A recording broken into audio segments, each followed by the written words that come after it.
2, 3, it is time to bring the heat. We compete, got a mutual enemy. If it's up to me, I'm choosing you.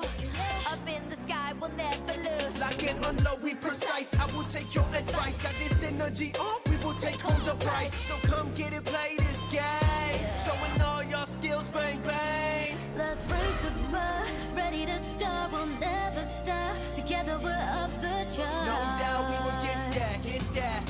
Roll out, never sit back, sit back. Let's raise the bar, ready to start, we'll never stop. Together we're off the charts. Yeah, I bet you will show them all your skills. Dive into your reality. Yeah, we can shape our own fantasy. Do it all, no adversity. Set the tone like it's set in stone. Dive into your reality. Yeah, we can shape our own fantasy. Do it all, no adversity. Set the tone like it's set in stone. Set in stone. Bang, bang, we win. Set in stone. Bang, bang, we win. No matter what, we will weather Any storm when we're together. We can always aim for more, yeah. It's that bang, bang, we love for you.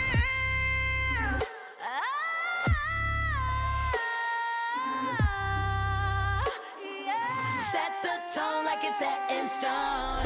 Dive into your reality. Yeah, we can shape our own fantasy.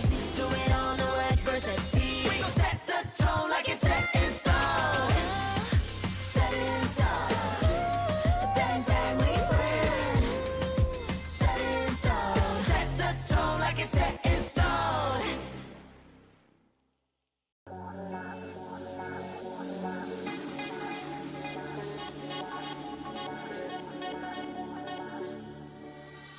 Feel the pressure, trap is coming, coming. You better watch out. I'm on fire, baby, burn it, burn it. Feel it.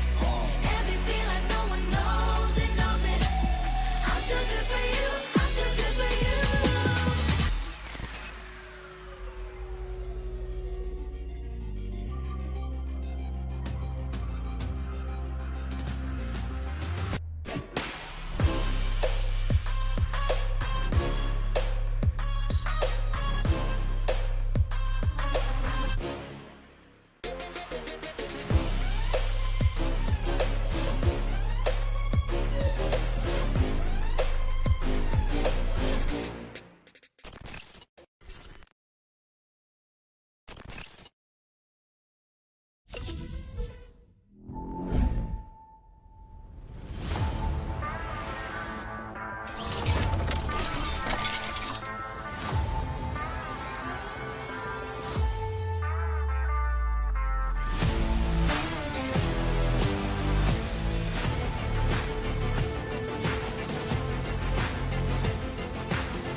Let's go. 1, 2, 3, it is time to bring the heat. We compete, got a mutual enemy. If it's up to me, I'm choosing you. Up in the sky, we'll never lose. Lock and unload, we precise. I will take your advice. Got this energy up, we will take home the prize. So come get it, play this game. Showing all your skills, bang, bang. Let's raise the bar, ready to start, we'll never stop. Together we're off the charts. No doubt we will get that. Roll out, never sit back, sit back. Let's raise the bar, ready to start, we'll never stop. Together we're off the charts. Yeah, I bet you will show them all your skills. Dive into your reality. Yeah, we can shape our own fantasy. Do it all,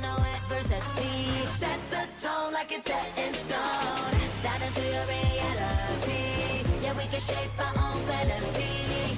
Do it all, no adversity. Set the tone like it's set in stone. Set in stone. Bang bang we win. Set in stone. Bang bang we win. No matter what we will weather, Any storm when we're together, we can always aim for more. Yeah, it's that bang bang we love for you.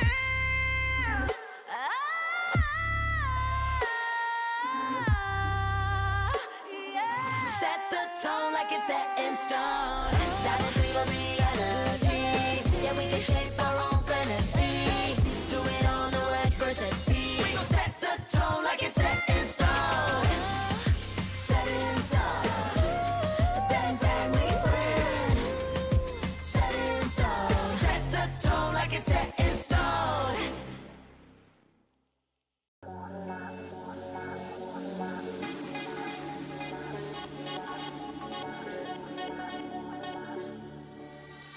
Feel the pressure, trap is coming, coming. You better watch out. I'm on fire, baby, burn it, burn it. Feel it, MVP like no one knows it, knows it.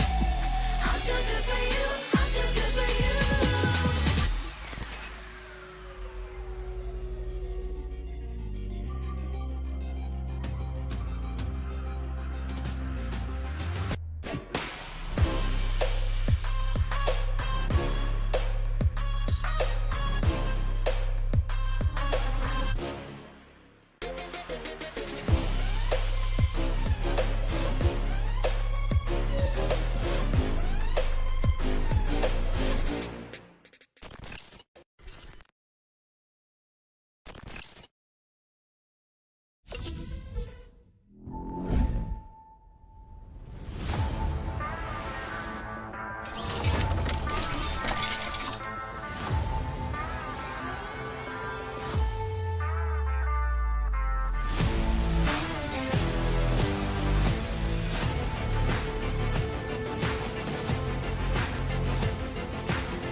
Let's go.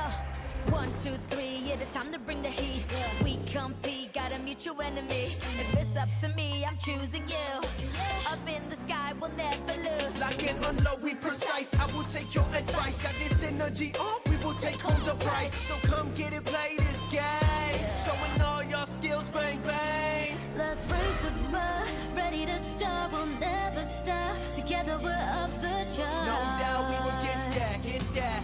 Roll out, never sit back, sit back. Let's raise the bar, ready to start, we'll never stop. Together we're off the charts. Yeah, I bet you will show 'em all your skills. Dive into your reality. Yeah, we can shape our own fantasy. Do it all, no adversity. Set the tone like it's set in stone. Dive into your reality. Yeah, we can shape our own fantasy. Do it all, no adversity. Set the tone like it's set in stone. Set in stone. Bang bang we win.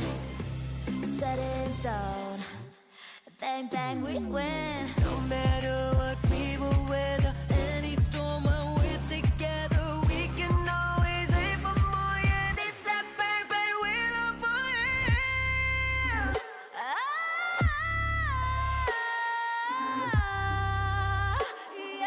Set the tone like it's set in stone. That is real reality. Yeah, we can shape our own fantasy. Do it all, no adversity. We gon' set the tone like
2, 3, yeah, it's time to bring the heat.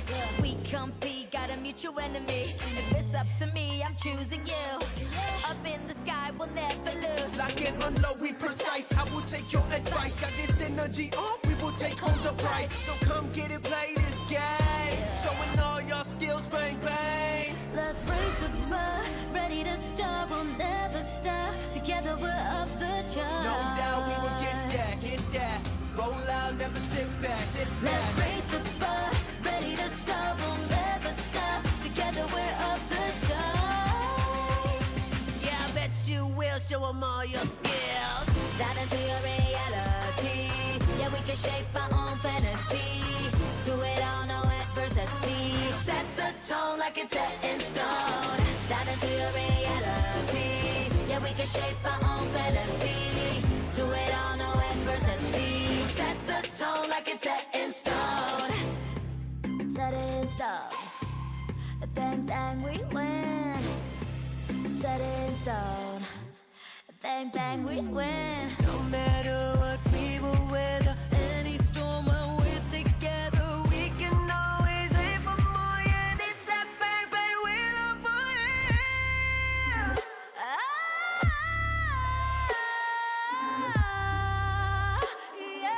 set the tone like it's set in stone. Dive into your reality. Yeah, we can shape our own fantasy. Do it all, no adversity. We gon' set the tone like it's set in stone. Set it in stone. Bang, bang, we win. Set it in stone. Set the tone like it's set in stone.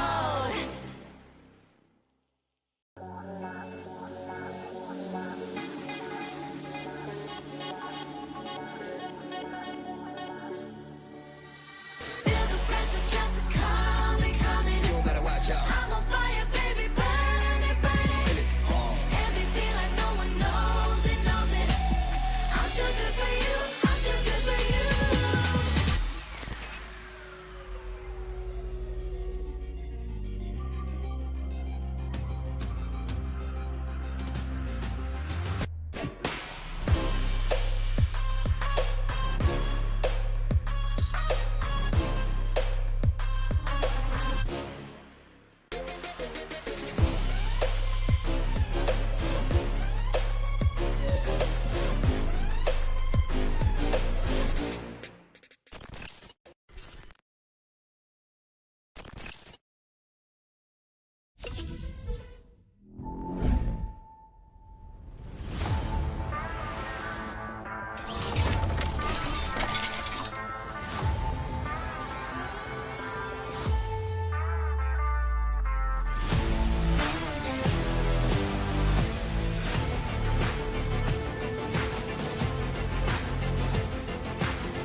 Let's go. 1, 2, 3, yeah, it's time to bring the heat. We compete, got a mutual enemy. If it's up to me, I'm choosing you. Up in the sky, we'll never lose. Lock and unload, we precise. I will take your advice. Got this energy on, we will take home the prize. So come get it, play this game. Showing all your skills, bang, bang. Let's raise the bar, ready to start, we'll never stop. Together we're off the charts. No doubt we will get that, get that. Roll out, never sit back, sit back. Let's raise the bar, ready to start, we'll never stop. Together we're off the charts. Yeah, I bet you will show them all your skills. Dive into your reality. Yeah, we can shape our own fantasy. Do it all, like it's set in stone. Down into your reality. Yeah, we can shape our own fantasy. Do it all, no adversity. Set the tone like it's set in stone. Set in stone. Bang, bang, we win. Set in stone. Bang, bang, we win. No matter what we will weather, Any storm when we're together, we can always aim for more. Yeah, it's that bang, bang, we love for it.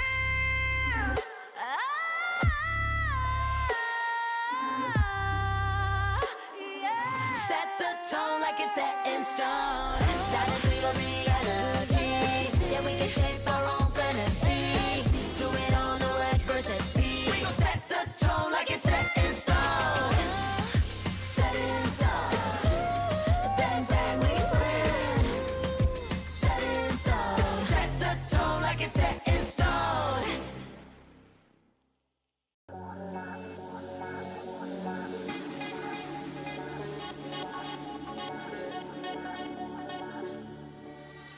Feel the pressure, trap is coming, coming. you better watch out. I'm on fire, baby, burn it, burn it. Feel it, Heavy feel like no one knows it, knows it. I'm too good for you, I'm too good for you.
Let's go.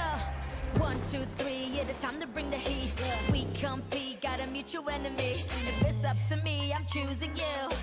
Up in the sky, we'll never lose. Lock and unload, we precise. I will take your advice. Got this energy up, we will take home the prize. So come get it, play this game. Showing all your skills, bang, bang. Let's raise the bar, ready to start, we'll never stop. Together we're off the charts. No doubt we will get that, get that. Roll out, never sit back, sit back. Let's raise the bar, ready to start, we'll never stop. Together we're off the charts.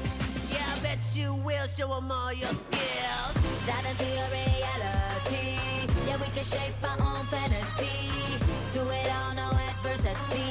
Set the tone like it's set in stone. Down into your reality. Yeah, we can shape our own fantasy. Do it all, no adversity. Set the tone like it's set in stone. Set in stone. Bang, bang, we win. Set in stone. Bang, bang, we win. No matter what we will weather, Any storm when we're together, we can always aim for more. Yeah, it's that bang, bang, we love for it.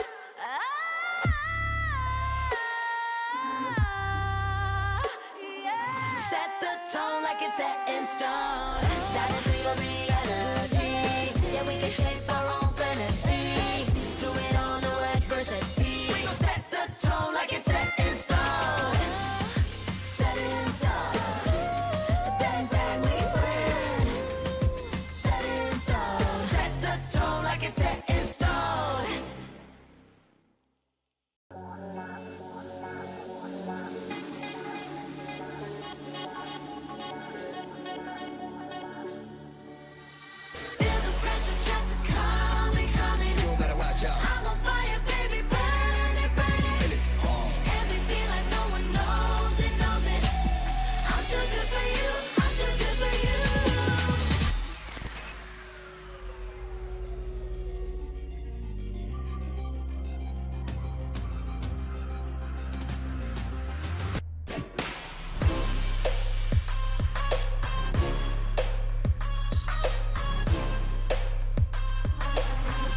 it's time to bring the heat.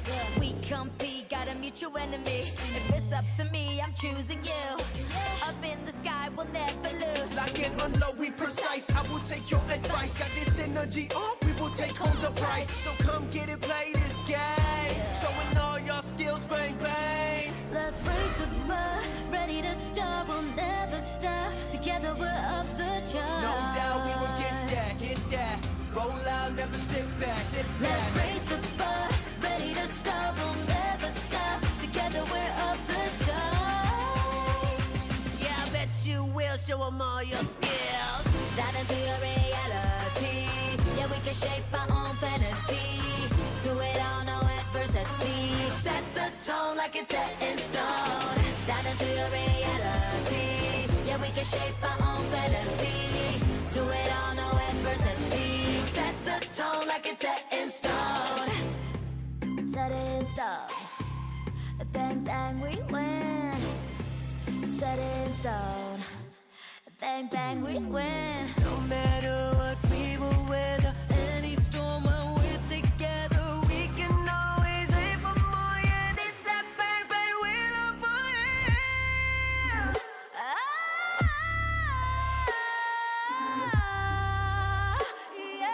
Set the tone like it's set in stone.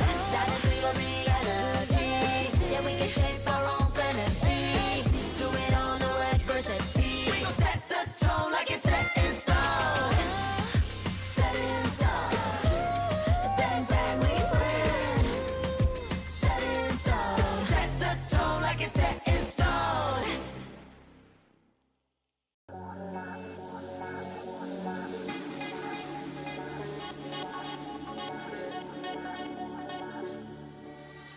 Feel the pressure, trap is coming, coming. You better watch out. I'm on fire, baby, burn it, burn it. Feel it hard. Heavy feel like no one knows it, knows it. I'm too good for you, I'm too good for you.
Let's go.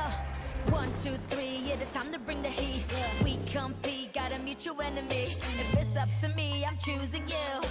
Up in the sky, we'll never lose. Lock and unload, we precise. I will take your advice. Got this energy on, we will take home the prize. So come get it, play this game. Showing all your skills, bang bang. Let's raise the bar, ready to start, we'll never stop. Together we're off the charts. No doubt we will get that, get that. Roll out, never sit back, sit back. Let's raise the bar, ready to start, we'll never stop. Together we're off the charts. Yeah, I bet you will show them all your skills. Dive into your reality. Yeah, we can shape our own fantasy. Do it all, no adversity. adversity. Set the tone like it's set in stone. Dive into your reality. Yeah, we can shape our own fantasy. Do it all, no adversity. Set the tone like it's set in stone. Set it in stone. Bang, bang, we win. Set it in stone. Bang, bang, we win. No matter what we will weather, Any storm when we're together, we can always aim for more. Yeah, this that bang bang we're up for it.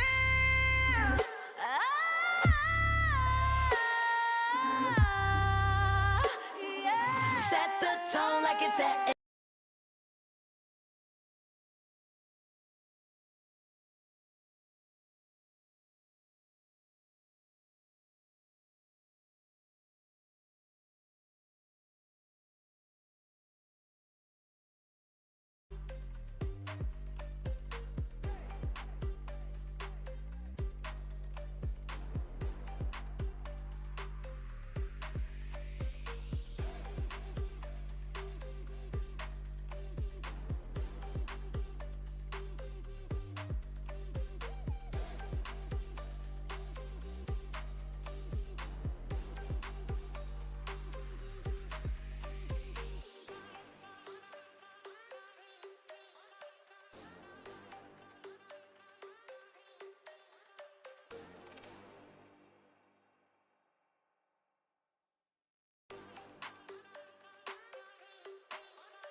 2, 3, it is time to bring the heat. We compete, got a mutual enemy. If it's up to me, I'm choosing you.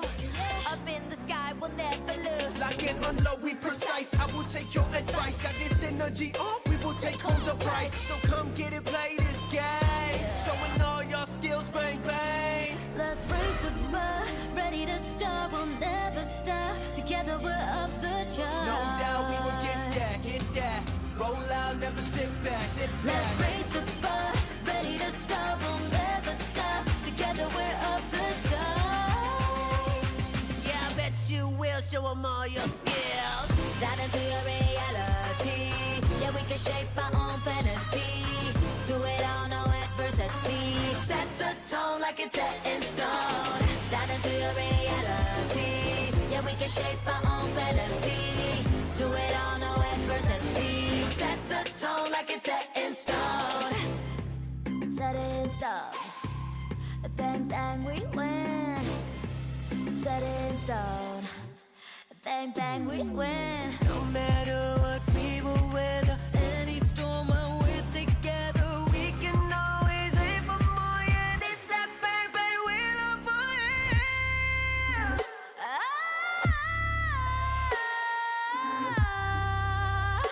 yeah. Set the tone like it's set in stone. Dive into your reality. Yeah, we can shape our own fantasy. Do it all, no adversity. We gon' set the tone like it's set in stone. Set it in stone. Bang, bang, we win. Set it in stone.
Fivers! Welcome to the Clash Squad C Cup brought to you by Garena Free Fire. My name's AJ, I'm the Mustachio down here with Contra this time round. Welcome back, my friend. Thank you very much. It's been quite a while, and I've been looking forward to today because this is something brand new to me. Oh, yeah. Because we're playing Clash Squads this time around. Absolutely, man. I mean, usually we're stuck with the Battle Royales. This time, Garena Free Fire wanted to mix things up just a tad bit, and I absolutely love it. You take all of the fluff out of a Battle Royale, you just throw a 4v4 in there, you allow the players to purchase their weapons, to purchase their utilities.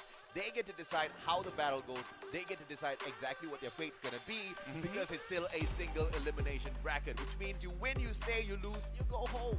Exactly, and I'm pretty sure the fans have always been having their own online debates. Which team is basically the best of the best? Hey, usually in Battle Royale mode, you just take whoever comes into your direction. Yeah. And this time when you are faced against, hey, the best out of Thailand, the best out of Indonesia, the best out of the MCP region, who's going to be able to win it all? This is where we actually find out. So first, throughout the run of the past couple of days, we've had 16 teams, and today we've only got 8 more remaining, and whoever wins today qualifies into the next stage. And that's insane, right? Because I think it's insane for all of the other teams who have worked up so hard to get to this stage. There's only just one match, a best out of 3, that decides if or not they get to stay in the competition. But that's the kind of grueling setup that we had from the very start that we want to see these teams survive through. Let's take a look and see exactly who do we have on the plate for match number 1, Shelby. It's going to be attack all around, taking on Buriram X EVOS a little bit later on. And this is what they're playing for, Contra, $50,000 US. Absolutely juicy amount of money for all these teams that are still on board to keep their eyes on the biggest prize, which is $20,000 for the championship title. And that's absolutely insane because everybody walks home with something in their hand. But this is the format that we were talking about earlier on. A best out of 3 for all of the 16 teams will be played on a single elimination bracket. In week 2, on the other hand, it's going to be a best of 5 through a double elimination bracket. So if they lose, they still do have another chance in the lower brackets. Yeah, I think the pressure is definitely on for today, as this is the final day of week 1 where they only get to play this best of 3 in order to have a lifeline into week 2. And with the best of 5 going on, you know it's going to be absolutely epic. If you guys missed out on some of the action from yesterday, these are some of the teams that have qualified into the brackets of today. Meanwhile, of course, we had the first game with RRQ taking on Attack All Around, where the Thai Titans have been able to triumph and eventually will meet up with Buriram United X EVOS for our very first matchup. And on our second match, it is another civil rivalry going on with Wharf versus EVOS. Absolutely. All-out Thailand battle followed by an all-out Indonesian battle. I cannot wait to see exactly what happens. Yesterday was a pretty surprising day where 3 out of 4 matches ended up in a 2-0, right? The only one that kind of got dragged out was the expand matchup. But I'm thinking we have a opportunity to really sit down here on this couch for a long, long time today. Because it doesn't seem like any one of the teams out there, any one of those names, will be taken down in just 2 rounds. Yeah, with so many tactics involved from different regions, I think teams are starting to adapt to each other, and also from some of all these bots that they've reviewed. Yeah, I'm pretty sure that there are changes to be made. Absolutely. Meanwhile, of course, this is going to be the week 2 brackets, which, of course, we'll get there eventually because we're going to go into the map pools where we're playing on both Bermuda as well as the brand new next term. Bermuda, everybody's pretty much used to it, and you do get a few more of those snipes out there in Bermuda. Nextera tends to get a little bit sticky, a little bit annoying with the amount of compound that you have to work around with, which means your CQC better be top-notch. Yeah, and we're looking at the top gunners from each respective regions here. So we definitely can assure you that the quality will be there when it comes down to hand-to-hand combat even, but of course, you definitely want to bring those weapons into play, and in those close quarter combat, those 1 versus 1s will definitely be the game changers. And of course, starting off today, we'll kick off with Attack All Around taking on BRU X EVOS. So this is basically the tale to tell which is the best Thai team to make it true. Winners of the Free Fire World Series Sentosa, and the team that they beat by a couple of points was Buriram X EVOS. So maybe this is a revenge that has been awaiting us quite a while now. Exactly, and also noting the fact that back in the days, Buriram X EVOS have been able to even take international titles back home. I'm pretty sure that they're not going to let this slide from the hands of theirs. So let's take a look at the stats. They're just so close to each other.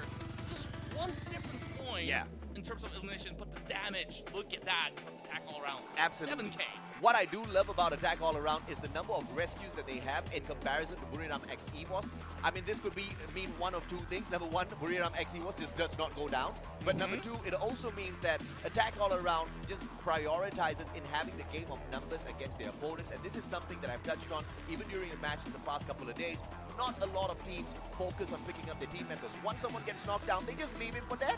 Yeah, usually you just want to get to the chase where you want to go on for a hunt. But when we talk about going for the hunt, these are the 2 players to look out for each respective squad. And Kororo has definitely have been able to match pretty significant elimination points. Only 2 points shy out of Joanna, but the damage is significantly much higher. But we've already seen the overall stats coming in from BRU X EVOS. they are absolutely sharp on those hit shots. Yeah, this tells a good story. Kororo usually tags up the opponents, leaving the rest of his team members to kind of go ahead and finish them off. The number of knockdowns, I think it's explained right there, right? He doesn't really go in there for the finisher most of the time. He's a more of a touch-and-go kind of personality. Jonah, on the other hand, you meet him, you better start saying your prayers already. Yeah, and of course, if you guys really want to learn from the pros, these are some of their preferred setups coming in for the team comps, where we look at Kororo on how he has been able to also mix a little bit of survivability as well as speed on top. Yeah, just combining the staple needs, having Andrew as well as Callie's abilities to play. Of course, a little bit of the armory will definitely help with Miguel coming along the way. So pretty much standard for across the board, where you'll see some of all these picks coming through from the rest of the squad. Foki's your support player, one of the most important, constitutes for the side of attack all around. You see him bringing Tiba in, and that's an extra 30% rate of picking up your team members, and that's exactly why they've got such a high save rate. It is all because of him. But let's take a look at BRU X EVOS as well. We've got the Orion Tatsuya, a Lock, Awaken form, as well as the A124. And you know what? You have the 4 Kellys here being run by the team. They've got the speed. You've got Andrew mixed in with Miguel for that Orion. You're going to have that extra bit of EP, which makes Moshi an absolute annoying monster to deal with. And most of the time, he's not even taking a knock. He's just distracting the opponents because he just doesn't die. Yeah, and that's how they've been able to basically triumph through their bracket overall. They've been having pretty much clean sweeps heading into the brackets that they have been pulled through. But it definitely will be very interesting, especially when it comes down to 2 of these opponents knowing very well of each other's playstyle. But when it comes down to 4 versus 4, I think that we don't always get to see something like before. Nah, we most definitely don't get an opportunity like that. I also like the fact that they are running 4 Andrews who give you an extra 25% damage reduction, which is absolutely fantastic, especially if you're Buriram X EVOS. You've got high rate of fire, you've got a lot of firepower, you've got the 4 Kellys that are being run, extra speed, you've got 4 Andrews, which means extra armor. You tell me what they don't have, man. They've got everything. Yeah, I just love this perfect combination, although we definitely can discuss, hey, every different player definitely wants to go for maybe a little bit more of a different setup, where some plays a little bit more of a supportive role, taking things like local into the picture, to get maybe your allies for some a little bit of healing, you do some good damage. But for Thai squad play style, it's all about full-on aggression from what we've been able to see throughout the course of the battles. I absolutely agree with you, and I like the fact that Garena has already limited the number of active skills that can be used, so you don't have a repeated active skill throughout the whole board, right? Everybody has to use an individual one, which kind of forces them to pick a role instead of having 4 Slayers, 4 rushes out there. Yeah, that would be unfair. It also gets a little boring. Yeah, it's just all-out gunfight, and then, they just clash, and, may luck determine exactly who wins out a certain engagement out there on the battlefield. This one kind of forces them to really pick the roles and to really strategize how they want to get to the end, because they don't get to usually, just run with the active skill that they're most used to. That's right, and I believe we are jet set and ready for our first battle here. So let's see which team will be able to make it through to advance to Week 2. Absolutely. Ladies and gentlemen, boys and girls, this one's going to be a hot one. So I hope you've already grabbed your popcorn as well as a couple of drinks, because I know for a fact this series will not end in 2 matches. If it does, I'm going to be hella shocked. Yeah, I mean, we're looking at him going all the way. And here we go. Jumping right into our first matchup. Let's see who will be able to take Game 1 in Bermuda. By the way, all 4 players on the side of Buriram X EVOS running the Beastin as their pet as well. So I guess we can expect quite a number of grenades to be tossed out there. Yeah, and definitely with those sort of chip damage, it will be able to supplement them in order to get those early knockouts if they were to be able to land perfectly. Now, just about enough compounds for them to actually work with. Get high, it really gets tagged from afar. It's tagged on the right-hand side flank. Moshi, as usual, on the left. Foki will receive a couple of bullets to his chest, but he's not going to go down just yet. No grenades to play around with in round number 1. Everybody prioritizes on getting themselves a better weapon. Wasada, with a sliver of health, manages to get up top, and Jump just missed that one. Just 1 bullet. My goodness, Joe was so accurate coming in from such a distance with his pistols. And here comes Mungado. What? Poongard just insane. Whips out the katana, goes in for the slice and the headshot onto Jonah as well. The guy single-handedly brought down two monsters from the side of Buriram X EVOS. Kororo, the final player on the side of attack all around. And look at Buriram. Everybody's back up on their feet. And they're just basically surviving by it's an inch of health bar left. Kuroa's got so much to do. Wait, I'm confused because it's attack all around. Usually with the multiple pickups, they don't allow their team members to go down. But Buriram X EVOS, they just turned the table. They are using the strategy of attack all around against them. Man, and he's all cornered up by the other section. I don't think that there's much space for him to work with, but Kuroa has been able to move aside into the next compound. Now, BRUX EVOS got him surrounded, so he's got to pick his battles wisely. I mean, Kororo, nothing's going to happen, Kororo. It's a 1v3 against Buriram X EVOS. You're two-time world champs. Just give it up already. We got a long day here. We definitely do have a long day, but AAA, they're definitely going to be able to actually learn something out of that now that there is a couple of all these upgraded weapons coming in from Poongard. I would say that close quarter combat coming from Poongard, did see him come up close and personal to BRUX EVOS. It was just the finishing. It wasn't enough support coming in order to secure those numbers back for AAA. Surprising that was a problem because usually attack all around, they all stick together, and that is the contributing factor, the number of pickups that they do have whenever their partner gets down out there on the battlefield. But we saw Buriram X EVOS split up in a 1-2-1 split and still managed to get back to save the rest of the team members. You gotta appreciate Kelly for that. Yeah, absolutely. Especially it's important when you have so much open space right now by the containers. Glue walls now being popped up. It's a little bit more of a difficult scenario for them to actually get about to secure those knocks, but it will definitely take a while before anybody gets rounded up. Speaking of which, Poongard finds the first knockout onto Jonah. Jonah down again. He must be having a really off day. Jump traded out, get high, gets dropped by Poongard yet again. Poongard's on fire, Pokey. Can he find it? Yes, he does. Wasana on the headshot. Moshi is the final survivor. He can do wonders, but 1v3, what can he pull off? He still does have the Orion. Hasn't been popped just yet. This is going to be really important as to how he chooses to flank around. Kororo down on the ground already. And he manages to put him down on the ground instantly as soon as he gets picked up. But not enough because the rate of fire out of that little mini Uzi, just too much to handle. Yeah, and Poongard is known as the prodigy of Thailand for very, very good reasons. Just look at how many pickups throughout the course of that round itself. Yeah. Basically, 3 members just get stashed out so early on once he does get the first knock. So Poongard definitely brought that point back to attack all around. This round surely does favor the side of attack all around a little bit more. You can see they're beefed up with their armors as well as the helmet. Buriram X EVOS, on the other hand, prioritizing their funds towards weapons instead of their defenses. Let's see how that works out for them. Jonah already cooking up the grenade, looking to send it straight towards Jump. That's not going to connect just yet. As Moshi circles around, Foki will be spotted.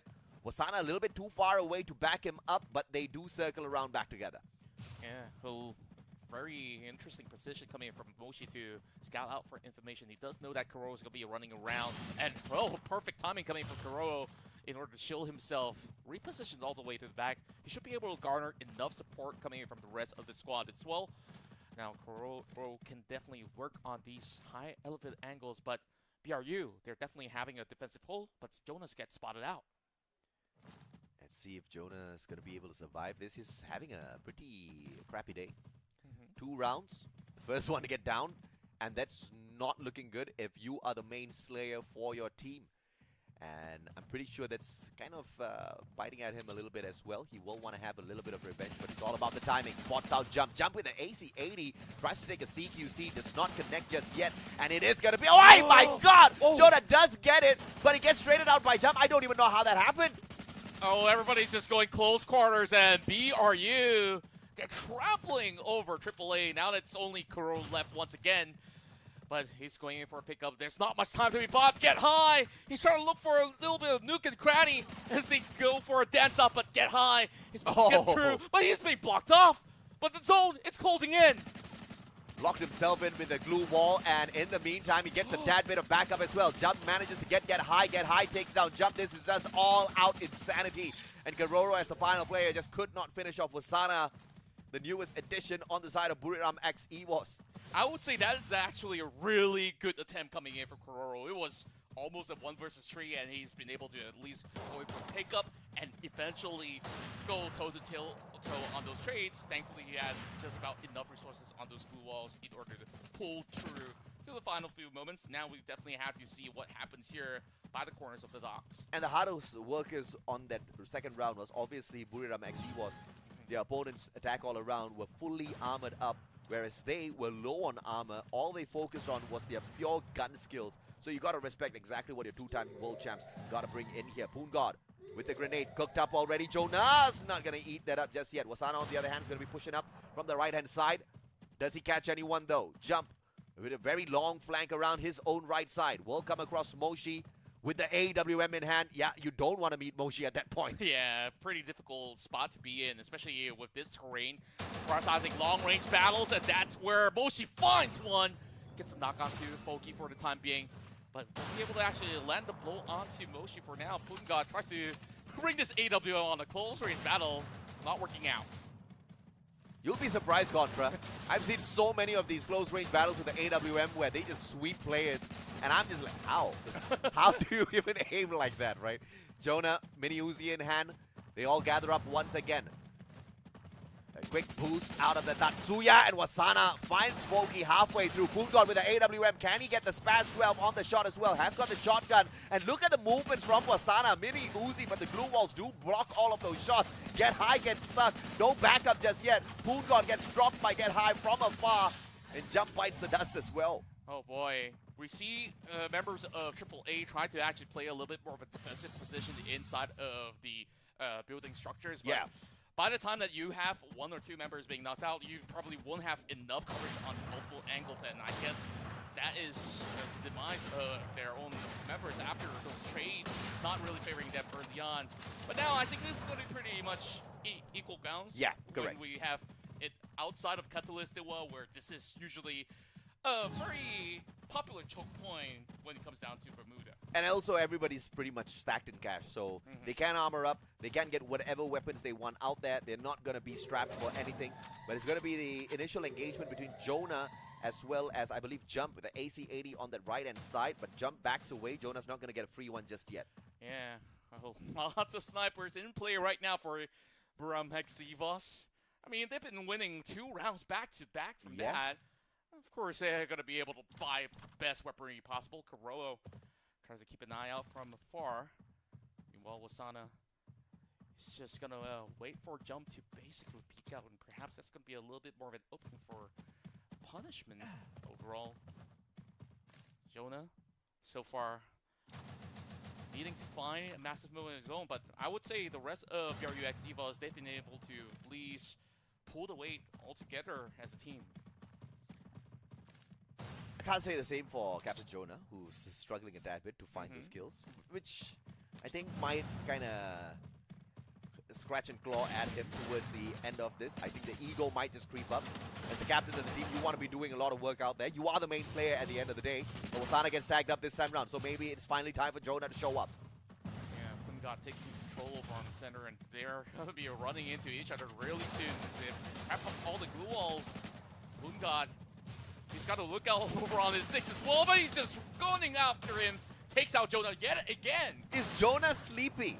Somebody get the guy some coffee, because he's having a terrible day out there. That's not the usual Jonah we know. He's the one rushing in for the 1v3s. Folk is going to get caught out. Pungod backs him up a tad bit as well, and they manage to Get High on the ground. It is going to be an interesting fight now as Moshi and Get High circle around. Charge Buster in the hands of Get High. The final survivor, Pungod. Quick pickup! And the finisher from Karoro. Man, just looking at the work rate of these players coming in, Pungod especially in that round, he just have insane reactions into cutting into those corners, and he could just basically switch weapons so quickly. Now, I think going into the factory, this will be a different story where, you know, it's going to be a little bit of a long angle for them to slowly play it out. So this will basically take slightly longer. But now, at the very least, with that round going back in the hands of AAA, there's a very good chance they will be able to at least match up with the scores. It's also a game of who gets to the second floor first. A little bit of height advantage never serves you badly in a matchup at Factory. Moshi Poongod does not get tagged up by the grenade, all thanks to a finely timed glue wall that was erected. Moshi, on the other hand, from outside, wants to find a flank around. Not find anything just yet. Wasana sneaking out a couple of grenades. Gotta love that. That air drop's very helpful in a match like this. Absolutely, especially with so many different areas to cover from. With all these walls being erected, there's definitely just a lot of open space directly into the center of the opening. For the time being, Drum United can only hold on to the corners of the wall, and now they choose to reach right in for the fight. Very, very fine play by Kororo. Triggered discipline initially, spotting out the player, choosing not to take him down just yet.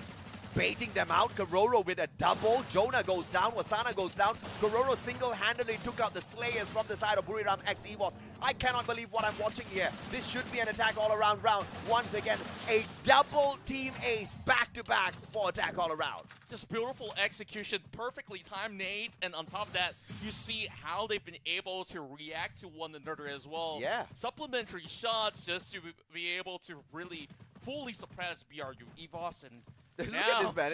You got a 4-sniper run on the side of attack all-around. they're just not going to let go of it. It's like, okay, we're the one-tap gods. That's the reason why when you look at stats, they're the ones with the highest hit shot rate. So, yeah, it makes a whole lot more sense. Absolutely. This time around, Moshi's gonna be hanging back with an AWM. Jump does not get... Oh, as soon as I was saying he's not gonna get spotted, Jump gets tagged up by Moshi. No kill just yet. Forcing Jump to use his medkit. Kororo taking that higher ground. Wasana, quick nade out. Does not get snuffed out. Just a couple of tags coming through from those bullets. Kororo from up top can do a lot of damage. You see him up on the roof. Wasana, he better be careful. Yeah, definitely a tough position for the time being. But Kororo, he's going to move over onto the lower grounds, and he might just be able to get the angles again, get high. He's running across. Oh, smart. Man. Pops the Orion just in the nick of time. Does not take any damage while he's in that form. Also sucks away the HP of your opponents. Orion's just so annoying at that point. Grenade! Oh! He couldn't get away! Trapped. Masterful play! He's trying to go for some big brain close quarter action, but yet again, like, they got bigger plans ahead coming in. And Moshi's going to be able to eventually halt. We've got progress for the time being. Only down to Jump right now. Quite a swing of momentum going over to the hands of BRU EVOS this time around. Yeah. Not even the dent being put right through. Jonah starts to unleash his powers. And eventually, it will be Jump that will be able to get the angles from the top. Yeah, unfortunately, that round was all on Kororo. He should have reacted a little bit faster. He had a great advantage from the roof. He chooses to jump off, and then he spots a player from the side of Buriram. For some reason, he's confused. He doesn't shoot him. Yeah. Panics, pops his Orion, erects two glue walls, traps himself I'm inside. going to just split a match right now. It's like, I got to do Get what I can to trapped. survive. But, like, yeah, Oh. with all the glue walls, there's really nowhere to run. Hopefully, this doesn't repeat for But clearly, him. it's such a great, evenly matched game between the two that you need to have mistakes like that to kind of call who's going to be the loser of the round. Indeed, and a great opening nade coming from Jonah. That chips off a little bit from Poongod. And it all definitely adds up once they do go on close quarters. Now, Is Jonah ever going to get more than one kill? I hope so. Maybe he's just not too proficient with those snipers particularly. Oh no, man! I think the guy didn't sleep last night. Jonah's a Probably. monster. He's just taking a little bit of a slow day. He's like, Wasana, you go ahead and do it. The newest accusation. Show us why we spent money on you. Yeah, and well, gotta be. He's working hard for the money. He definitely is, and he definitely has to dance all around. But Kororo's the one that needs to get Oh, smart himself play. out of here. Around being caught, but he is being surrounded absolutely by the rest of BRU. At 1v2, Kororo thought he could buy a lot of time, and he did manage to buy a lot of time, but Jonah finally shows up. Poongod goes down. Wasana takes out Jump. Poongod drains out, get high as well. Can Poongod continue this? Pokey for the backup, and he's going in for the pickup instead. Jonah, smart play, keeping the numbers up at an all-time high. Poongod drops Wasana. Poongod just doing everything all on his own. Pokey, where are you for the backup? He shows up. Get high goes down, but Triple A still bites the dust.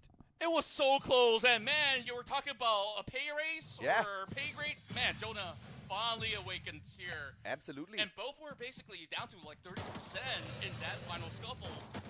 And my goodness, it was just a matter of who actually lands the shot first. And it was so tricky, especially with all these sort of blue walls where you really have to dance off. Now, I think with a lot more open ground, it will definitely take a little bit more for them to work through before we actually go up close. Through all of that chaos, all of a sudden we are at match point.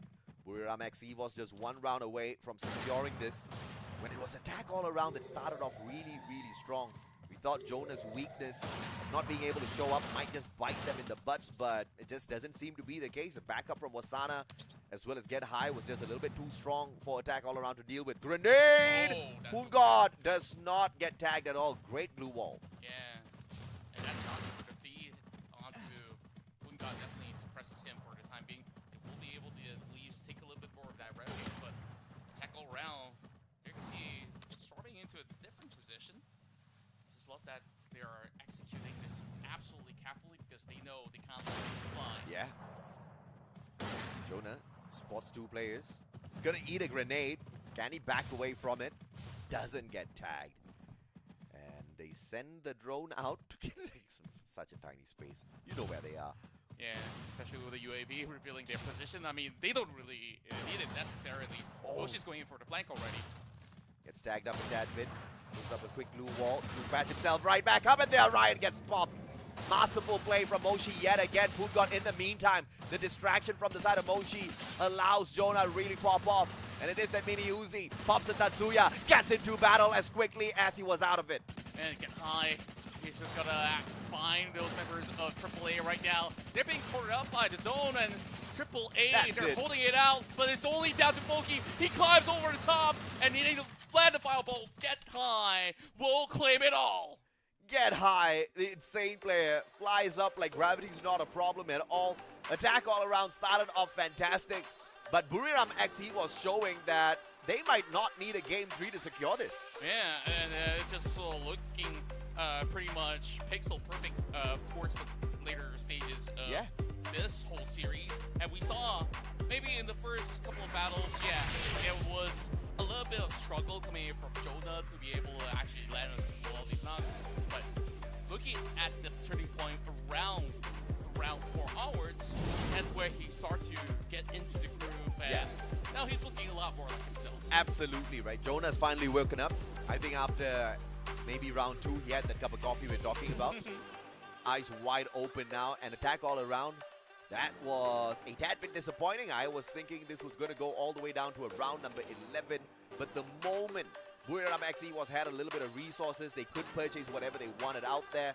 Even when they couldn't purchase whatever they wanted out there, the prioritization on good firepower instead of good defenses, and that's mainly because of the 4 Andrews that they were running. They knew that they had the extra bit of armor already, so they could take such a good risk. And that's what you expect from a 2-time world champ. Yeah, exactly. And on top of the speed boost that they also get coming in from the Kelly buffs as well, that you can see that they can easily reposition in a quick manner. And from the opening rounds, you see from the United EVOS has been able to thrive going for mid-range battles. And then that's where over onto the next couple of close rounds, it was AAA's turn to shine, taking back-to-back rounds. And then this moment happened right here, where we get Jonah back on track. Absolutely, man. And of course, just moments before this, Get High almost got knocked out, but at the end of the day, he was the one that steps up for the team. The newest acquisition managing to pull the MVP title to his side. 8 eliminations through 5,117 damage and a 50% headshot rate. What in the world? 50, it's just like, okay, you take only 2 shots, and one of them will definitely land somehow. And I've been keeping my eyes on Wasana because he's been able to really either open up the first pick coming in for BRU XE boss, or better yet, in those sort of moments where he is definitely required coming in to cover his angle, he has always been able to get the job done. So kudos to BRU XE boss for taking the very first set of the game, but there's still 2 more to go, or perhaps 1 more. You gotta love the fact that Wasana is playing the role of a Slayer, but he brings in the Awakened Alok to back everybody else up with the HP buff as well, right? He's got the Kelly, he's got the Luna, and Luna has got that Fight or Flight. So you either stay and fight, you've got an increased rate of fire, or you tag up your opponents, you get extra speed boost. And it's pretty much like Wasana as well as Jonah, who was running Kelly as well as Tatsuya. It's like they're on fast forward.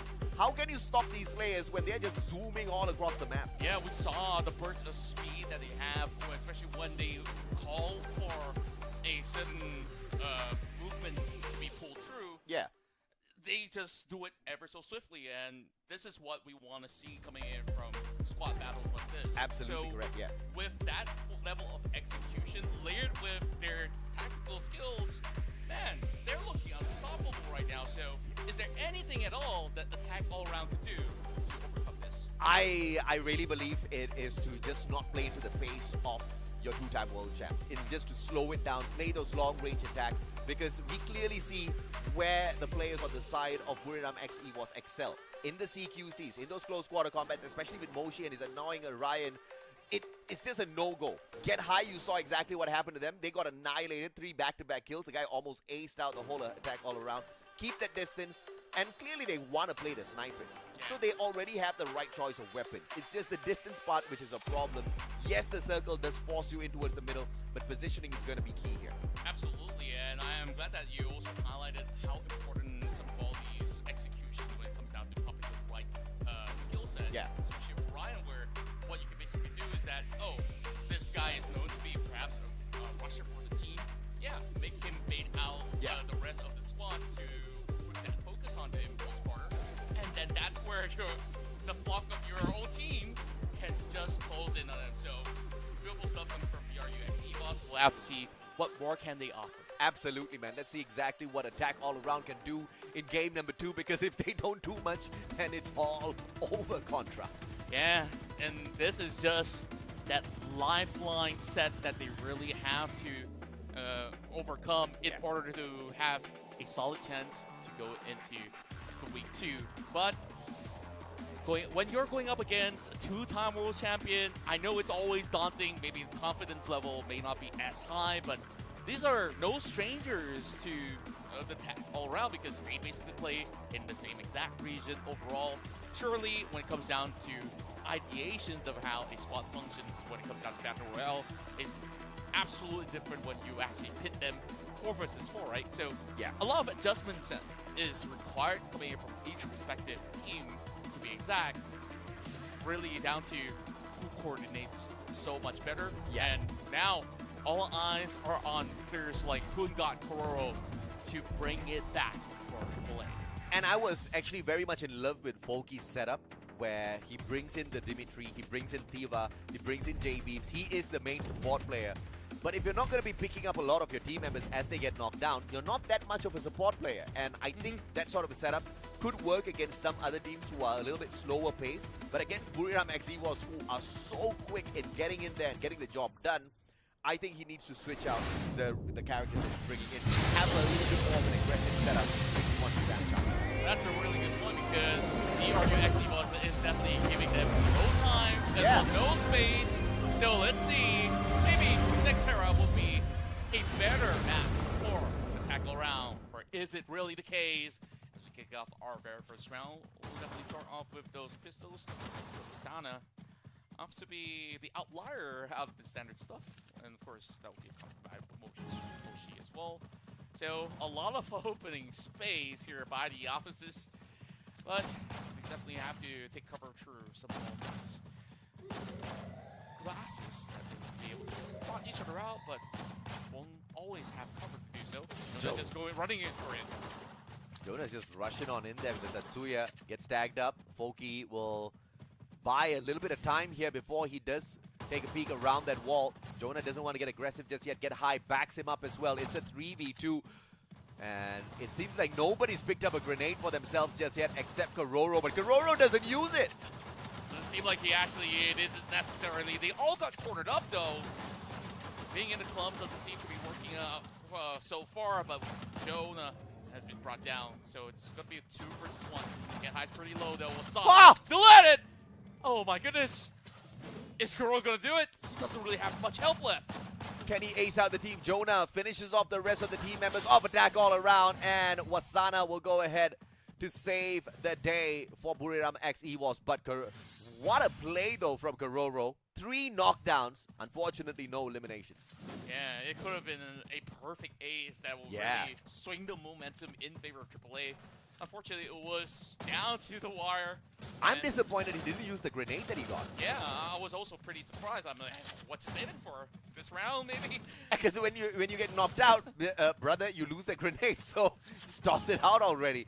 Unfortunate that that wasn't the case. And Attack All Around squandered one good round that they could have most definitely walked away with the victory. Moshi's on the left-hand side flank this time round. And it's very interesting to see Buriram X EVOS win the round. But not a lot of their players have purchased weapons for themselves. And I think Moshi is just trying to eco on this round so that he can get the AWM next. Yeah, I think it's a really smart move where you don't necessarily have to force the economy at the moment. And look at positioning-wise, you can see a 1-2-1 setup coming from Attack All Around. Meanwhile, it's just a parallel line that BRUX EVOS is having at the moment. So they could definitely get a lot of different types of angles and perhaps draw a little bit more of a segregated attention coming in from AAA from the moment. As they do take a little bit more of that control over the center. Wasana goes up personal, won't be able to knock out Kororo this time. As the trades go on 1-for-1 for now. Jonah gets knocked down. And is he going to bleed out? Foodgod's going to make sure he gets taken out. Moshi goes in there for the backup but gets tagged up as well. Can he save the day? Answers no. Didn't even manage to pop the Orion just yet. Ice Grenade is going to take away and jump, and what a nade by Wasana. That's what we're looking for in matches like this. Poongod finishes off Moshi, but it's all up to Jump as well as Poki to take on Wasana and get high. Oh, get high, holding spotted out, and now down to Wasana. He might have actually done a whole lot in past round as he will have to pull off another spree going into this. Jump does find that elimination. Meanwhile, Wasana just playing by the edges. Very cheeky move. Not sure if AAA have lost sight, but this is just going to be a priority position for AAA at the moment. I think it's got to wait it out. Wasana's got a good gun. He's got the Bison in hand. Goes up against Foki with a secondary. If he does meet Foki first, Wasana has got a lot of advantage. On top of that, he's got the armor and the helmet to work around with. Wasana tagging them up with a pistol first. And I think that's a juke because he's trying to make them think that he only has the pistol to work around with. And he goes up for the spray, but unfortunately traded out by Jump, who literally jumps in front of him and shuts him down. Yeah, great coverage as well. Thankfully, he reacted in kind, or else, like, you saw that moment, his teammate was having his back turned. Yeah. Or that could have been both of them actually out of the game. Wasana, great effort overall. He went for the wrong guy. Now, obviously, he didn't know, but the guy only had a pistol. Chances, right? Yeah, exactly, yeah. But he spotted out one, no trigger discipline in that moment. If he had known the positioning of the second player, perhaps he could have played that a little bit smarter, but we're not going to complain. It's still the early rounds. Yeah. We know. Can definitely win it out still. Yeah, absolutely no complaint when I'm getting a sublime jump shot coming from Jump. Oh, yeah. Going to the planetariums as we have Poongod quickly moving out of the way. So much damage coming from Wasana. Oh, that would have been an early knock if they land one more blow. Playing at this compound is just so annoying. Grav-Labs literally makes gravity disappear, so you fly in the air. So hiding behind glue walls mean absolutely nothing. But that's exactly what a couple of players from the side of Buriram X EVOS is doing. Foki, very low on HP, has the medkit to play around with, but doesn't top his health right back up. Yeah, I guess there's a slight regenerations coming in. But that's not going to be enough for them to sustain, and they're going to make the leap of faith. They spot out Foki. Poongod tries to actually cover fire, but that's an angle that he couldn't actually get vision of, and Poongod, he tries to go all the way up top, but he will have to meet with Moshi. Moshi is still on the secondary, hasn't bought the AWM yet, still forcing an eco. Brilliant move coming through. Orion will get popped, moves on fourth, and Moshi gets Kororo as he comes out of the Orion form. That's why he's so annoying out there. Oh man, and he's throwing it with a pistol as well, going up against SMGs. I'm not even certain how he's actually landing those shots, but Jump, he's going to be able to blow them all off. And BRU X EVOS, they find their second point here. And now going into round 4, as it's going to be out in Rust Town. Now this is going to be pretty interesting, as there's certain elevated angles or work around. Of course, the bomb layers, which will give us a lot of all these CQCs. At this point, attack all around is annoying me a little bit because my predictions are always on point. But I think this is going to end in 2 matches if they don't wake up right now. Buriram XE was running circles around them. And you're seeing Buriram run a couple of ecos even when they don't need to, even when they have money. Finally, Moshi whips out that AWM. And now he's truly dangerous out there on the battlefield if he wasn't annoyingly dangerous already earlier on.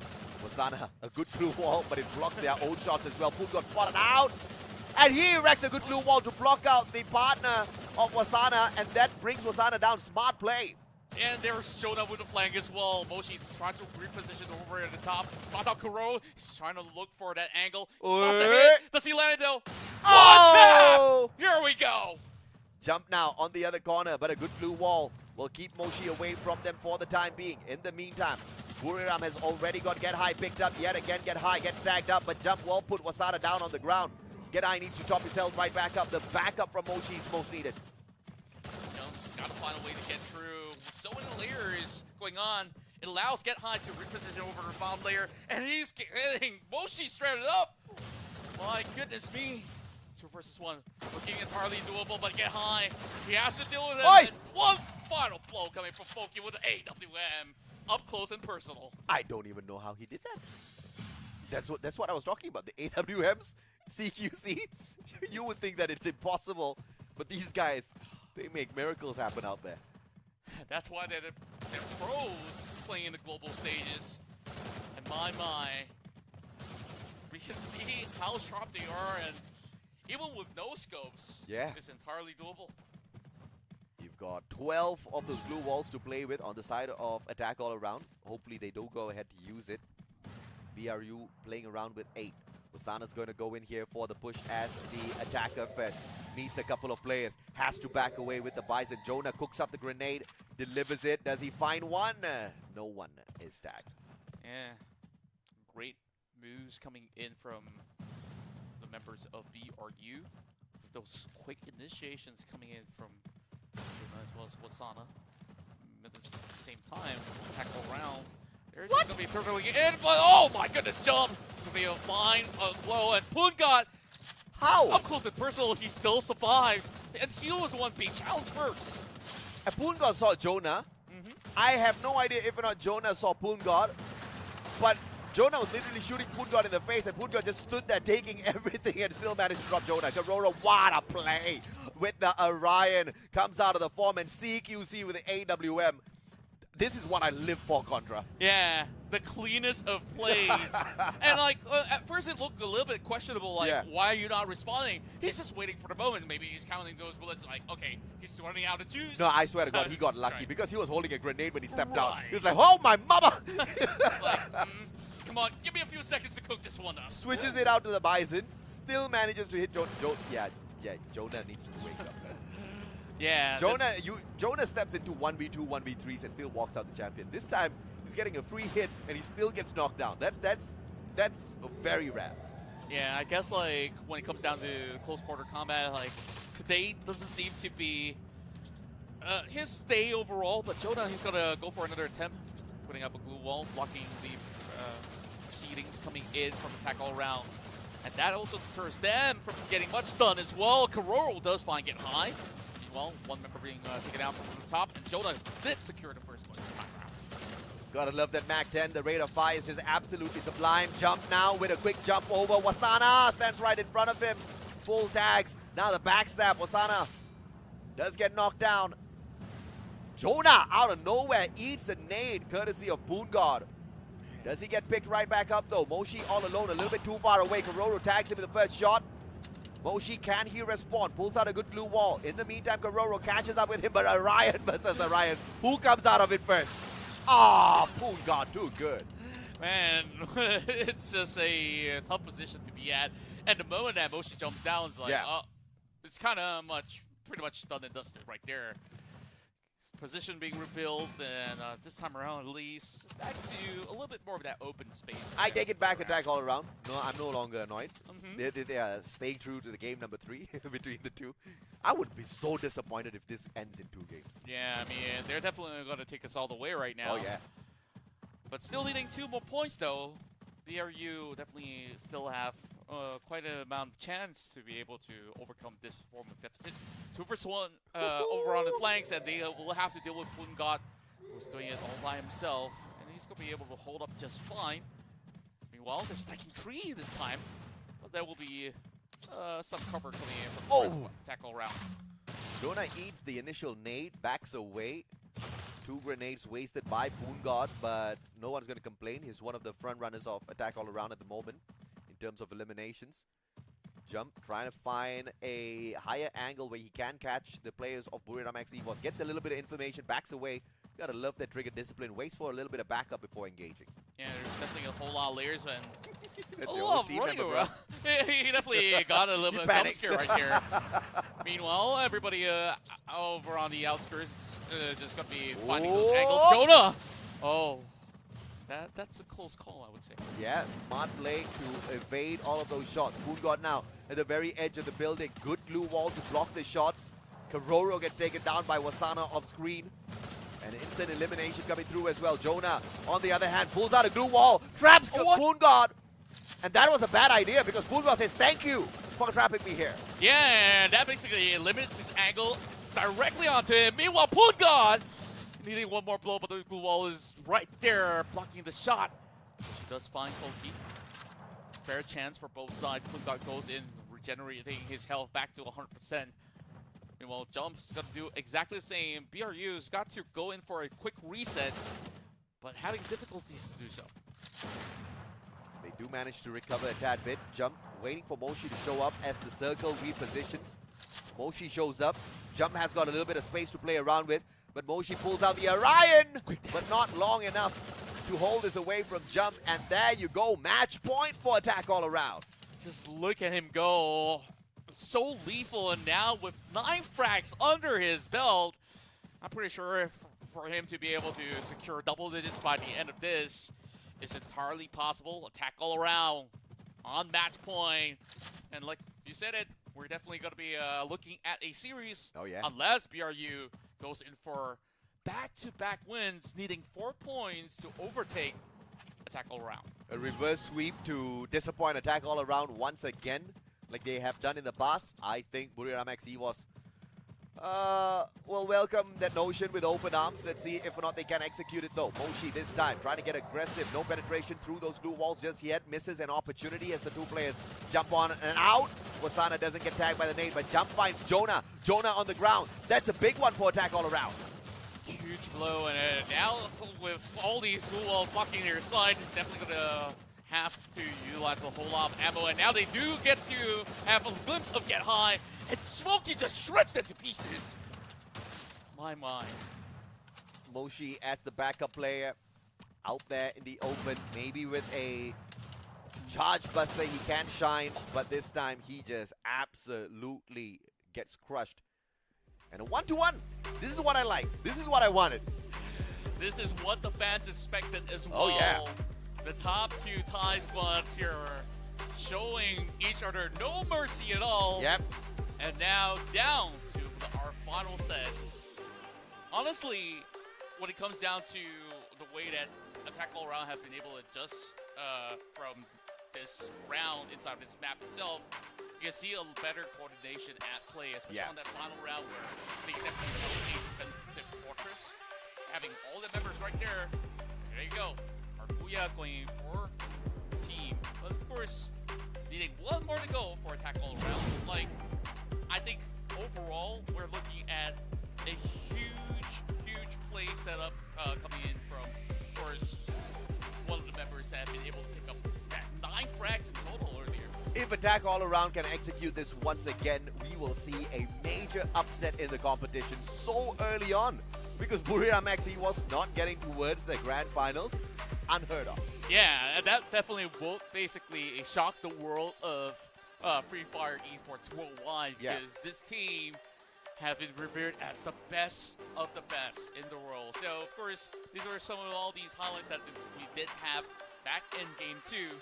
And we look at Jump on how back in the first game itself, he may not be the one that had all the attention, where that was also being supplemented by mainly Got in the first round. And of course, Bro did contribute a whole lot, but Jump across the span of these 6 victories that they had for set 2, he just looked absolutely on point. And one of the problems here for Buriram X EVOS is the fact that their captain Jonah is not having a fantastic day. In fact, he has been steamrolled round after round after round, and even in this final round available where it was absolutely crucial for him to find that initial frag, he just walks into 2 players and does absolutely nothing. Yeah, and then like it goes to show that there is a sort of reliance into some of all these members in order to get that opening for BRU X EVOS, especially on Wasana, because most of the contribution was actually coming from him coming in for game 2. 10 eliminations through 3,468 damage for Jump and a 10% headshot rate, but he is not going to complain. And I like the fact that they have the Dreki here, and this is the main reason why a lot of players from the side of BRU X EVOS just refuse to patch themselves up with a medkit. Dreki reveals your position if you go ahead and use the medkit at any point of time. And in a game like this, the last thing you want is to reveal your position. Exactly, and perhaps like even if it's revealed much later in the stages, like where it's obvious enough, like okay, it doesn't really matter because guy loves close quarter combat. Like, run at me. I got the shotgun in my hands in order to just shut you off, and he does it. Definitely does it in style. 10 eliminations so far throughout the span of those rounds that has been played up. Yeah. So Jump has definitely matched the tempo of BRU EVOS. And if you look at the skills, he's got the Tatsuya and the Kelly, and that's going to give him that speed boost. He's got that Andrew being run alongside J Beebs. That's going to give him that boost in terms of defense. So he's pretty much running a very balanced, setup in terms of speed as well as defense. And the offense purely comes through his gun skills, which I love. Yeah, and it also gives you a little bit more of that layering, especially when maybe you actually soak in the first couple of tags, that you'll be able to at least survive a couple of blows before you take a little bit of cover or have space to actually help you out. So I think like this is becoming more prevalent in some of all these competitors, where if you really want to play competitively on the 4 versus 4 setting, you've got to consider defensive firms before you prepare for all these battles, and it has been absolutely effective for both of these types of weapons. And I think one of the things that was desperately needed on the side of attack all around was to stop focusing on the safe place, trying to get that Diva pickup or whatsoever, and just go out on the all-out offense, which they executed pretty much perfectly. But it was also a contributing factor that Jonah wasn't performing. I mean, we saw Jonah's face earlier on. There were just no smiles on his face for a good reason. He's having a terrible day, and a terrible day for Jonah means attack all around is going to be smiling year to year later. Look at that. Jonah, the captain, the biggest trash talker in the world of Free Fire, him not smiling, you know there's a problem. Yeah, I mean, he's already rubbing a little bit of his, well, I want to say goatee, but it's non-existent goatee. Yeah, not grown enough, but he's definitely upset. having certain doubts in his face right now. Yeah, he's upset. He's definitely upset. And I like that. I like that because he's not upset with anybody else, but he's upset with himself. So you know he's going to come out guns blazing in a little bit. A little bit of prayers already from the side of attack all around. They really want to get through the next round, not just for the extra bit of bonus in terms of the prize pool, but also for a little bit of pride to knock out your 2-time world champs out of class squad. They'll take that any day. Yeah, especially to end an era of dominance heading into their own respective region. Yeah. I think this will definitely change the course of the pace of how the upcoming season is going to look like in Thailand. But, we definitely got to see them settle the score the traditional way, 4 versus 4, as we jump right into our final round between Attack All Around as well as Buriram United X EVOS. Let's see exactly what they have got in store for us. Buriram taking game number 1. Attack All Around making a good comeback in game number 2. And now we are down to the final one. Winner stays on, loser goes home. And I'll be sad either way because I love both of these two. Yeah, I'm actually a huge fan of both. Like, I've been watching Gun since the early days of Free Fire, and he definitely has shown up big time in some of all of these moments. But it all boils down to this. Who will be able to land the best blows will eventually advance up ahead to challenge the rest of Southeast Asia. And I think one factor for BRU XE was winning this is for Moshi to stop focusing on the AWMs. I think, you know, he had a good day number 1, but I would prefer to see him kind of dance around with the shotguns a little bit more. Kororo gets tagged up very early, but that's not going to tickle them all that too much in this initial round of secondary weapons. Yeah, we see a 3-1 setup coming in from attack all around as well. Meanwhile, Jonas spotted out, and Pungan with the opening shot, and like you said, it's really not looking great for Jonah. I mean, dude, what was that? He just stood out there in the open, not really trying to take a guess as to the positioning of the attack all-around players. He took a chance, and chance bit him in the butt. Yeah, being in such an open position as well.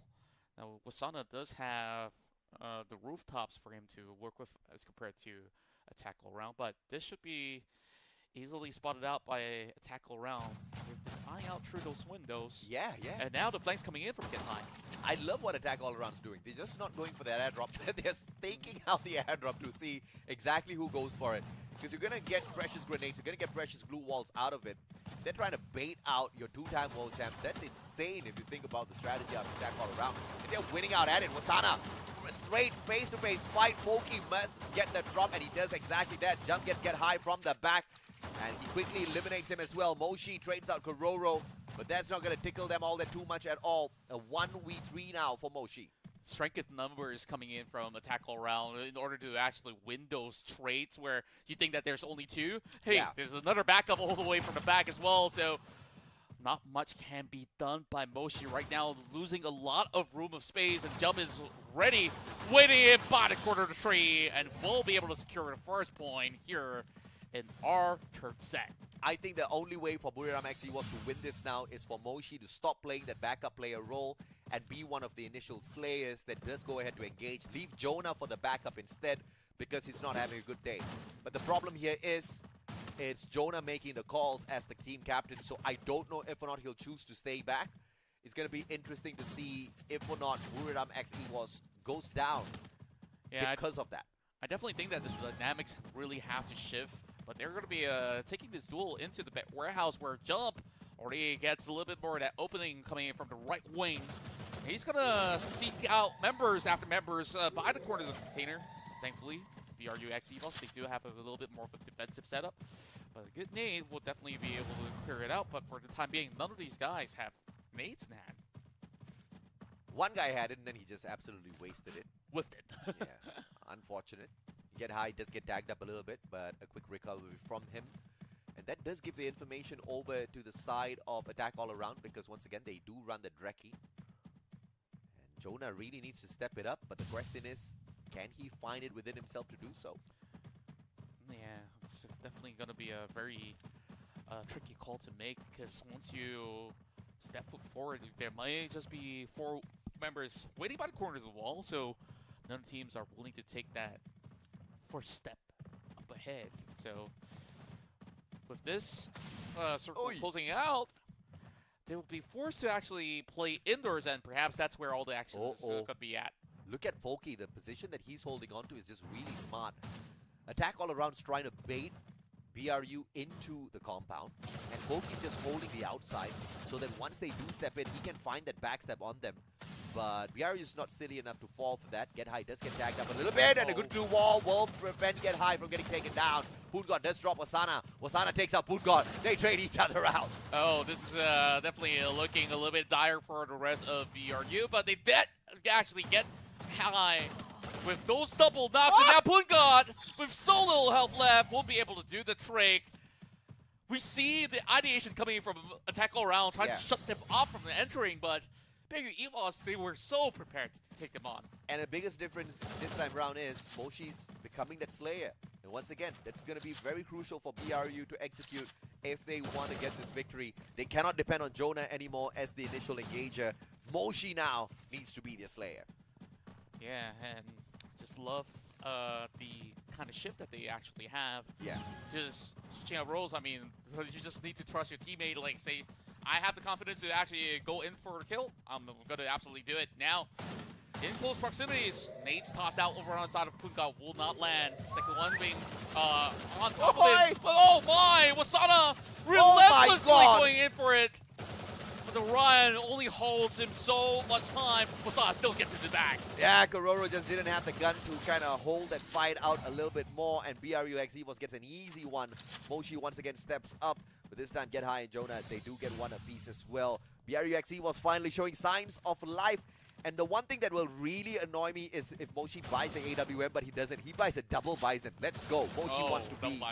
Moshi now wants to be in the front lines. That's what I like. Bullets for days. That's what we're talking about right now. Oh, he switches it out though. Okay. Throws the gun down. He says, "You take it. I want the AWM." Yeah. Okay. This is a little bit more stable now. Moshi absolutely being the main core carry for the team right now. He's gonna be able to dish out absolute monstrous damage out there. Speaking of which, shot does land on the jump.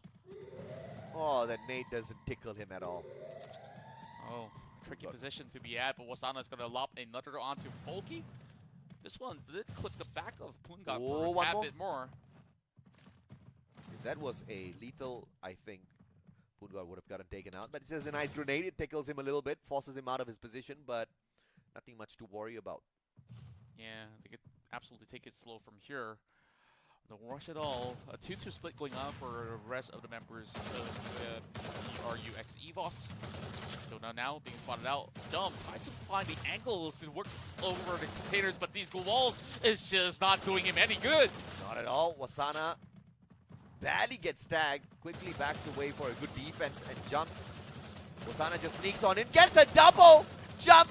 Couldn't even back up his team member at all. Kororo, the final player, left alive with the AWM in a 1v4 against your two-time world champs. My goodness gracious. That swing Yeah. to get two of them, and this is just about finding enough space as well as time, and no matter what, BRU will once again get another clean sweep. I like that. With pure brutality being displayed. Absolutely. Now, if Attack All Around wants to win this back, first of all, they really have to prioritize. Okay, they beef up their defenses. I like that. They get 3 Bisons in alongside an AWM. But the next thing they do need is to play that game of distance. Try to, and especially at Factory, you want to get control of that higher ground here, Contra. Yeah, especially creating space for your teammates at the very same time. Once you actually get those elevated angles, you just have the entire control of the way out. But we're looking at long-range exchanges in the opening rounds. Kororo being forced to put up an early glue wall. But he's got a lot more space to work with. He should be A-okay for the time being. So he's going to be camping out to deal with Moshi. Meanwhile, the other 3 members will be duking it all out indoors instead. Nobody's going up just yet. For Esek, 4 does manage to get up. Moshi finds one, doesn't get the headshot. Forces Jump to pull out a blue wall to be used very early on, but Get High with a god nade. Wow. Didn't even see where it came from. In the meantime, challenge is on. Full scoring goes. Boki is being held back with his blue walls, but he's going to seek his way out. Huge 180 spin, and that's where BRU still takes the win. And I love the setup this time round. And BRUX EVOS just outplaying Attack All Around, covering all angles, leaving Moshi with the long-range engagements through their AWM. Everybody else just shoves it on in. And pretty much it was a mistake from Attack All Around as well. Getting very aggressive, stepping into the compound of BRUX EVOS, where they've already established great defense already. A little sloppy play from the team. Your second seed out of Thailand. And BRUX EVOS can't do anything but just smile. Yeah. Meanwhile, it's also interesting to note that Jump this time around opts for the XM rifle to go into this battle. Now, 2 versus 2 into the middle. Wasana getting slightly clipped, but will be able to heal up very, very quickly.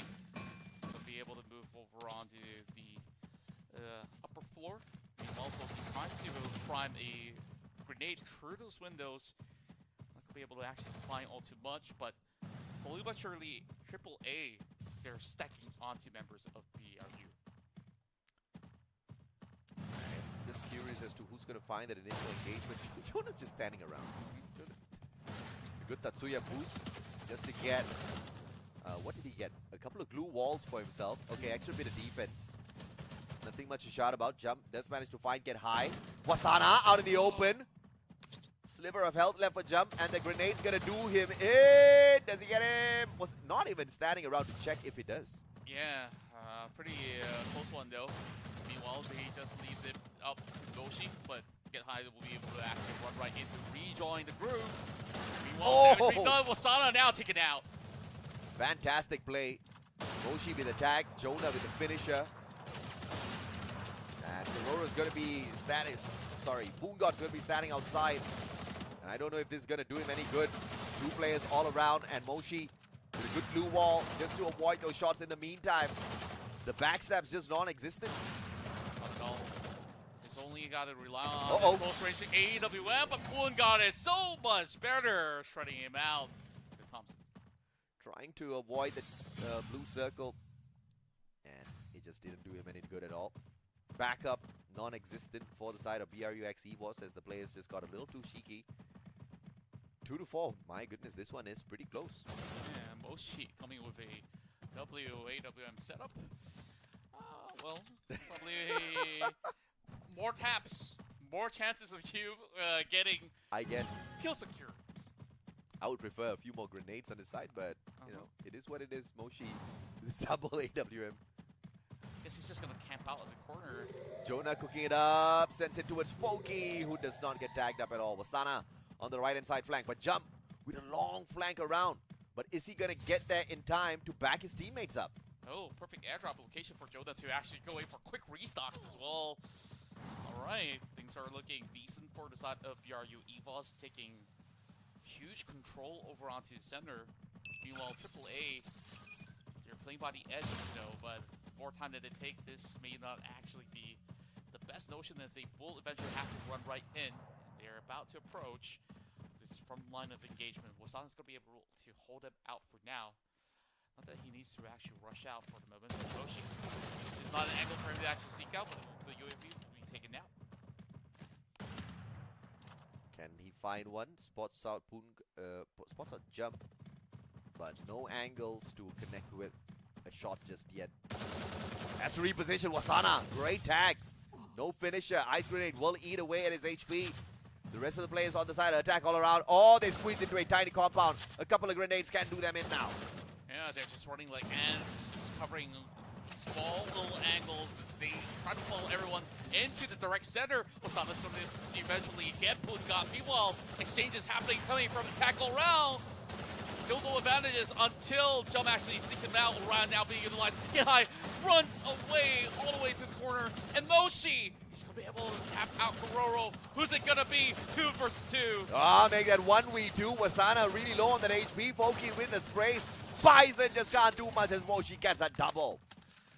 Such a close call though. It's really a matter of reaction with those glue walls being put into these corners, and oh my. BRU now eyeing for the prize. 1 point away for them to proceed to week 2. Series point for BRUX EVOS, and attack all around needs to win 4 rounds in a row. But it looks like they're a little low on resources. They will just try to pile on 3 SMGs alongside that AWM. They need to play a little bit of distance, but Clash Squad just doesn't give you much room to do that. Yeah, especially now with the terrains being so difficult as well. Some of these areas, big water, you just can't afford to dive right in. Yeah. So they really gotta make good use of these blue walls, and they will do so. Jump alongside with Boongod's block barricades the bottom layer of the bridge. Still finds a little bit more area to slide out. Control over the top end will be absolutely crucial without this battle of Wasana. It's definitely taking charge over the top.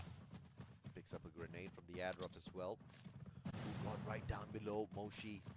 Yes, Wasana does spot him out, does get that information, but what can he do with that info though?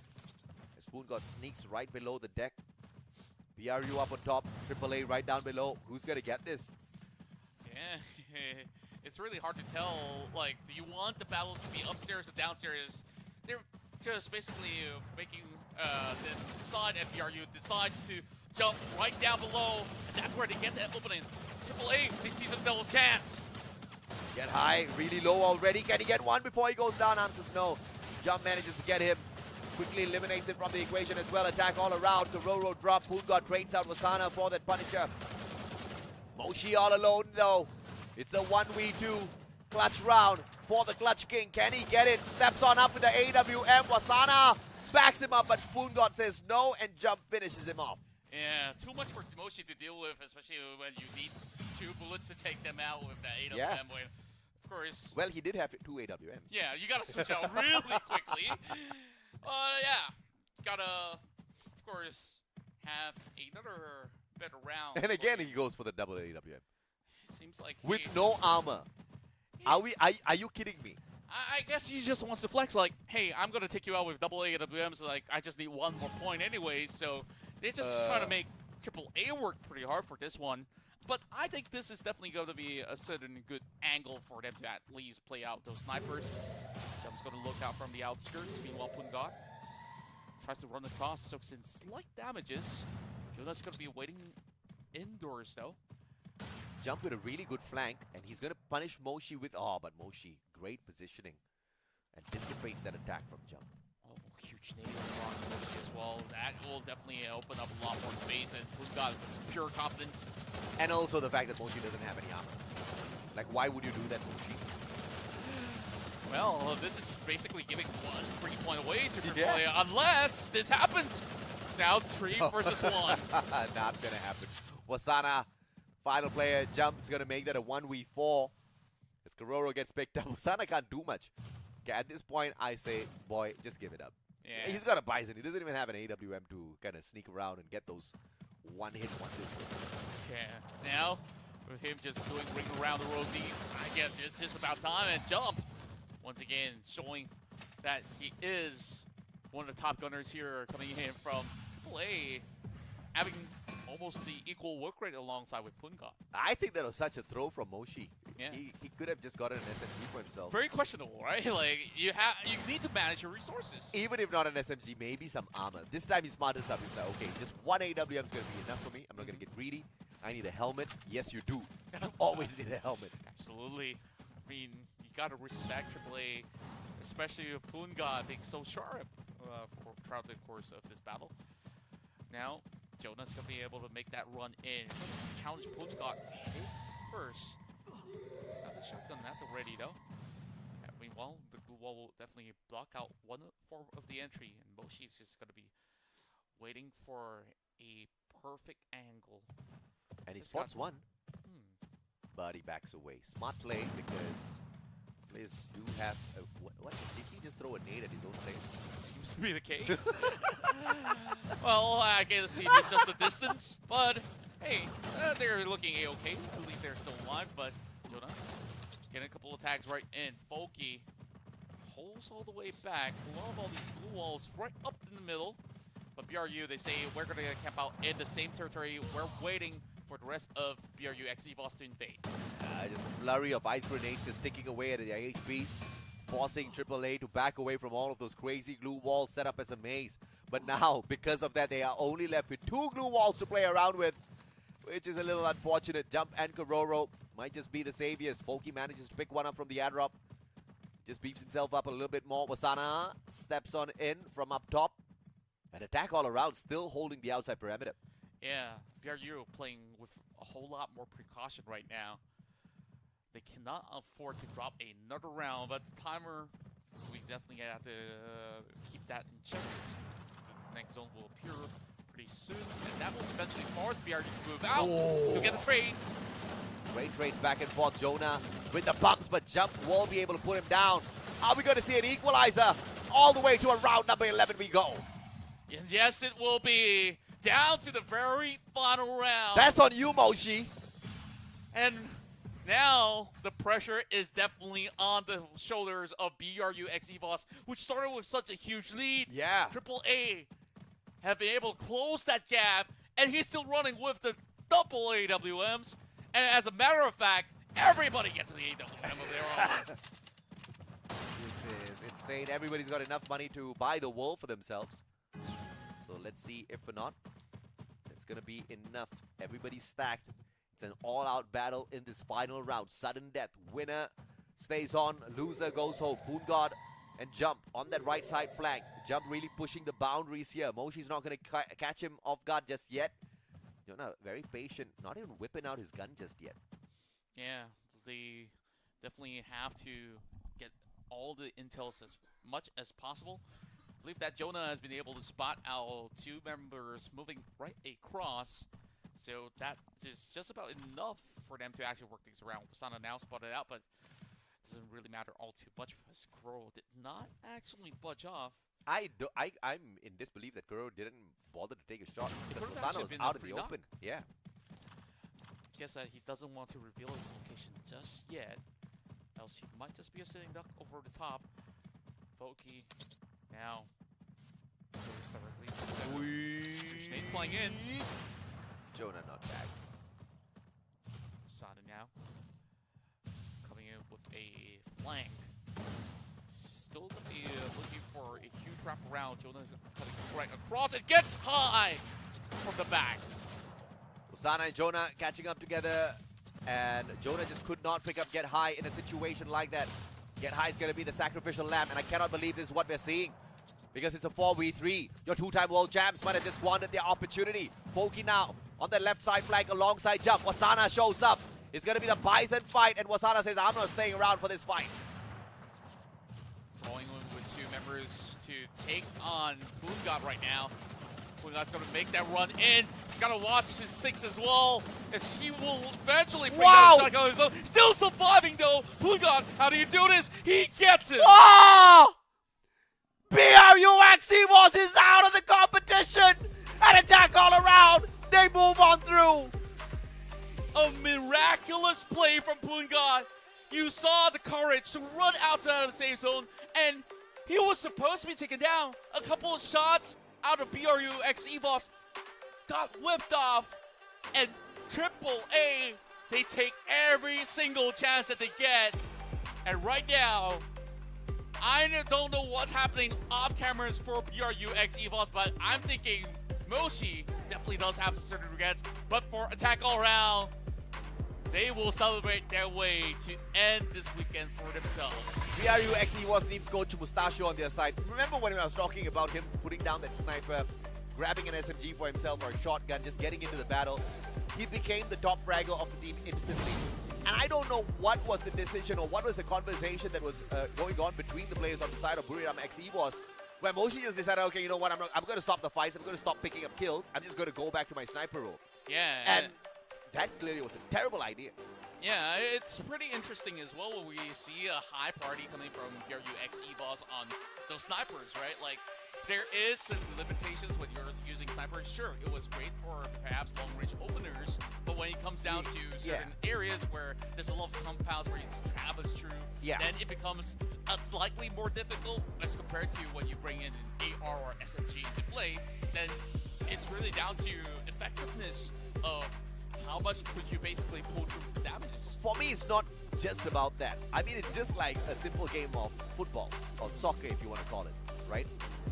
If you know one of your players is having a bad day, you don't put him as the center forward and expect him to score a couple of goals. You throw him as the midfielder. You just try to get him to control the ball a little bit and let someone else do the running. Let someone else do the flanking from the left and right. But it just wasn't the case. And what I expected to see out of Buriram XE is to pull Jonah back from that Slayer role, throw Moshi in, because you know for a fact Moshi can get the job done. And at this point, he was doing exactly that. But I don't know who made that call, but whoever who made that call, yep, they're definitely responsible for Buriram getting kicked out. Definitely a pretty interesting type of setup where Jonah basically was scoring a lot more assists than takedowns. And that is something that, you know, isn't exactly what they wanted. Sure, you had a phenomenal couple of days going into the other bracket, but you're dealing with another titan of a squad. Who knows you in and out. In and out, absolutely. And I would definitely say that Jump overall throughout the series have been absolutely consistent. And he was mostly effective because of all of those long flanks around. And Moshi kept holding on to the back lines with the sniper. And that sniper was useless because Jump was that guy who was annoying him with those flanks. And now Moshi couldn't keep an eye on the center of the field. All he needed to do was just try to take Jump out of the equation, because if he doesn't, Jump's going to take that backstab. So Jump pretty much disabled Moshi. And that is one other thing that could have changed if Moshi just stopped playing the sniper.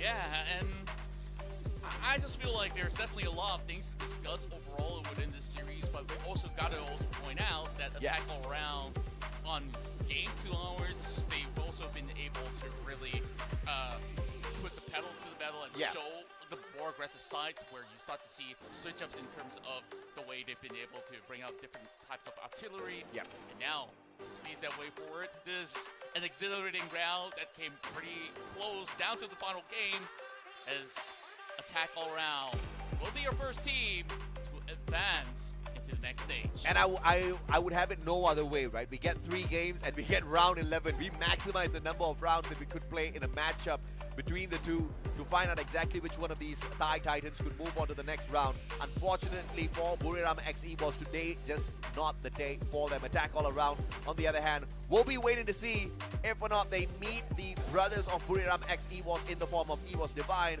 or if it's gonna be Morph Team. Yeah, Morph definitely had a fantastic run throughout the course of the year, and now going up against EVOS, I think this quite similar of a story of what we see from the Thai region, but Indonesia, I would say that this is probably a region with the utmost amount of talent.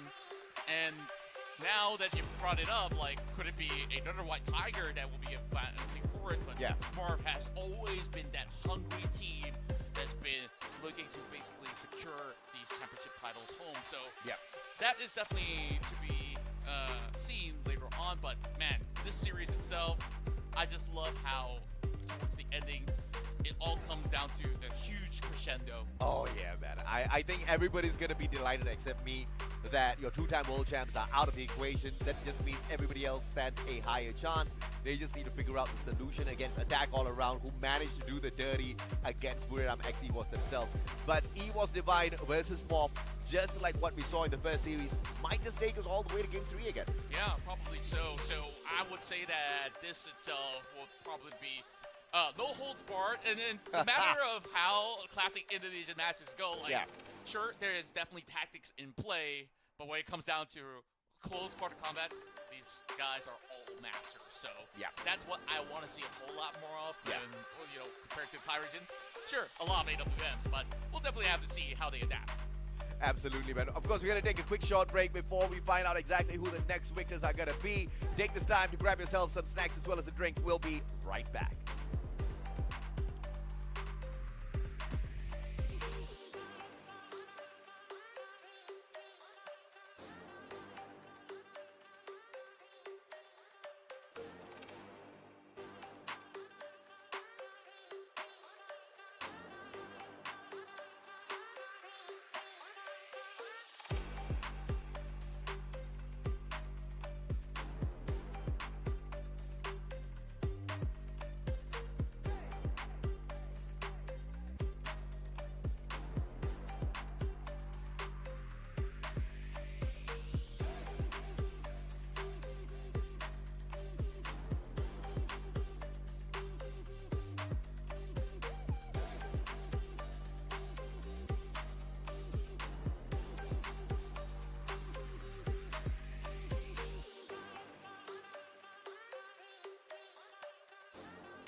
back, survivors, and this is the Free Fire C Cup Class Squads. As right here we have Mustacho, AJ, and of course my name is Contra, where we're going in for another epic series between some of the best teams of Southeast Asia. And this time around, we're gonna have 2 Indonesian squads, and only one will prevail to make it into the next rounds. Mob team goes up against EVOS Divine. EVOS Divine with the Wonder Child in their ranks as well. The 14-year-old kid is looking to get it done again. I think the first time we saw him in the competition, he had a great start and then kind of fizzled out a little bit later on, but I'm waiting to see a little bit more from him. And this player itself is revered to be one of the kings of 1 versus 1 battles.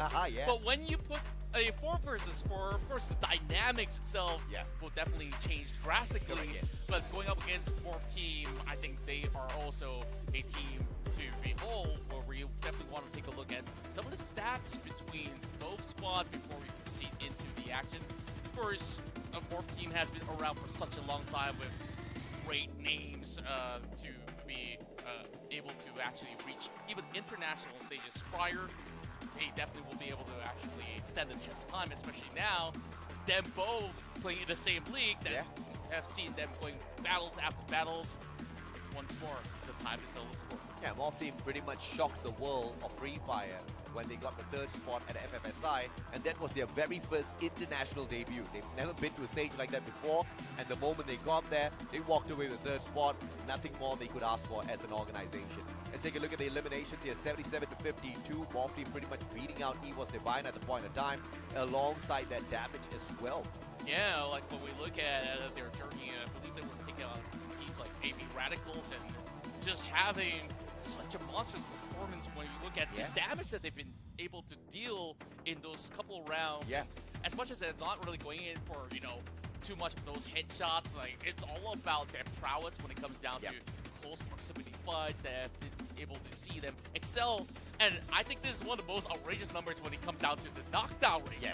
Yes. 111 points of knockdown. I mean, 111 to 65. Look at the rescues, 23 to 6 on every single aspect. They just seem to be outdoing the players on the side of EVOS Divine. Let's take a quick head-to-head here between PU as well as Javra. 23 to 19 eliminations. Of course, PU wins that out. 8,000 to 7,000 damage. PU wins that out. 40% headshot to 31. He wins that out. Every single angle you look at it from, it's going to be Morph Team. Yeah, and this man is all about that pure aggression overall. And I'm just looking at these numbers that it's just certain that a player could just lend 40% of those shots. Like, a little bit more improvement season going on 50, but even so, like, it's all about the mastery of different types of weaponry when it comes down to Clash Squad battles. Because everybody starts off with those pistols, and that's where they really gotta, of course, hit the mark from the first of the rounds. But Javra definitely has a lot to offer from his showing on those first round. Though both sides have definitely seen pretty much clean rounds going on their favor in the prior matches. Of course, I would have loved to see Rasia being in that head-to-head, but unfortunately, his prowess and his skills in the competition thus far has not truly reached its peak just yet. But let's take a quick look at the active and passive skills here brought in by the players. It's going to be the A124, Dimitri, Orion, as well as K for the combination this time around for Morph Team. Yeah, I really do love the form of diversity, but of course you still have the staple right here.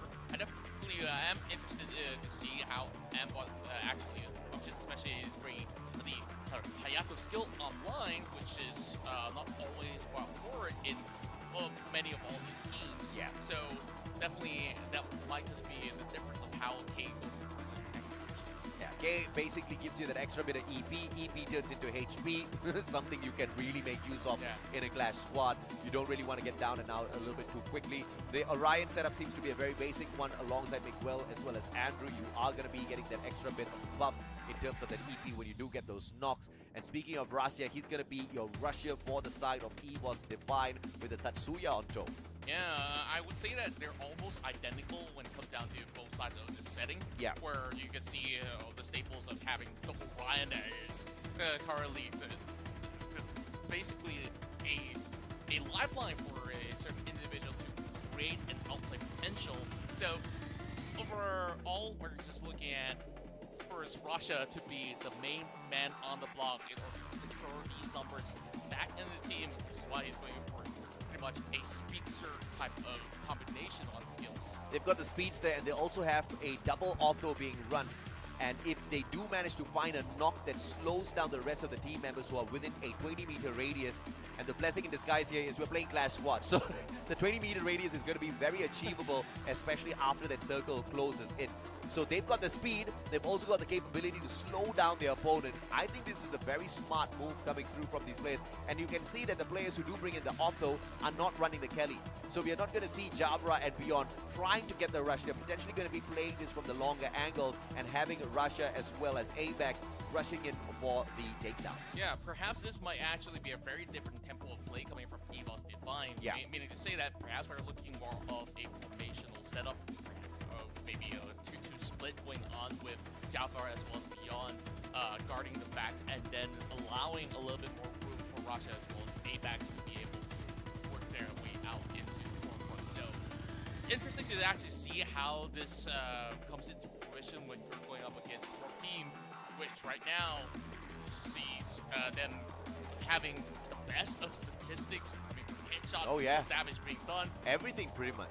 Yeah, and these guys are all about bringing in the heat in those close proximity fights. So, fourth team probably will be able to eventually find ways to crack some of these pressure coming in from people Divine, even if it's going to be coming in from a little bit of long range. So, love that we actually get to see a little bit more of what the players are up to as they're getting set up for their upcoming match. No signs of nervousness on both ends, and that's always good. And once again, just look at Russia. At such an early age, jumping into the competitive Free Fire and already garnering so much attention. You can always see this chap just having pure absolute focus. And I just love the level of confidence with them having a couple of jokes to crack out before we hit into our first battle. So definitely gonna be pretty interesting once we do get ourselves into the game. So, fourth team, I think that with whatever they've been able to achieve in past, should be able to match up right now. So, of course, let's see whether or not can he wants to find the odds of whatever is left in the statistics tank. This fourth team is definitely going to be one hell of a challenger to take it off from Divine. Both teams playing from the exact same spot, so that gives them a little bit of room for intimidation, perhaps just through their body language and confidence as they head on into this next matchup. And Morph team definitely looks very, very confident. EVOS Divine really needs to show off at least in this game number one if they want to knock down that bit of confidence from the side of Morph if they want to take it.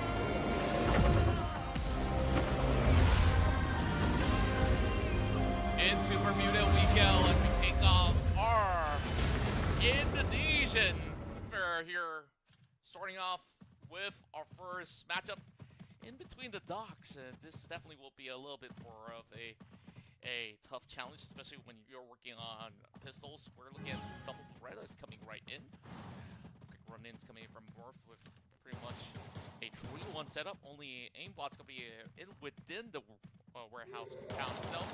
Miles being brought out by Russia. Brought down to 50%. No biggie, as he's going to be able to top his health right back up. But the aggression from the Wonder Kid instantly on display. AVAX will spot out Pew. Couple of Pew-Pews, not going to be able to take him down just yet. We're just looking at the rest of Morph team solely controlling regions of the map, starting to actually pull out more and more of that spacing against EVOS Divine, where they couldn't afford to really proceed much further forward, having so many of all these areas being guarded off by Ambot. But he's about to receive a lot of attention coming in from the Tigers themselves. It's a pretty much dragged out fight at the very start, and I understand that. Both teams desperately want to get the pistol round to their side because that's going to give them the resources for this next round. But dragging this out a little bit too long is not going to serve Morph team well at all, as the circle is going to be forcing them in. And there's just no more room to hide if EVOS Divine decides to execute a quick rush. seems like they definitely do have a certain formation to eventually wrap things around if they want to go outskirts, but currently it will be a huge risk to take, especially with such a huge stack coming in from Morph. So they're just going to play around the clock this time. Zamba already taken the higher angles across these containers, expecting members of Evo's Divine to cut through. Russia spotting on Maal and his speed as well. This guy doesn't give an inch at all. Ambot down on the ground as Apex finds his head from the back. Goja's going to be able to continue to pile them with all of those shots, and Pew, the final survivor, has got nowhere else to run. And Rasya, what a rush! Oh, absolutely love the way they've been able to go in for those double stacks and just sniffed out Morph Team's plan, hiding by the corners of those containers. And eventually, it wasn't too much of a defensive position that Morph Team actually had that actually gives Evo's Divine a lot more room to just play things through. So things looking absolutely clean to start off the round here. Russia getting 2. And great support coming in from Beyond. He got 3 assists, tagging on to majority of these members of the Morph Team. Big word done, and it seems like they want a little bit more. Not a lot of overspending here from the side of Evo's Divine. I like that. Just purchasing those mini Uzis. Not too expensive, but Beyond going for the more expensive one, which is the AC-80. Double tag on those shots, gets you that extra bit of damage. Good glue wall, but doesn't even have much time. At that ad drop, manages to sneak away one quick grenade, and out he goes. Yeah, and it seems like he is being pretty much a little bit of a menace going on to more. As much as he was being spotted out, he definitely has just about enough speed to actually get off the radar for the time being. Meanwhile, Morph is just holding on to the sidelines, and this form of chokehold that Evo's Divine is currently having is gonna leave very little room for Morph Team should the phase close out. Let's see exactly what the setup is gonna be like here. Both teams just waiting for the other to make a move. Javra has got a good position, bird's eye view, spots out Maal on the cross, knows exactly what he needs to do, but turns around at the wrong time. Maal has an opportunity to push that backstab, but Apex uses that opportunity as well to move on in for the shutdown. Maal has to gather his courage to cross that open land once again to back Apex up, and Apex gets few. How? He's just going for that quick peek, and he's still going for it. 1 HP left. Will be taken out, though. Bion with a double nade landing onto Morph. They're all being pincered into the shack. Nowhere to run, and Jafra tries to buy a lot more time to be able to actually utilize what he has in order to get the round back for Evo's Divine. Clearly, numbers mean nothing here because we saw Morph Team being better on every single stat, but Evo's Divine just outplaying them on every angle in the first 2 rounds. Yeah, I just love the tactical plays that comes in from Evo's Divine. First, you take more of that spacing, and Morph Team wasn't allowed to actually move into a safe corner, especially once the phase does shrink out, so there wasn't really much room for them to play around with. Now, at least with a couple of buys going through, Morph Team might be able to stand a good chance. So they try to get a little bit more of a widespread this time. 2-2. Meanwhile, it's 3 stack over on the side of Evo's Divine. Bion goes in to try to open up a little bit more of that room, but Pew! He has to take this shot all the way from back.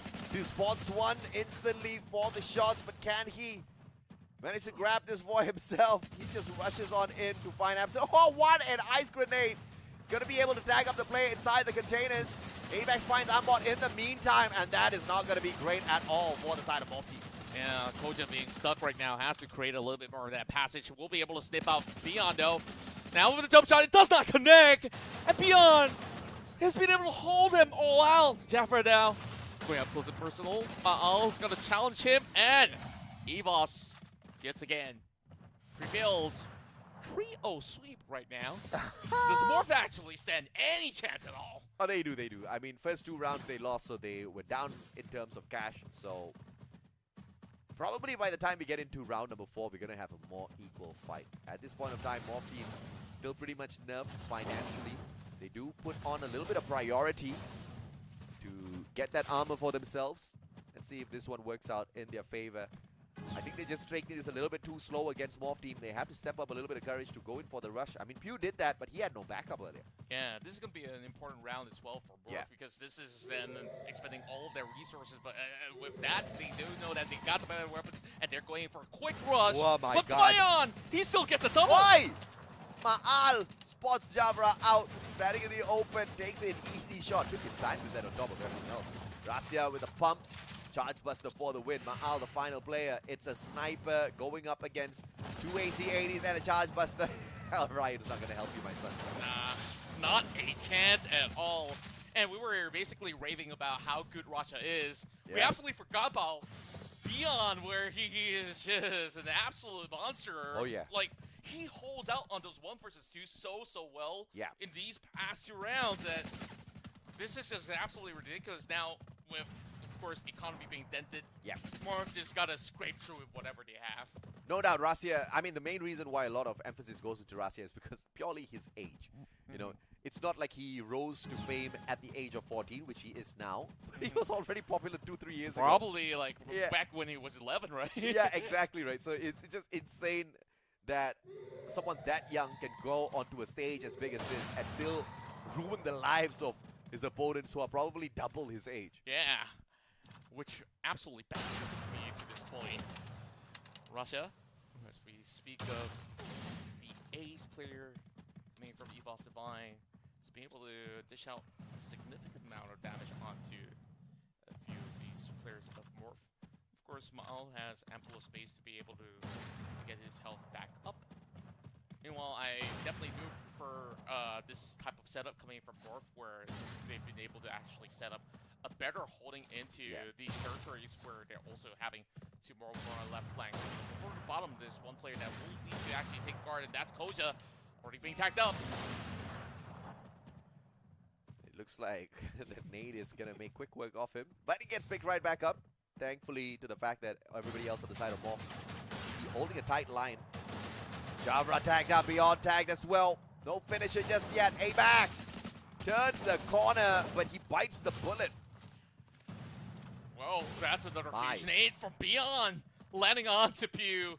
That is going to be a huge opener that allows Beyond to go in for the rush, but the moment he steps up, Aimbot is there to hold out. And Rasia with a CQC on that AWM. You hate to see that if you're the opponent. Jafra with a mini Uzi, he's going to punish Koja. I don't know what Koja was doing, but that was just unbelievable. And Jafra, he goes in for that quick swap as well. Now down to the battle of bottom corner of the staircase. Oh. No 1v1's possible. More of this time outnumbers them. Yeah, Ma'al steps it up for sure.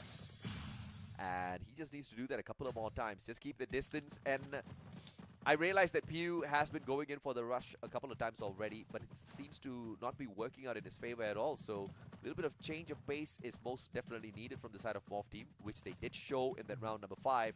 Just want to see a couple of more of that. Well, EVOS Divine going to run away with an easy game 1. Yeah, and they're basically taking a little bit more of a better control over the first of the map. Meanwhile, this time, EVOS decides to split up with an individual in each respective pound.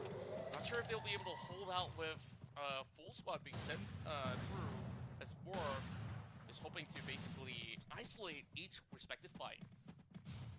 Beyond from afar, can't do much.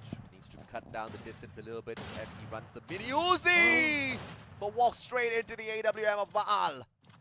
Man, Javra was just waiting in the wings as well, but he couldn't really get this thing through. More such a massive clearance. This is where Aimbot takes what he gets, just rushing right through.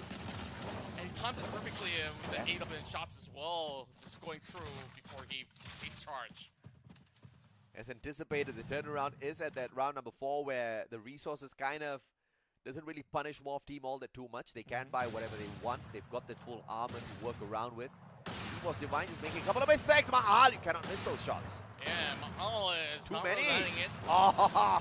But he just still get the job done. So he was just buying a lot of time. He's just looking for assists, perhaps. Yeah, maybe.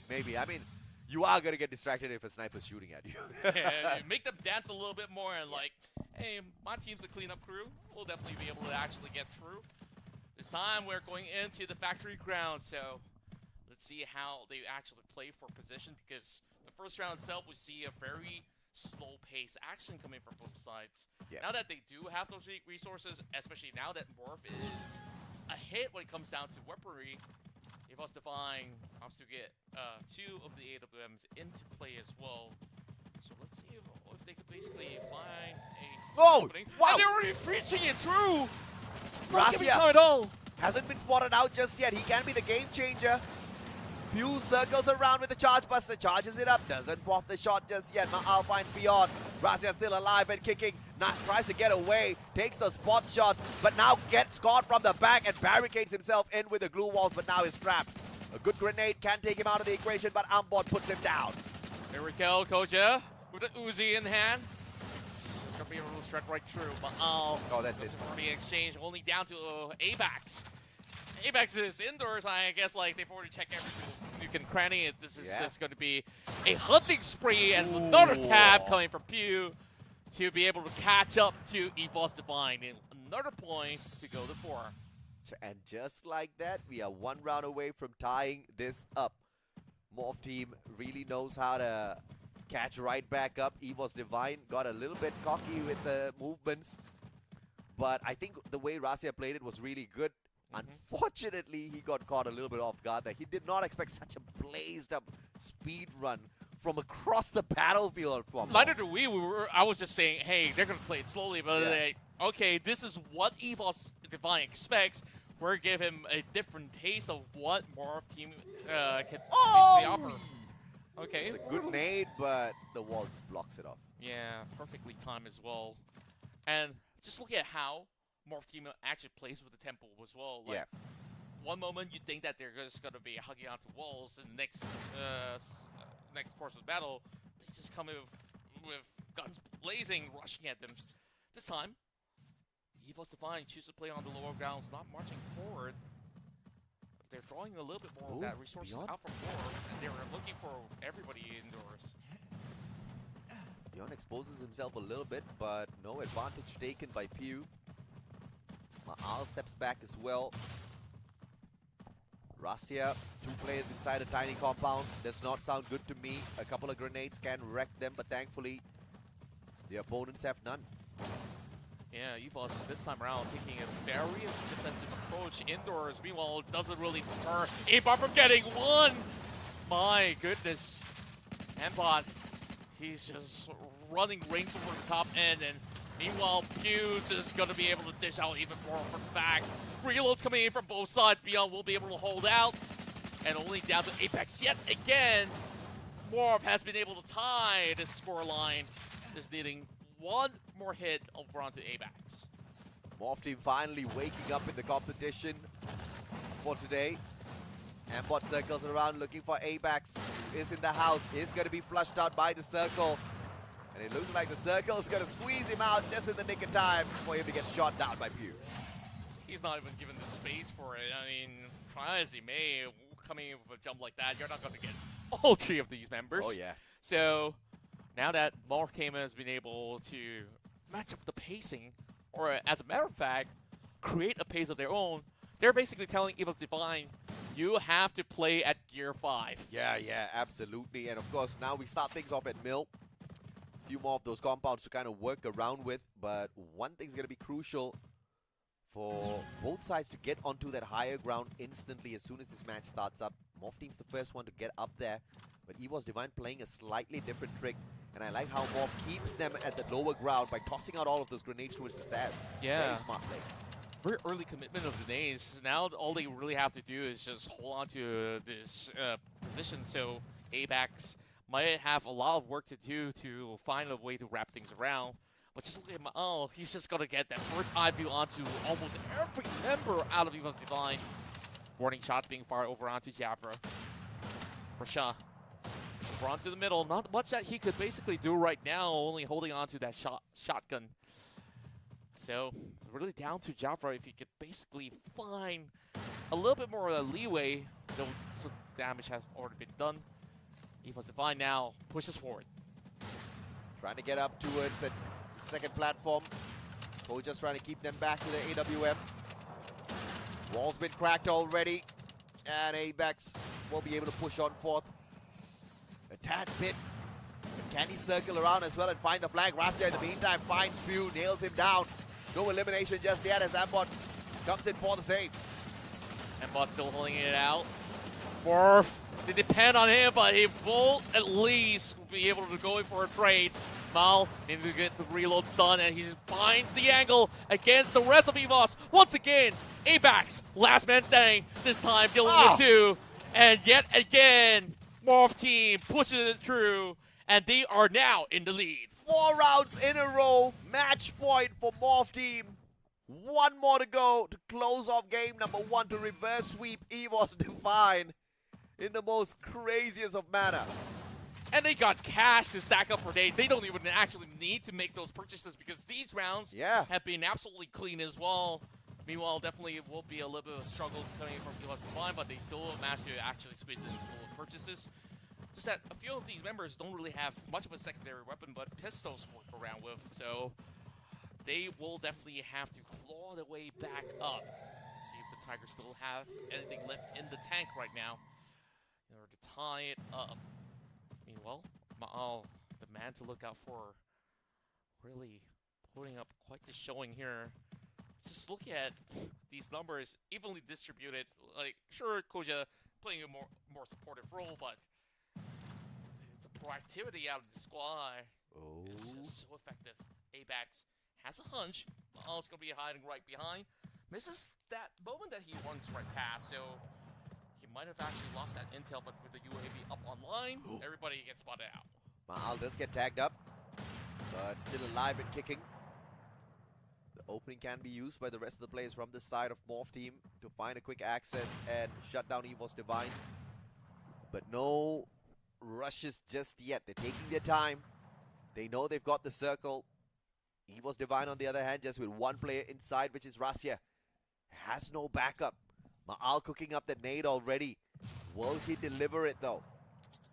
Oh, he's talking about the tech corners. He has a little bit more of a leeway right underneath the bridges. And here comes Jabra holding on to your life as he challenges Pew. 1 versus 1, and Pew forced to bring up even more cool walls to defend himself. He still finds a little bit more of that grease, still surviving, and buys time. Oh and my EVOS, God! they got absolutely crushed here in game 1. A reverse sweep by Morph team. EVOS Divine getting the initial 4 rounds. And just when we expected things to turn around, it did, but not the way EVOS Divine thought it would go. They thought maybe a little bit of back and forth, and then they win out game number 1. But Morph team said, no, sir, we are here to absolutely crush you. Yeah, you just absolutely can see how Morph team has been able to just solely put on that chokehold from the positions that they were at. Yeah. And even despite EVOS coming up with defensive ideation, it didn't seem like the trades were ever going on their favor, because every single time that they go for fights, they were outnumbered. I mean, we saw how Pew was moving in that fight. And it's insane that he didn't get taken down. Yeah. He had a sliver of health, and instead he was the one that managed to get the knock. An instant elimination for the rest of the side of EVOS Divine, and Morph team takes it 6-4.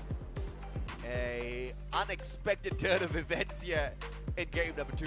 Just a phenomenal display coming in from Morph team, and they will now take the lead here in the series.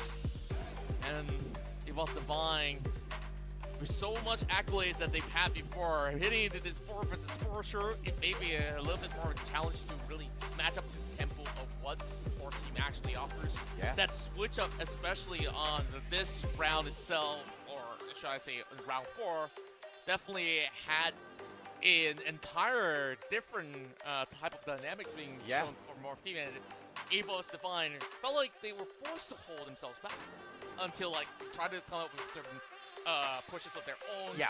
By then, Morph already had the better angles to work with. And I think it was EVOS Divine did not change anything, but it was Morph team that did a lot of the adjustments. Initially, we saw Pew and Koja consistently going in for the rushes, and it just wasn't working out in their favor. Yeah. And then you saw them change the pace up. They wanted to hold back a little bit. They let Ma'al get a couple of long shots, kind of nerfing the pace of their opponents. He was Divine a little bit before, of course, executing that maneuver in for the rush. 9 eliminations through 3,878 damage. Pew, your champ. And I tell you, the final play, the final round was where you know this guy was meant to win. He is the real deal, Yeah. and that play itself was just the icing on the cake. Like, for him to be able to stand toe-to-toe and really hold himself out there Yeah.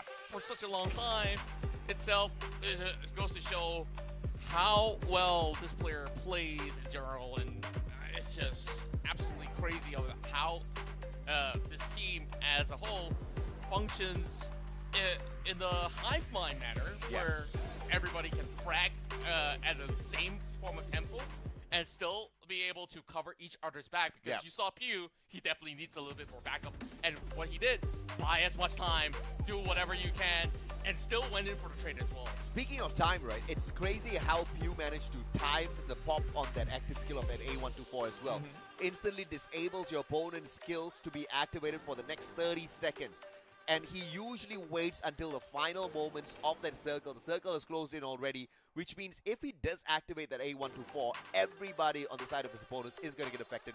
They can't use their active skills anymore. Yeah. Pretty much redundant. And I think like that's really important that you actually point this one out, because that denies all that final hurdle abilities that they've been saving up. No for. Orion to worry about. Yeah, and with that, like, it just creates a lot more of that open battle where Yeah. your team will be able to have enough walls and even more of that resources Yeah. to basically turn out those battles. So I think that itself is basically a big brain move coming out of both teams. Absolutely right. I mean, he's an MVP on every single stat, as well as the big brain plays. The timing has been perfect. The mechanical skills out of Pew has been, you know, pretty much integral. But Ma'al is my second MVP for sure.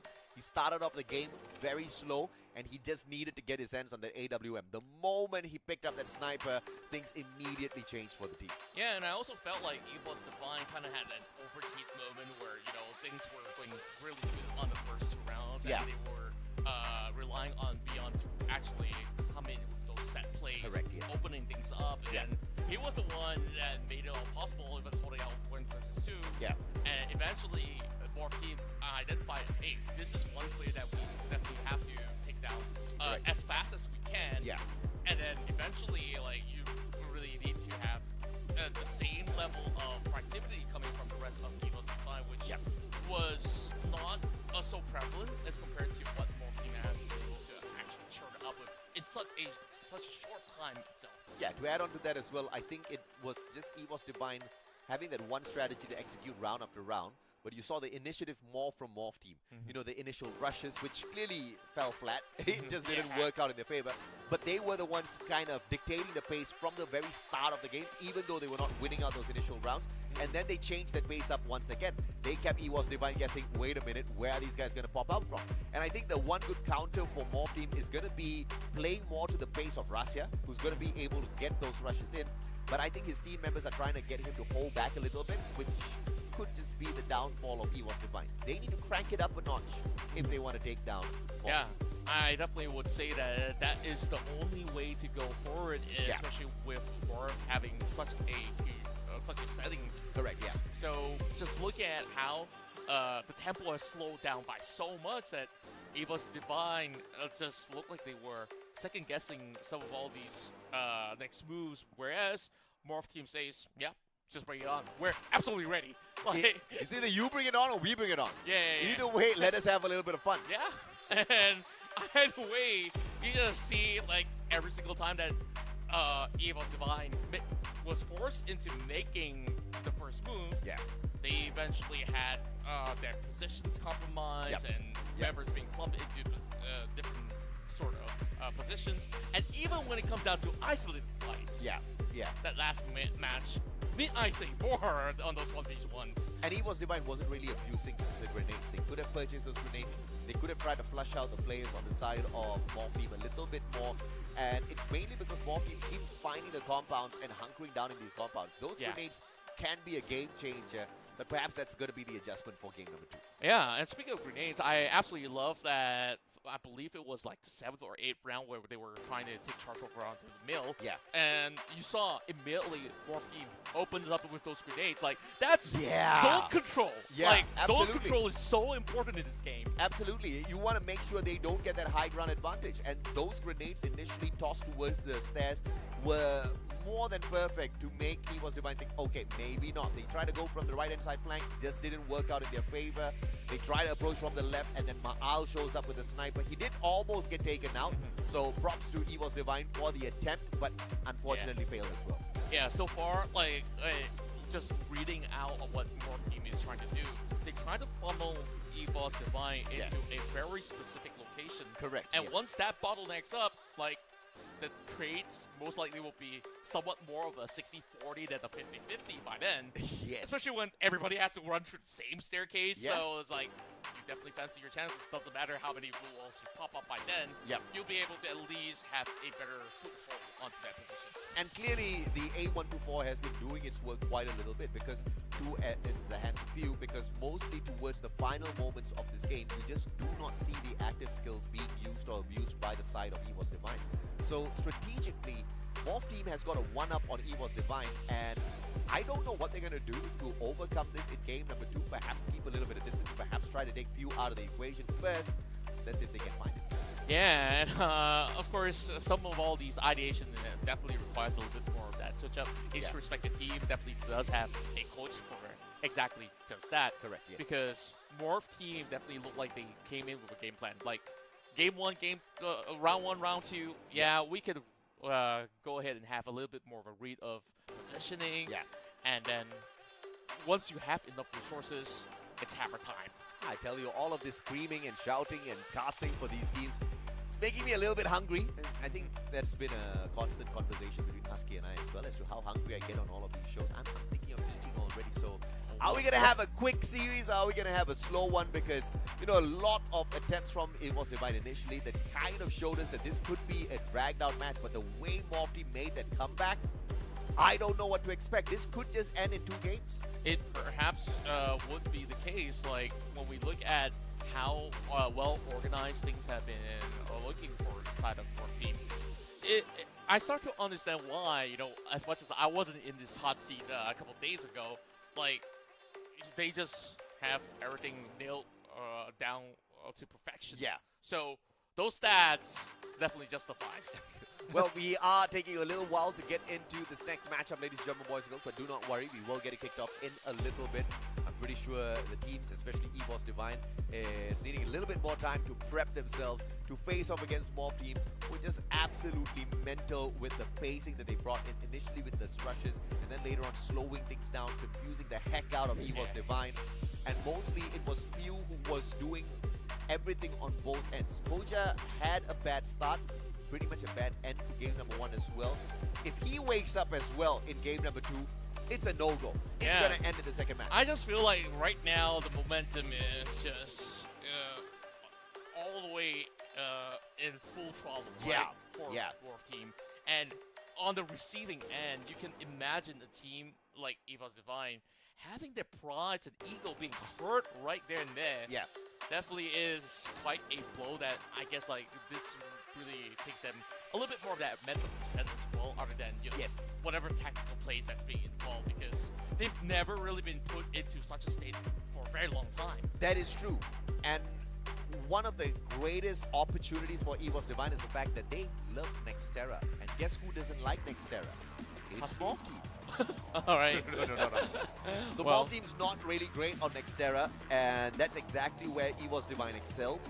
So from that point of view, you could just see this pushed into a game. Yeah, and you could see that there are certain So there is- concerns over on the side of Morph. Meanwhile, everybody huddle up over the side of EVOS Divine. Yeah, I think there are a couple of issues here. That's why we are delaying the match for a tad bit. Bear with us. EVOS Divine just trying to get their device fixed. And I think it's Rasia. Look at the kid jump up. He's just so eager to actually hop back into the match. He's so small that even the smallest size jersey seems to be an oversized tee on it. It seems to be quite the trend now these days as well, coming in from teenagers as well as, you young adults. I don't think that was intentional though. Yeah, it's not intentional, but I think like Razia's I like, love the look. As well. Razia's like, do you have something smaller? And they said, no, we don't do baby tees. Well, I guess like of course he could already walk and run. So of course, Russia still got a lot to prove. Mom's here. like, just get over it. You lost. Yeah. There's nothing wrong with your device. And they're like, okay, we're just gonna wait until we get the queue time, and maybe one of the players is in the washroom taking a little bit of longer break. We never know. Absolutely, man. Oh, he's back. Oh, wait, that's Marshall. No worries. Oh, well, he's just off. Yeah, it's just a little dark sitting in the corner. It's waiting for the match to start. We understand. We're waiting for the match to start as well. Meanwhile, of course, we just see this whole team thrive all together, but I still can't get over that play. I've not seen movements that smooth. I don't even know whether he was lucky or that was just pure skills, man, because the dude should have gotten shot down at that point. Yeah, it should have been shot down like in the first 2 seconds as well.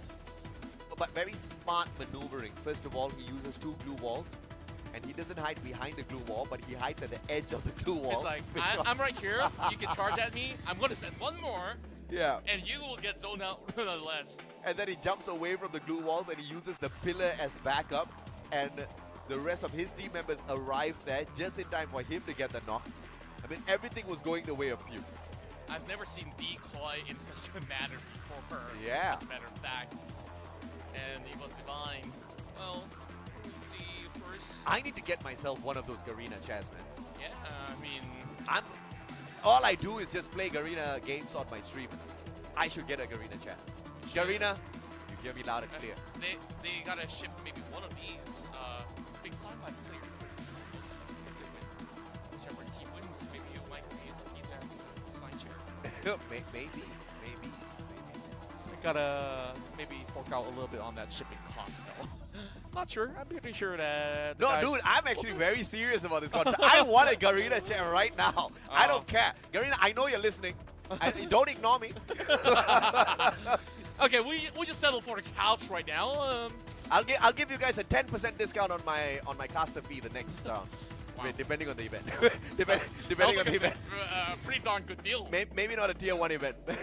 Maybe the next tier 2 I want event. myself a chair too. 10% discount, Garena. Come on, it's a good deal. It's a very good deal. Free advertisements on my streams as well. Yeah. Of course, other than chairs, like I absolutely love the whole setup. Where, Yeah. You know, we got the earmuffs as well for teams to just continue to stay focused. Aski and I were talking about the earmuffs on Razia's head. Yeah. They're bigger than the guy's head, so. Pretty sure it takes a lot of adjustments to get there. Like, for a player of that caliber, like, probably Those you are can not take it earmuffs, off. those are head muffs. Yeah, you can even take it off and maybe he just play just like how he does. From what we see. With them being that oversized, the guy can probably hear it because there's still a lot of gaps. Yeah, probably so. Meanwhile, the rest of the teammates says, we don't need it. Like, we just go on our days. Okay, Boss Divine. Probably earplugs. I think we've had enough of a pause now. I think we need to start it. Even the audience is getting a little agitated. They're like, start the match. You know, it's not up to us, right? The casters don't dictate this. They're always raging at us, man. That's why, like, Start the match. Stop talking. yeah, like, they can see clearly that we have just a sofa with us right now. Look, I would start the match if I could start the match. I'm like, you're not ready? I don't care. Let's go. Yep, but of course, we definitely give parties to the team, and we definitely do get the green signal right now for us to get right into game 2. So, with all the calls being cleared, it's all down to Eva's Divine to overcome this deficit in order to match up with Temple of your team. Was that a technical pause or a tactical pause? That's what we need to find out, because if EVOS Divine gets this next win, that's probably because they took the momentum away from off-team with the pause. Perhaps so. We see a little bit of sign of fatigue going I- over. I've done too many tournaments, and I know that's a thing, okay?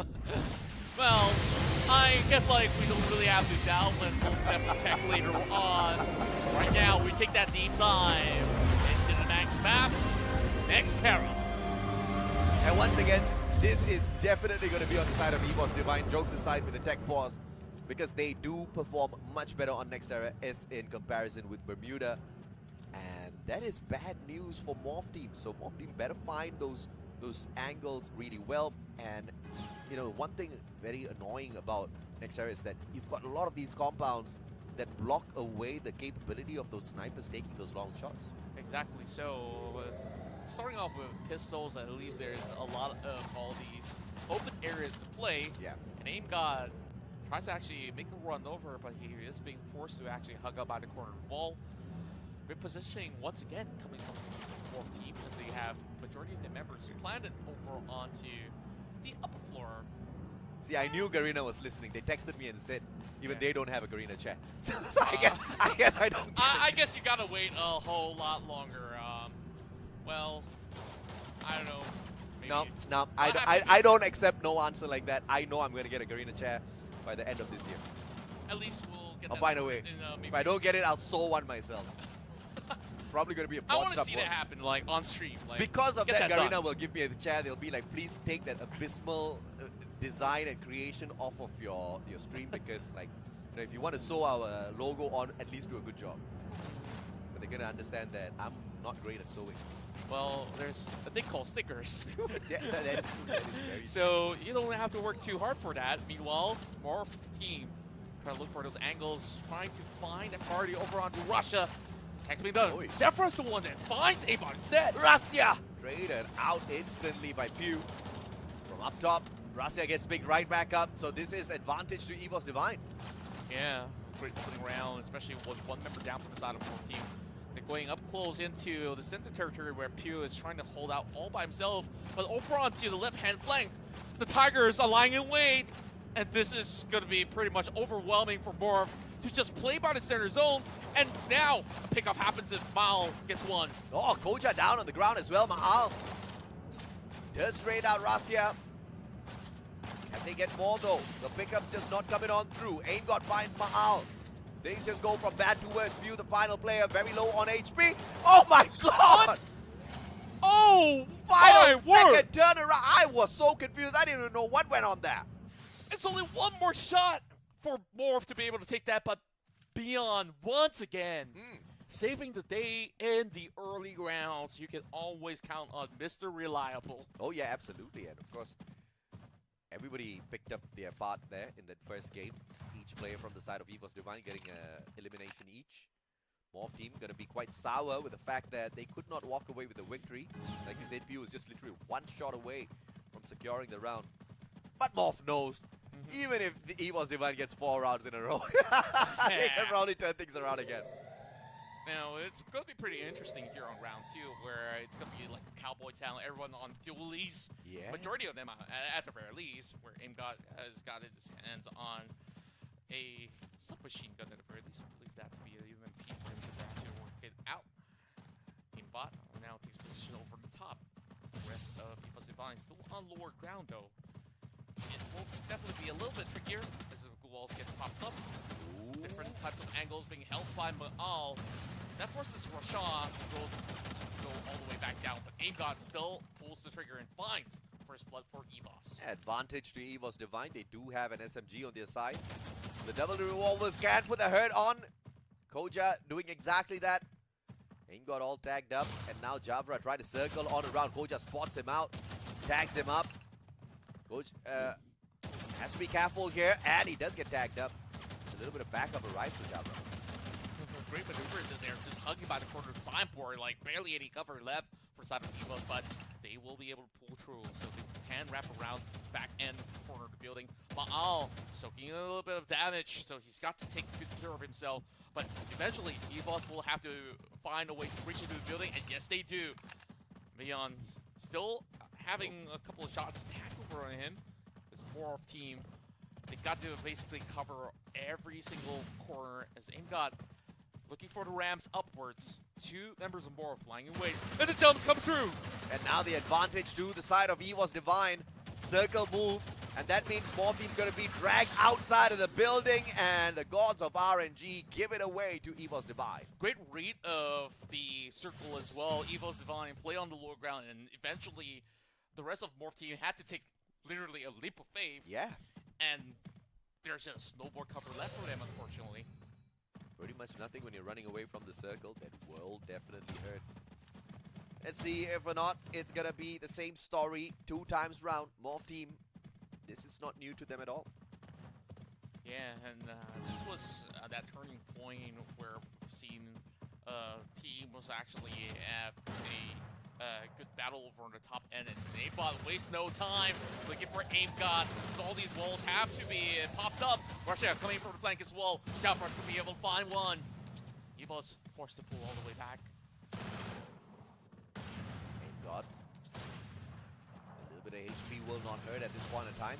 Let's manage to get the top up. Beyond on the other hand loses this a tad bit from the opposite side. I love the fact that Morph has split off into 2 different sides, but Ambot gets snagged up. Beyond shows up and goes right down.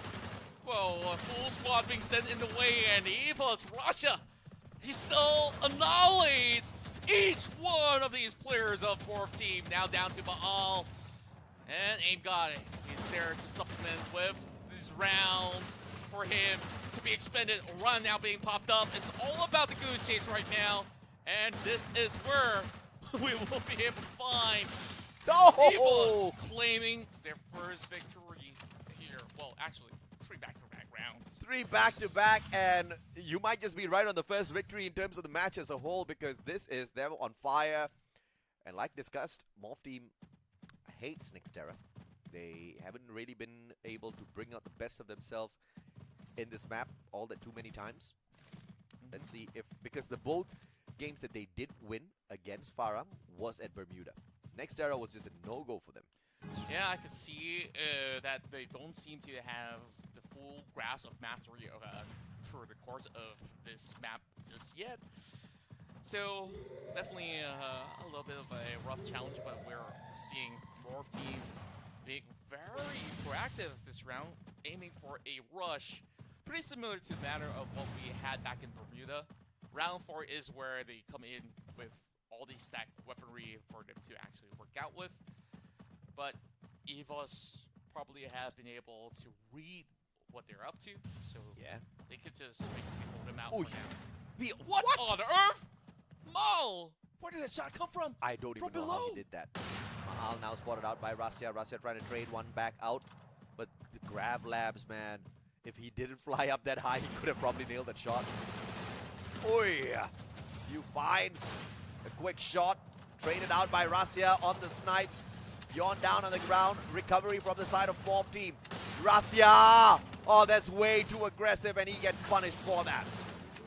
Oh boy, Morph actually made it work, and just like what I said about Bermuda, round 4, the turning point. Yeah. So it was absolutely crucial for them not to lose the round and finally getting back on track, and we move over on to Rusttown. But it was fine. I think like they were too hasty trying to play on that open ground where everybody's just relying on gravity, jumping all around, and of course, it's hard to control the aim when you're going to be moving all about. Nonetheless, both team would definitely have put up quite the stack now. Gets that 3-man rush over the top end, but I'll hold him back. Jeffrey's going to do the same. He's going to play from the lower ground. Then Rasya! Oh, he's going to get caught out. Fantastic play by Morph. A double rush on the right-hand side flank. Catches Rasya off guard. And this is going to be a problem now for the side of Evo's Divine. They have lost their star player. Yeah, they lost so much firepower now that Rasya is not going to be there to be able to really put those numbers up. Aim God, though. He's got a hunch of the whereabouts, and he's just going to try to catch them from right down under. Uh-oh. Playbody's got all the shotgun shells ready to flush them, ever the case. Beyond forced to give a little bit more of that spacing back. So they're going to be all over on the top end for quite a long time for now, until they could find a way to regroup and eventually Jabra! Jabra! No, no connection. Yeah. Guy was already low on HP. That would have put him out. Yeah, a lot of time for him to reposition, but that also puts him over the corner. And here comes PU and the rest of Morph team. Going straight up for the chase, but all they do is just shoot the wall, and Ma'al just turns the table on them. Few finds yet another, and it is gonna be a 4v2. Beyond and Javra, they have to find a way around. Beyond shows up, Ambot says hello, and the Charge Buster gets the deed done. So clean. I just love how speedy this team has been able to take charge over on the top end of these areas of the compounds. So we want to see the same sort of execution yet again coming in from more team. Or can Evil Divine actually match up to speed for now? Now they're going to try to take a center shot. Morph team trying to scurry away from the center. But Koja shows up. No connections whatsoever. Dabra! Somebody else gets tagged up, and that's all thanks to Ma'al. Rasya nerf pretty much so early in the round. Ma'al's pretty much doing a lot. But look at this. Ambot once again with a mad rush towards the right-hand side flank. Pew is an absolute bad lad. Look at him just going for the JC. He's got no regards for his own safety, where he knows he's always getting back up, and all he has to do is just to charge right through. And now they're just basically creating a mosh pit right now, circling each other. Evos now taking more of that spacing of the compounds. A lot more leverage of defensive walls as compared to Morph at the time being. Yeah, we've effectively swapped sides. I don't think that was the plan. Yeah, I think like they're just trying to see, okay, if they're doing this, we're going to replicate that. And let's see who gives way by the end of it. Morph's already in the circle. Evos not having too much of a problem finding it as well. Ambot. Circle will squeeze them in. Ambot needs to rush on in, and he won't be able to find Aim God alongside Pew. Ma'al shuts down Rasya. Two more players left on the side of Evos Divine. Beyond really low, and Ambot sorts that out instantly. Man, that's no challenge at all. You see every member of Evos Divine have their backs turned in this battle. Morph team's trying to tell me, Mustachio, shut up.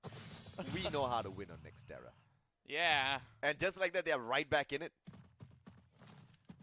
It's all about the long-term game plan, right? Yeah. These guys, they're marathon runners for sure. Yeah. And now, Evos Divine had no answers for 2 rounds already. Or should I say 3 rounds in a row? Yeah, 3 rounds in a row for sure. And they're pretty much getting us a repeat. This is deja vu all over again, except that Evos Divine doesn't have the 4th round to their side just yet. Ambot, Pew and Koja once again with the left-hand side flank. Just continuously switching it up from the left to the right and the right to the left. Can they catch their opponents off guard? One good grenade does not connect, but that ice grenade is going to force them away. No connection on the second grenade as well. In the meantime, Aimbot's going to be able to pick up an extra grenade for himself. Yeah, Aimgod's definitely taking a party onto position. He is deploying the UAV. Now they do get that firm read onto Morph's positioning. So perhaps a little bit more of that switch-up will come into effect. But just looking at the position once again, they are creating a beeline. And it is taking about 40% of that map control, but the rest of Evos is rushing through. Pew jumps over the top, but gets caught out.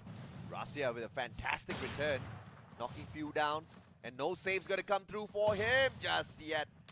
And Rasya does secure it with the ice grenade. Aim God now, trying to respond to Ma'al. As he knows that sniper's going to be a problem. Ambot on the left-hand side is going to be the charge buster play. Aim God tops himself right back up, but will stand no chance as Koja finds the backstab. Yeah, Aimgod was going for a reload. Aimbot, he will be able to actually go in toe-to-toe. Koja trying to do the best possible plays, and eventually more will still be able to put them right into a box of a corner. And just like that, 4 rounds in a row, Morph team, are they going to do the unthinkable once again and prove that they are no chumps on Nextera as they move on to the next level of the competition? It seems like they might just execute exactly that. Yeah, now they definitely do bring in the pain. Ma'al, double AWM. And I think like the whole squad could basically afford it at this point, right? Yeah. But of course, and Ma'al's been doing great on the snipes. Absolutely. Now Evos do take the center stage. Russia gets a glimpse out of Aimgod, but couldn't even hit the mark as Aimgod will find Pew instead. Yeah, fantastic. Oh, Beyond really low already. Aimgod pick right back up. A couple of grenades can perhaps make the difference here, but a good glue wall will be erected so that Ambot can heal himself real quick. Koja backs away. He doesn't want to take the fight just yet. Now the flush comes in from the opposite side, but Ma'al can't get close enough as Jabra puts him down onto the ground. And Koja! Massive shots! Absolutely ridiculous in close quarters. 2 knocks with the AWM. Russia is gonna find it. They stop the bleeding. They tie the knots. Still 2 more points to go for both ends. Woof! Grav Labs time, baby. I am not a big fan of this side of the map. And this was where Eva's Divine did drop the round much early on. Now with that quick recovery, we'll be able to actually work things up. Russia finally getting into groove once again. Well, Morph team is just being absolutely robotic on their formation. Quick rush for top end coming in from Koja. Looks like Morph hits the gravity as well. They're all running on the outside. Like, we will not be fooled by Grav Labs. Yeah, it's like, yeah, you guys think that we're going to play over the center? I mean, with the UAV spotting them out. Morph, they're just taking their sweet time, playing by the outskirts, and then expecting the rest of Eva's Divine to cut through from the outskirts. So, Koja absolutely ready. Throws up a little bit of deflates, but won't be able to actually deal all too much. Now, this is going to be quite concerning for Morph team because they're being choked out from getting anywhere indoors. It seems like Morph does have the better positioning here on that higher ground. Rasya from the bottom.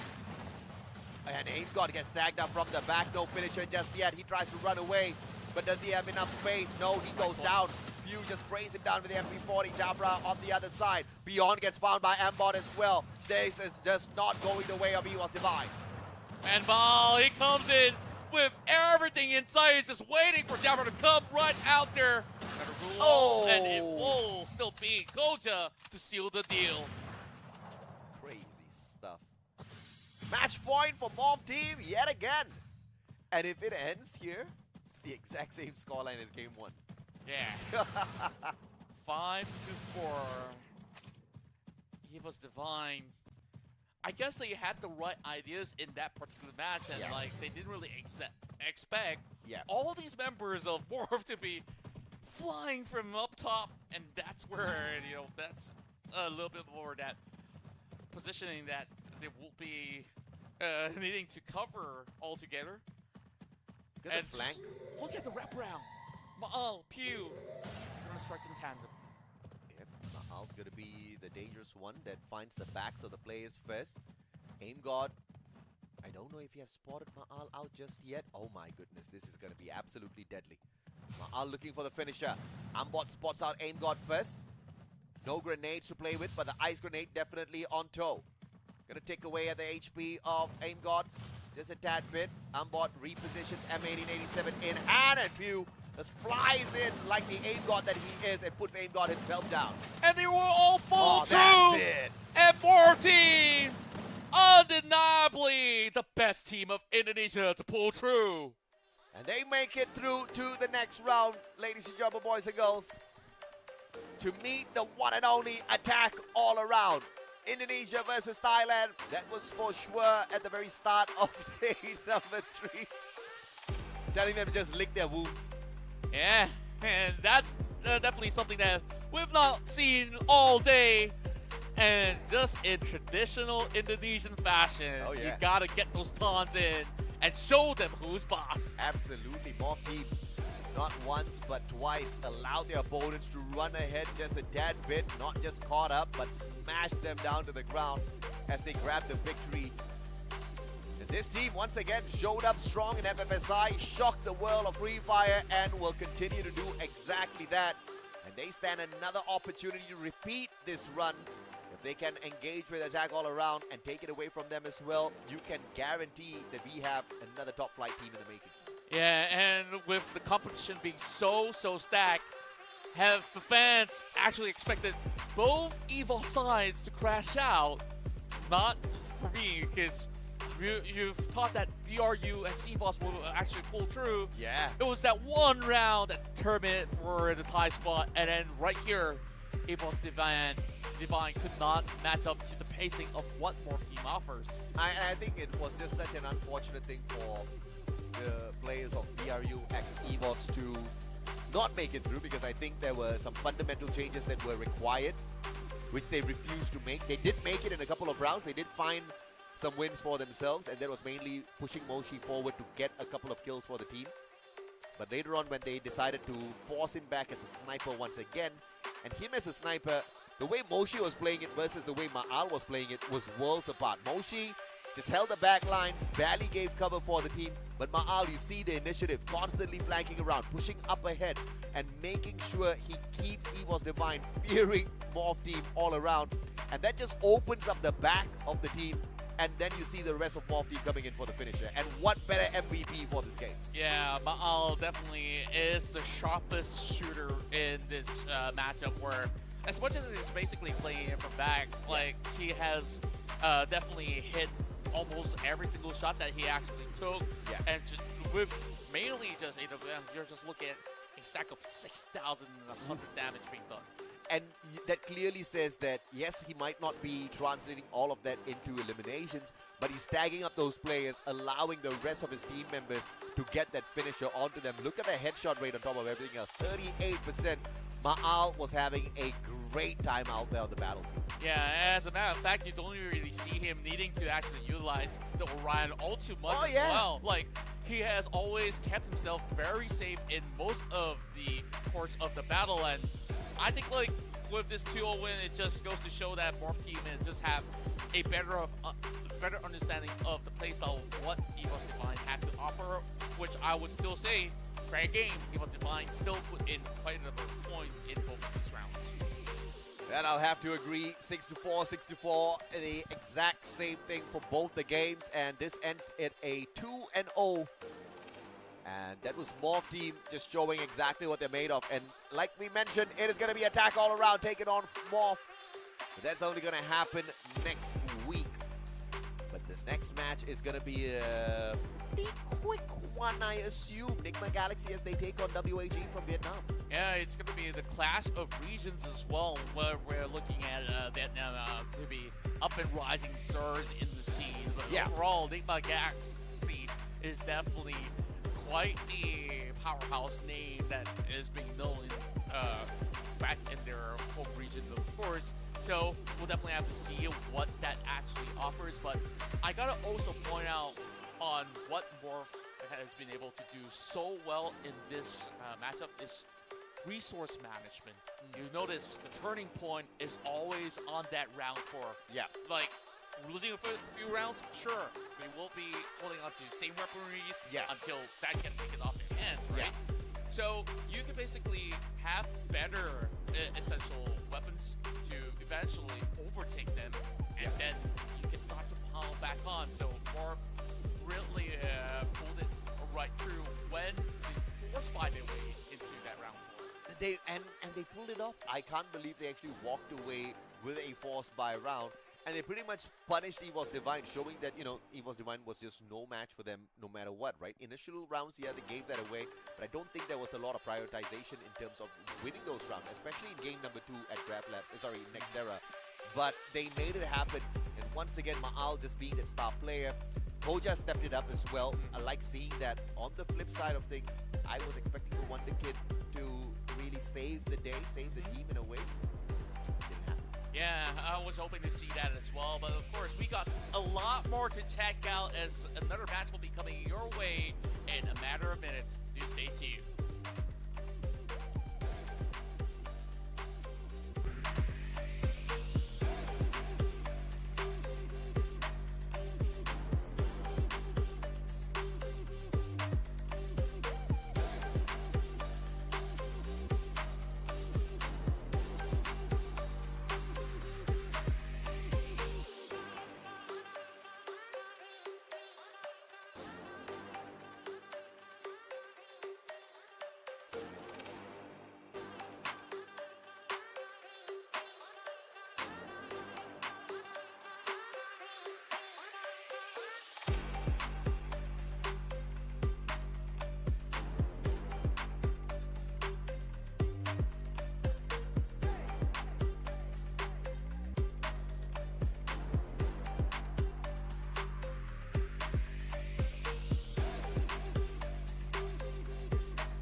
Welcome back, survivors. This is the Clash Squad C Cup brought to you by Garena Free Fire. You're still here with Contra and myself, the Mustachio AJ. We are your casters for the day, and it looks like the day is going to be pretty long because here we are and only 2 games down. Yeah, and the first two definitely is the bar setter, if Yeah. anything. Like, 2 rounds in a row, we have really close matches. Well, let's look for maybe, more of having a more direct finish. Correct. But the scores, you can see, 6-4, Evo's Divine definitely put up a huge challenge as well. Yeah. But now we're moving into regional battles instead of, civil warfare or rivalry, which, yeah, you may know your opponents much better if you play with them frequently in the league. But now we're talking about the best out of Vietnam to be in action. WAG will take on Nick Galaxy. Surprisingly, WAG making it through to the competition as the first seed from Vietnam has taken me by a little bit of shock. But question is, what can they do against Nigma Galaxy, a team that has been running circles around other squads for quite a long time now, Pat? Yeah, I really do wonder what exactly is the game plan, especially, with them having access into, previous day bots, perhaps certain ideations can come into fruition for WAG as we kick off our run. So WAG definitely have been some of the biggest improvers coming in from the Vietnamese region, where, like you said, has been able to overwhelm a renowned team such as Team Flash. Yeah, and now is going to be up and running for all these huge prizes, waiting for them if they can overcome Nigma Galaxy. But Nigma Galaxy, what is it that makes this team so good, AJ? First of all, they're the 2nd seed of Thailand. They placed even better than Buriram XE was themselves. So that in itself has to tell us a lot already, right? You doing better than your 2-time world champs to get to a stage like this means we can expect a lot from Nigma Galaxy. But up against the first seed of Vietnam, perhaps, we can put history aside and just look at the numbers that we have on the screen here. Look at the eliminations, 53-49. WAG totally wins that out in terms of average damage. We don't even need to look at that because Nigma Galaxy will try to shy away from that a little bit. Yes, you do see a lot of the headshots on the side of Nigma Galaxy, 23% versus 16.4. But the knockdown kind of leans towards WAG. Numbers speak for WAG at this point of time. Yeah, but it also goes to show that Nigma Galaxy, perhaps the way that they play are a little bit more of a cleaner execution instead, which is why you see a higher ratio of the headshots, and a little bit more on team play efforts with a little bit more numbers on that rescue instead. Now, we have very, very distinct numbers right now. Oh, yeah. Eliminations definitely go on in favor of Krillin. Meanwhile, Stop, that's a ridiculous ratio on those headshots. And, I mean, ridiculous for headshots. Look at the knockdowns, bro. Almost double of what Stop has. 30 knockdowns for Krillin, just 16 for Stop. In terms of elimination, in terms of what they could convert from the knockdowns into eliminations, obviously the rest of the team members from the side of WAG have been doing a fantastic job so far. Yeah, there's the reason why Stop doesn't have any form of rescue, because he stops for nothing. Yeah, this guy just doesn't know how to stop.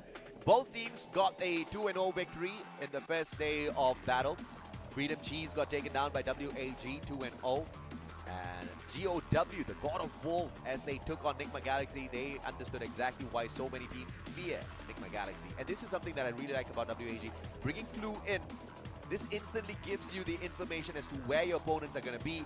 And Clue's active skill lasts for 30 seconds, which means in essentially the the whole fight, right? Almost. Not the whole fight, but in the initial part where they are rushing to find their positioning and we find out what side of a setup it's going to be, whether it's a 2-2 split or 1-3 split, you can't catch WAG off guard.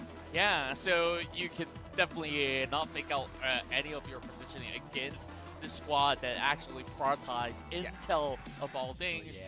Meanwhile, we're going to be looking at Andrew Awaken coming in for Stop, because he's just going to go in for a very interesting setup with the Luna and, of course, the staples of Andrew and Kelly across the board. I mean, you've got Andrew Awaken and you also have got... how does he have Andrew Awaken and Andrew? Honestly, okay, this a stack might be a mistake. I don't know, but having Kelly and Luna there, you've got extra rate of fire. You've got Andrew Awaken on your side, which means you've beefed up your defenses. You're going to be quick and you're going to be tanky. And Stop is going to be the absolute slayer for the side of Nigma Galaxy as usual. So that's a great setup for him.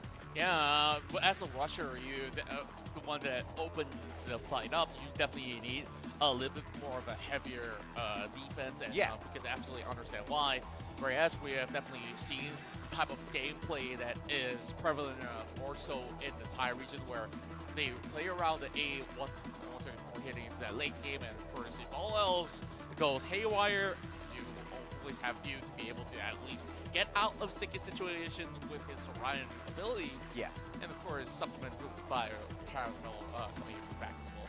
I like the fact that Stop has got the Dreki on his side as well, because clearly he's looking to tag up a lot of opponents in a very aggressive fashion. Once they use their medkit, that's going to give information away as to where their whereabouts are. And if things are not already terrible because they can use Clue at the very start, this is just information trade back and forth between the two teams. Yeah, and this itself could basically give so much of that form of value when it comes down to forcing the enemy teams to play maybe a tad slower, to Yeah. not give more information of their positioning if we were to go to rush. But perhaps there's another way to counter this. If you have basically full set or 4 members out there, and sure, you Yeah. give them no time to think of whatever information. That's what Morph Team did back in Bermuda. That could potentially be a case. It for could Nigma. most definitely be the case, man. And I'm looking forward to seeing exactly how the execution is for all of these guys. But you know, the one thing I love about Nigma Galaxy, 3 out of 4 players rocking the stash. And it seems to be the exact same style. Oh yeah, but nothing beats yours, man. You still got the best one. I'm actually shocked that 3 of them are rocking the exact same style. I wonder if that is intentional or accidental. Probably a trend going on in Thailand. Like, I remember, like, I checked Dude, out. when I went to Thailand, when I was in Bangkok, people just couldn't stop staring, bro. Oh, I got free food. Can you believe it? I went they love your stash so much that you got I got free free food. Yeah. I'm jealous because I can't go any stash. I went over to one of these stalls, and it was the second time that, sorry, it was the first time that we were there. She looks at me and she says, very, very nice. No need pay. I was like, wait, what? I can get away with this? I wish I get that privilege because, like, me with my long hair, I'm getting nothing in return. Meanwhile, we're getting a lot of action right now. WAG takes on Nigma Galaxy here as we move into our first map. It will always be Bermuda to kickstart our first run. Well, let's see exactly how this one goes. Once again, both teams won with a 2-0 to get to this stage, which means they're proficient on either maps, Bermuda and Nextera. But that's going to be the problem, which could just drag us out into a game number 3. Of course, those are all pure assumptions, because you can be the number 1 seed, you can be the prime team out of your region. When you go up against a Thai team, yeah, you can put all of that away.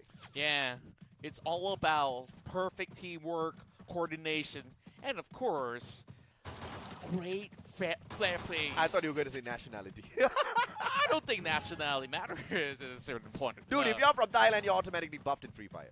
Yeah, like, traditionally, for some reason that I can't decipher, I mean, I don't understand the language itself. For some reason, they're just so good at every single FPS I know, right? type of battles. And speaking of which, It's in the blood. Ghost already getting a little bit of damage done from the Thai squad. Well, Ghost going to be turned into a ghost at this point as he flies up in the air and you shoots him in the head. As he's flying down, he definitely turned into a ghost quick. Man, that's not what I I was wandering expected coming around. from a ghost. Like, that's not a jump scare. That's just a literal jump down from the bridges. Nah, It's not like, a good he's start. like Headless Nick from Harry Potter. Literally got his head taken off. Oh boy. Well, I'm thinking of perhaps a old movie where, you know, like, was it Jack-o'-lantern, where you have a pumpkin head and then you could just take it off? I don't remember that. Well, Ghost will be hoping that was the case because at least he'll still be alive. But Right. At least you have a horse to go around. yeah. Meanwhile, Cyrus, hugging by the corners of the crates. The rest of Nigma Galaxy having such a great control over the middle, but mates do not connect. Dolphin just trying to take down Dio over the top end. Next phase is coming in the matter of moments. Well, Dolphin can't stand up because Dew's just being very annoying from up top. You got stop bolts back up on their feet as Krillin goes down. Cyrus dropped as well. Nigma Galaxy, instant finisher.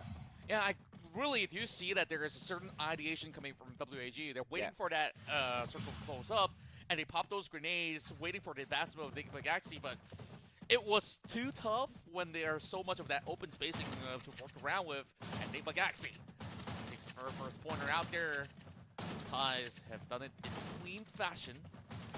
Meanwhile, going over onto our upcoming round, we already see all these SMGs all stacked up, so of course a little bit of a slight disadvantage coming towards WAG in this manner in terms of those exchange rates with weapon deficit, but Cyrus! What an opening shot! Will secure the first blood for WAG. Bringing Dimitri in from the side of Nigma Galaxy clearly is a super great idea, because you saw how two of those players just revived instantly as they got knocked down. It's one of Dimitri's beautiful powers within the game. If you bring it in, not just you who can pick yourself up, but your team members can pick themselves up when they get down as well. How crazy is that? Yeah, and it really ensures that your team does not lose any form of momentum, even in the tick of the moment. And Krillin is actually going with real good, solid exchanges against Nigma Galaxy, which apparently have, better weaponry to work around with. And goes! He secures a double and closes it up to even the odds. The ghost is most effective when he's not a ghost. Yeah.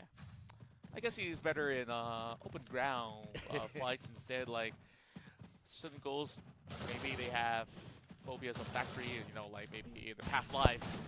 It used to work in a factory instead. And like, okay, this is not bringing good memories. I mean, jokes aside, now we're going to be moving into the corners of Pacino. A 4-man Bison run for WAG is definitely going to be a round for them. I believe Nigma Galaxy's on an eco round, trying to get this down with a revolver. Let's see if that kind of fares well on their end. They're going to be trying to use their active skills. As usual, that clue's going to be popped first from the side of WAG, so they know exactly what to expect in terms of positioning out of Nigma Galaxy. Yeah, still going to be a huge one-tap potential coming in from Nigma Galaxy. WAG definitely had quite the sharp shots in the early rounds on those pistols in round 2. But now that they're having all the SMGs, they're still not giving away a deal. Pinned down by Krillin. I mean, come on. You can't allow that to happen. You down on the ground already. It is a fantastic shot out of the secondary, and Cyrus goes in for the chase. Dolphin finds Fugon. Stop gets taken down by Ghost. Dolphin gets a double, and that's about it for round number 3. Yeah, pretty straightforward, where you get that opening pick, and after that, you probably will be able to sniff out the positioning at the very least. So now that things are on somewhat of a level note, View finally brings in the first sniper of the match. It's a good eco round from Nigma Galaxy. I think, instead of just waiting for round number 5, they get this potential comeback on round number 4 itself. But Dew having that AWM on himself, but no armor whatsoever, just needs to have a little bit of distance between himself and the rest of the players on the opposite side. And he does that by pulling the right side flank all on his own. Already opening up with the ice grenades, owning a couple of all these areas, forcing them to play very close.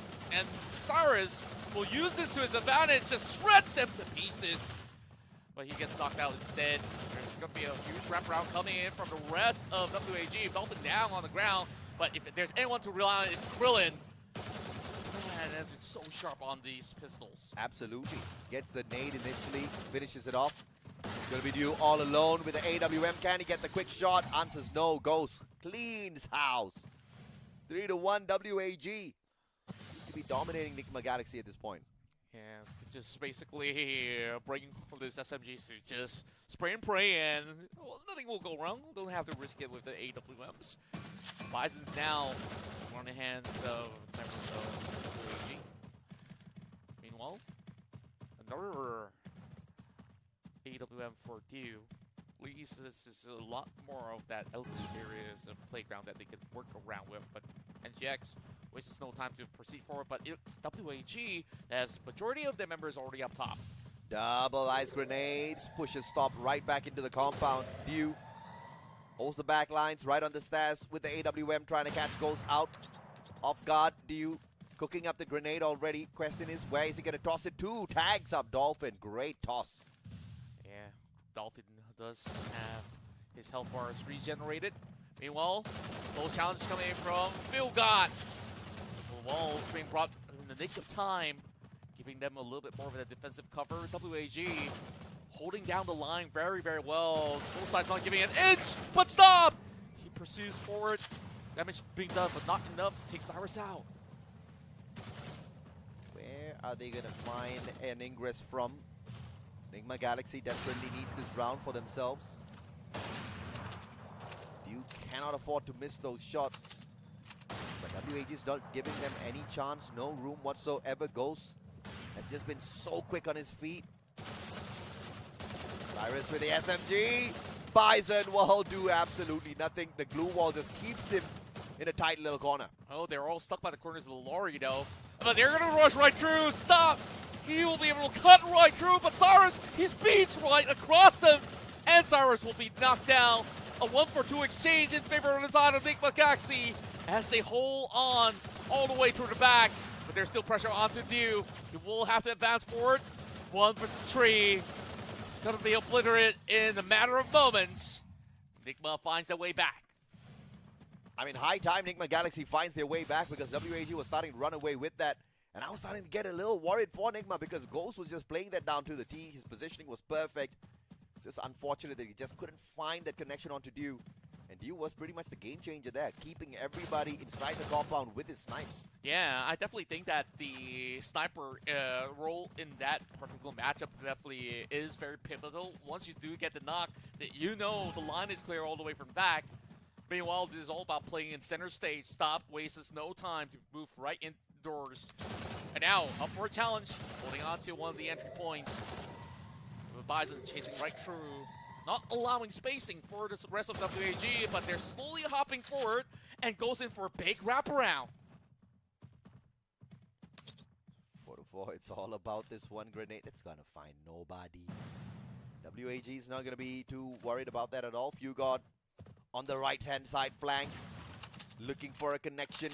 Can he find it? Caramel on standby. And this is a long wraparound.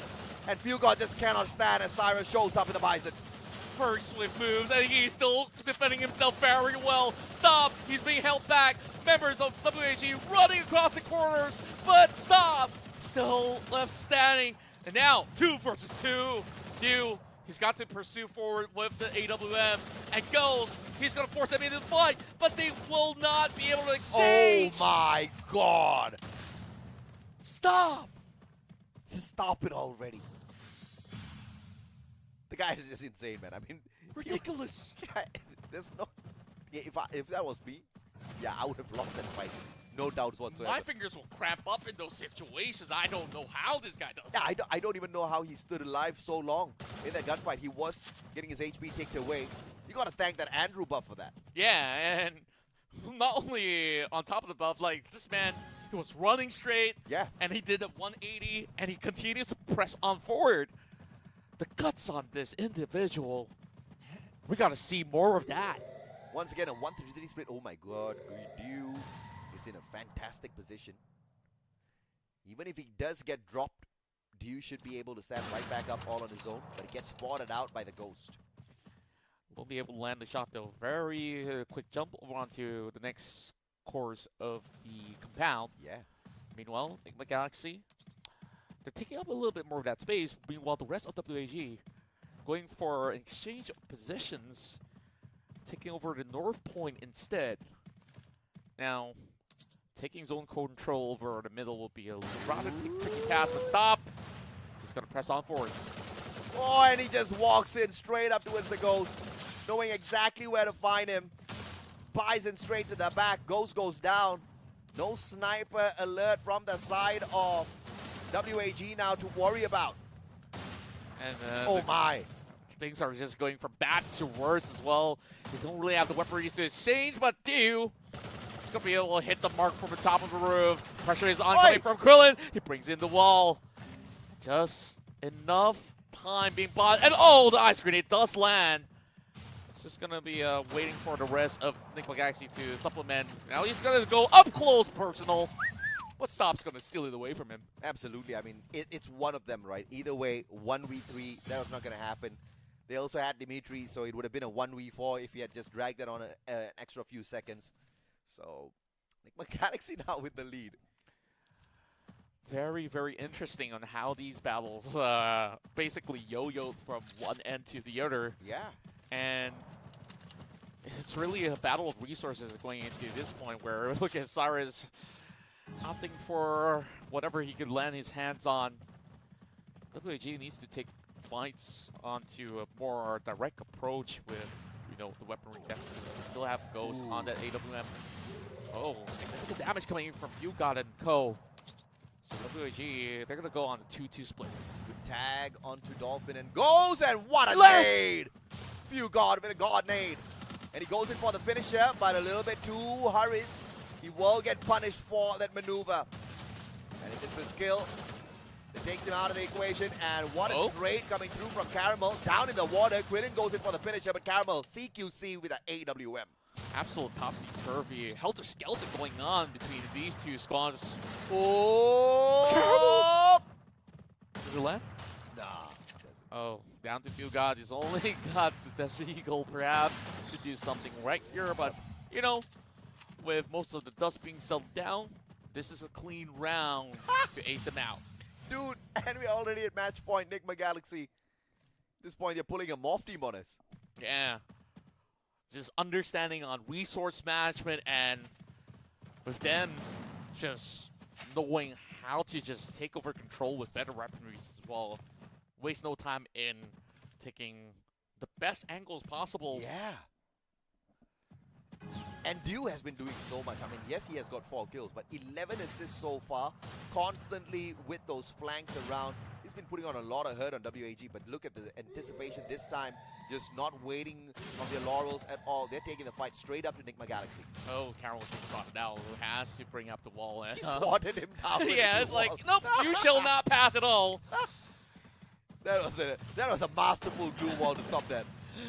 Interesting read as well, but stop! He goes in from the back. And it's a one surprise Ghost instead. Yeah, I mean, beautiful flank around. Goes stop, and stops Dolphin as well. I'm going to stop saying stop at this point of time, but stop doesn't allow me to say stop, and what a push around into the glue wall. Stop still stays alive, and stop gets it done. Dew steals away 1 kill, but stop almost got the ace there. I am absolutely in awe on how well that was played out by Enigma Galaxy. You saw the dance battles going on. Oh yeah, I tell you, stop is unstoppable. There's no way you can match up to him on a point-blank battle. Krillin absolutely tried. You see how many bullets were basically shot right through the air because this guy, he's like Neo from Matrix. I mean, you gotta love and respect what Enigma Galaxy brings into a battle. Just pure skills. The movements are insane. It all started off with the flank around from Stop, catching Ghost off guard. And then he just continued the run in as all of the rest of his team members just pressured WAG into the building. And they just flushed them out one after the other. Man, Enigma Galaxy is absolutely breaking ankles everywhere they actually turn. And I think like there is a few things that WHG definitely have to adjust as well, especially when you're looking at opening picks. The Ghost gets easily scouted out on this early rounds where WHG can really afford to lose these numbers, where when they do have a full stack and when they all crash right into the later stages of the round, they do stand a really good chance, but when it comes down to long-range trades, it's hard to match up against Dew in those manners, because the duels between Ghost as well as Dew, you see Dew winning the trade duels all the time. And initially, of course, we saw Dew not really being able to clutch it out for the team, but he's not your clutch god.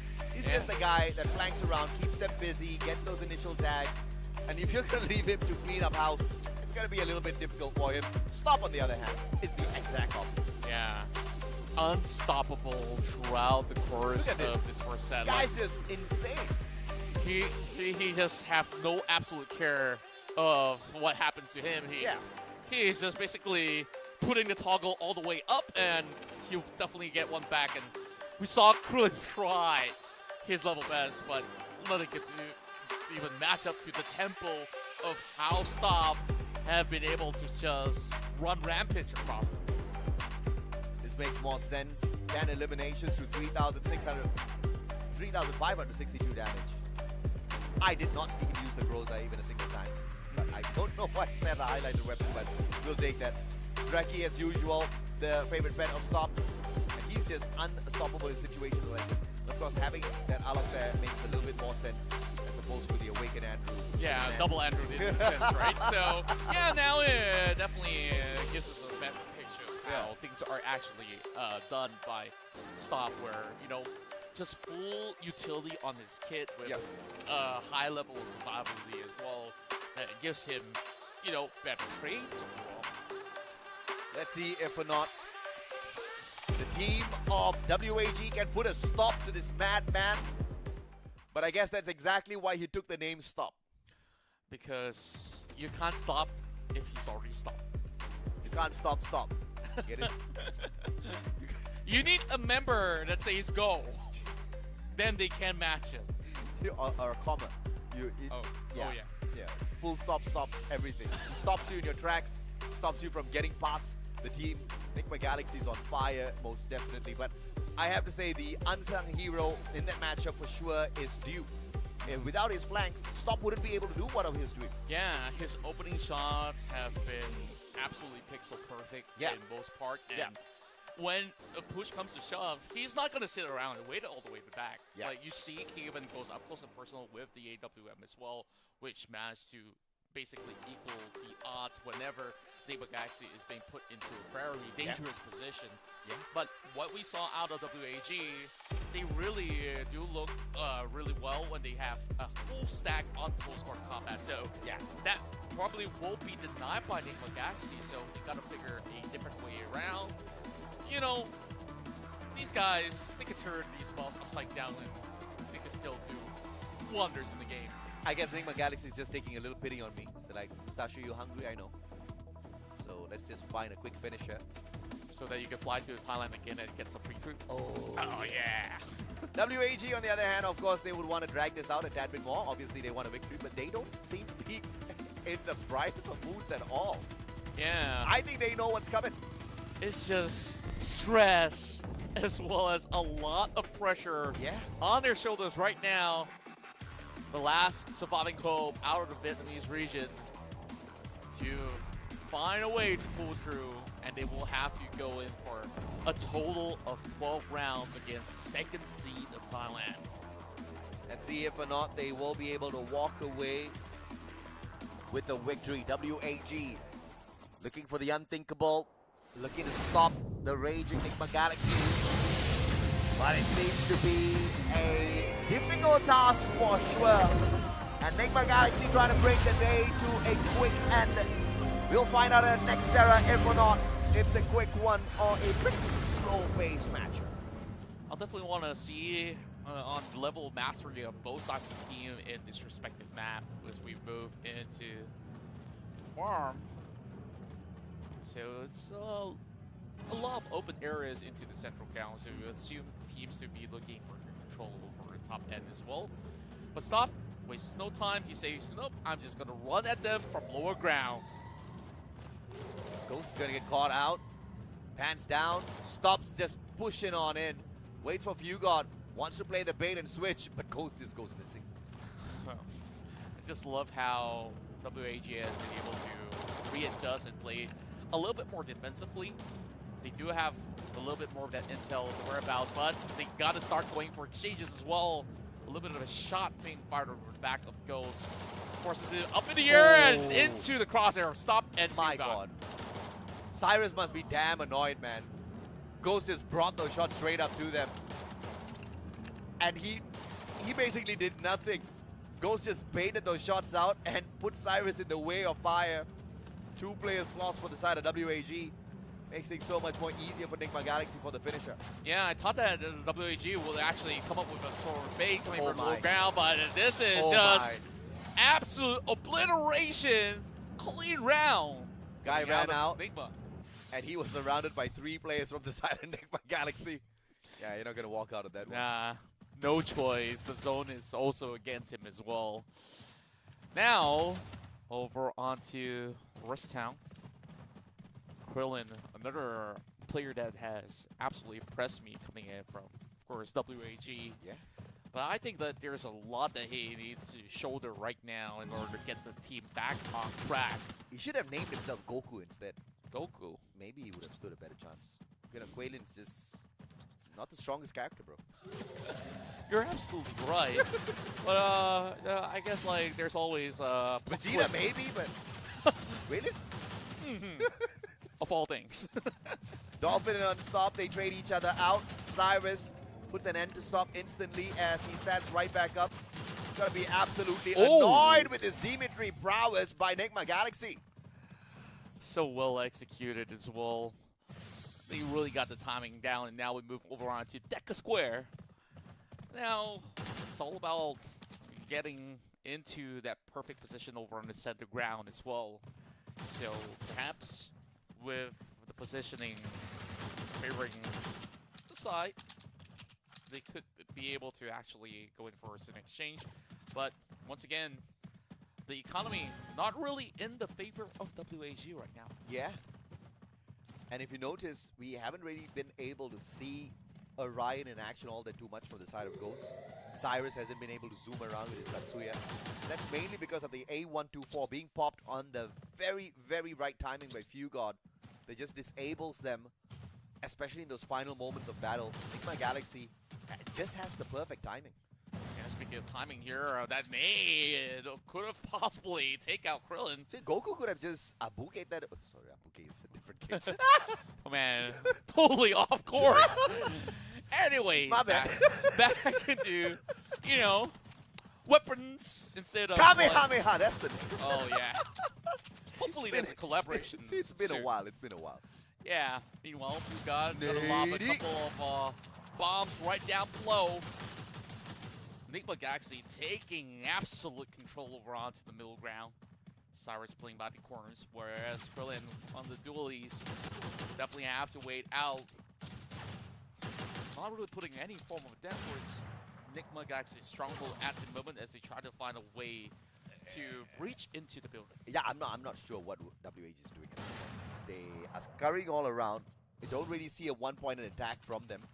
They're continuously repositioning. They are waiting for the circle to move out, and they're trying to get the catch onto Nigma Galaxy. I think that's really smart, and Stop is trying to put a quick stop to that plan. Goes out for the rush on the right-hand side flank. Oh, Stop Can he going get it? out! Beautiful play. Orion saves the day. Stop gets taken down. Oh, just in a perfect manner as well. That Orion brought just in time, and Dolphin, he's going to overwhelm Caramel. And they see the light of day. Only Dew left, standing in the way. Stop instantly put out of his misery, and it's going to be Dew in a 1v3. Knocks Ghost's life just a tad bit, taking Krillin down. And I cannot believe the zone managed to get to the Ghost. It's all going to be Cyrus down as well. Dolphin versus Dew. It's a 1v1 now. Dolphin, can he Circle. land a shot? He's got the SMG, and he finally gets it back for WAG. If it wasn't for the blue zone, things could have been so different. WAG got away with that one. Yeah, and it's Quake thinking as well in the take of those battles that WAG has read, hey, we got the priority of the zone, so why not make good use of that? They try to push forward, but you saw what went down. Dew could have actually pulled off potentially the sickest clutch of the tournament. Now, going into our battles inside of the office. We're going to see a push coming in from Stop to find a quick run over onto Krillin. Dew's coming into the corner. They're just wrapping things around, but Cyrus, he takes the first blow. And Dolphin will be going for an exchange, but two members out cold. Only left the Ghost. Gets a beautiful shot. Looking for two. There's Dew to deal with, and he does land the blow. but he has to play this from outskirt. Eventually, he has to move in. Yeah, all 4 players on the side of Enigma Galaxy up and running. Goes really low on that HP. He's going to heal himself rail up, and they've got the Dreki, so they're going to know exactly where he's coming from. Easy finisher for Dew. Yeah, well, quite the expensive round coming from WAG, a round that they needed to win. Now, needing to just potentially go for SMGs this time. So, they take what they may. Dolphin can rely back on the AR. This is going to be the most important round for WAG to win out, or else they're going pretty broke on to the next phase. So, I think by actually, their eyes are set into getting a bigger margin of a lead as they take the battle up top. Stop. Still 1 move ahead, but he will soak in the grenade damage coming in from WAG. Might just be stopped at this point as Dolphin goes in for the flush. Cyrus trying to break down the glue wall, but a triple glue wall erected by Stop to literally stop all of them from getting him. Ice grenade on top of those glue walls because they don't want them to get anywhere into the building just yet. And Dew finds Ghost, instant finisher. Enigma Galaxy has got WAG outplayed in every single point. And they're just basically blocking every passage and creates a funnel. And Stop! He's at it again! And it will crash through every single member. But here comes Fugat, negating any potential coming in. It's only down to Krillin right now. 2 versus 1. And they seal the deal with massive bang of the grenade. 4-1. WAG really not showing up in the second game at all. Enigma Galaxy grabbing everything, and Dew seems to be finding the finishes this time round. He's the MVP for sure, unless Fugat catches up. Yeah, looking so clean at the moment. The other player that only suffered 1 casualty throughout the round is also Fugat, so they have been remaining intact for most part of these rounds. We need to be able to have another clean ending, perhaps. Quick running coming from Cyrus, but he's all alone in duel with 2 members of Enigma Galaxy. Right in front of him, but Fuel was the first one to bow out. Oh man, Krillin's hey, run cheeky. going right very through. cheeky. He's got more pressure coming in because Stop has arrived to the scene. Yeah, Stop's just arriving to stop everybody else in the track. Krillin trying his best to run away. Ice grenade gets him in the back. And cheeky shots from both sides. Yeah, happily Literally. knowing their angles. No pun intended with the cheeks. Now down to Dolphin, Oh but my Dolphin goodness. can't swim on ground. They can't. Match point. They most definitely can't. Can they walk on ground though? I don't think they have feet. So that answers it. Maybe like a seal, they flap around. Flap around, man, WAG needs to find a way to steer the ship back on course against Enigma Galaxy. Needing 5 rounds in a row. And now they're only down to, what, shotguns? They do have Krillin on the AWM at the very least. Really better unleash the Kamehameha anytime soon now because things are going south for the team. Dolphin getting absolutely ripped. Cyrus dropped on the ground by Stop, who circles around. Quidden looking for that backup. Can he get through just in the nick of time? Krillin. Spots Caramel but brings out a glue wall instead and then runs away. I have no idea what the plan was.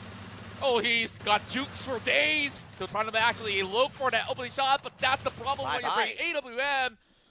Not even a chance against Stop as Enigma Galaxy wipes the floor clean. Oh yeah. Seeds all the way forward and will be one of the top contenders out there to look for the championship title. And this kind of goes ahead to back up what we were talking about earlier on. It doesn't matter if you're the first seed out of your region. You can go up as the last seed of Thailand and you can still take a beating. That's just how the region is altogether. And we saw stats.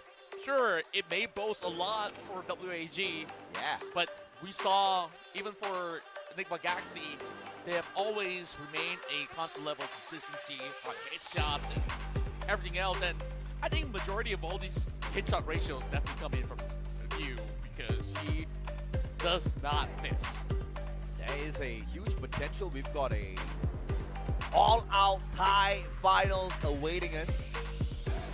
We'll have to wait and see if we can cross that bridge a little bit later on.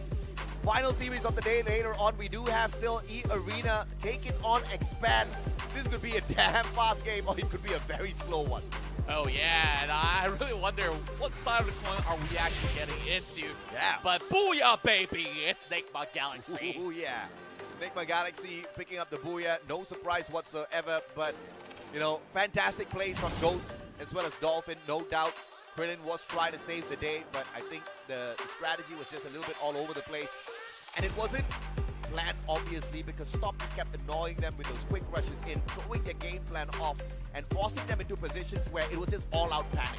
Yeah, and we thought that WAG can actually control the tempo, especially if they brought in enough of all these skills to be able to get like a little bit of a clearer picture. But when you're facing up against a team with such a high tempo, especially when you're facing like Stop, like doesn't matter if you actually get that intelligence, like you can't out-trade this guy. I definitely agree with that. I mean, there's just nothing that the players on the side of WAG could do at that point, because they were outmaneuvered, they were outflanked, they were outplayed in every single aspect of this game, and Enigma Galaxy just ate them up whole. And to think about the fact that the numbers were just pretty much on the side of WAG before we stepped into this game. Yeah, of course, this does not signify that, you know, that this team of WAG is any lesser team as well. Yeah. We do know that the Vietnamese region plays a lot more on the tactical approach, where, you know, maybe the pacing is just so vastly different as compared to what Thailand is always offering. Pure aggression, long, short range, they do it all. Due with the MVP, 11 eliminations through 4,667 damage, a 9% headshot rate, we'll ignore that. He played the Orion down to the T, but most of the time, barely needed to use his Orion skill at all because they were never put in a pinch. There's only one instance where, of course, the round that was being won by members of WAG overall, and he only lost that because the zone did not favor him, or he's being forced to go outwards. But all in all, he's been keeping himself absolutely safe for the most part. Stop probably have quite high of elimination points, but due to the fact that, you know, perhaps the rest of the KDA ratios didn't look as clean because he's always all the way forward. See what you did there? Due to the fact that, you know, Stop has been stopped a couple times as well. Oh yeah, no doubt, man. 6-3, 6-1. Enigma Galaxy definitely the better side in this matchup. Unfortunately for Vietnam, they will not be making it through to the next stage. Enigma Galaxy will make quick sure of that to prevent anything like that from happening. We still have got a potential 3 Thailand teams making it through to the next round. And I say 3 because the next one to go up into this battle is going to be MCPS. And usually, I would say MCPS is good, is decent in the form of Expand. But dude, it's E-Arena, bro. And E-Arena rips through every single team. But of course, we're talking about Expand, one of the best squads out there hailing from MCPS. And overall, I guess they've been able to take out a renowned team such as Megatron Delta in the early round, but that was also true a close margin. Can they pull off another run and taking down E-Arena would definitely be the best thing that they could possibly find in order to proceed forward, and then going up against all the other regions. They are the last bastion of the MCPS. The odds are stacked up against Expand, and that's the kind of position you want to be in to really show up, to really show off. Because if you go up against a team where everybody knows you're going to beat, there's no fun in that, there's no pride in that. But if you take on the current reigning champs of FFSI, for example, in Southeast Asia, E-Arena is to be feared. They are yet again the #1 seed out of Thailand. If you get thrown into a position like this, and if you can overcome this challenge, people will turn around and look at you. People will respect exactly who you are and what you bring to the table. So the opportunity is huge for Expand. Yeah, overall, like, we look at the potential of Expand as well. Cobra have always been the renowned name back in Malaysia, where in certain moments he could potentially pull off clutch plays on a solo mission as well. So I think like there's a lot of attention that's being drawn to him, which also means that the rest of the members will need to also supplement and Yeah. also match up to the tempo of play in Yeah. order to be able to cover enough grounds against the arena. I agree, right? And alongside Cobra, you also have Roy. The biggest problem with Expand as of this point of time is I think the players are still confused as to what roles they play on the battlefield. So And they're kind of like a flexible team. they shouldn't be that. They need to be more distinct on their roles. They should stick to their roles. They should play exactly the kind of gameplay I believe their coach is encouraging them to play. Mainly Too Fast has to hold those backlines, be that pure support player. Allow Roy as well as Cobra to take the front lines. Axel with his snipes as usual. Expand can overcome this. But we're going to take a quick short break. When we come back, it's going to be the final series of the day. Thailand versus MCPS. We'll see you guys in a bit.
Thank you very much for staying with us as you are currently tuning in to the Free Fire C Cup Class Squad. It's, of course, your boys right here, Contra, as well as the Mustachio AJ in the house.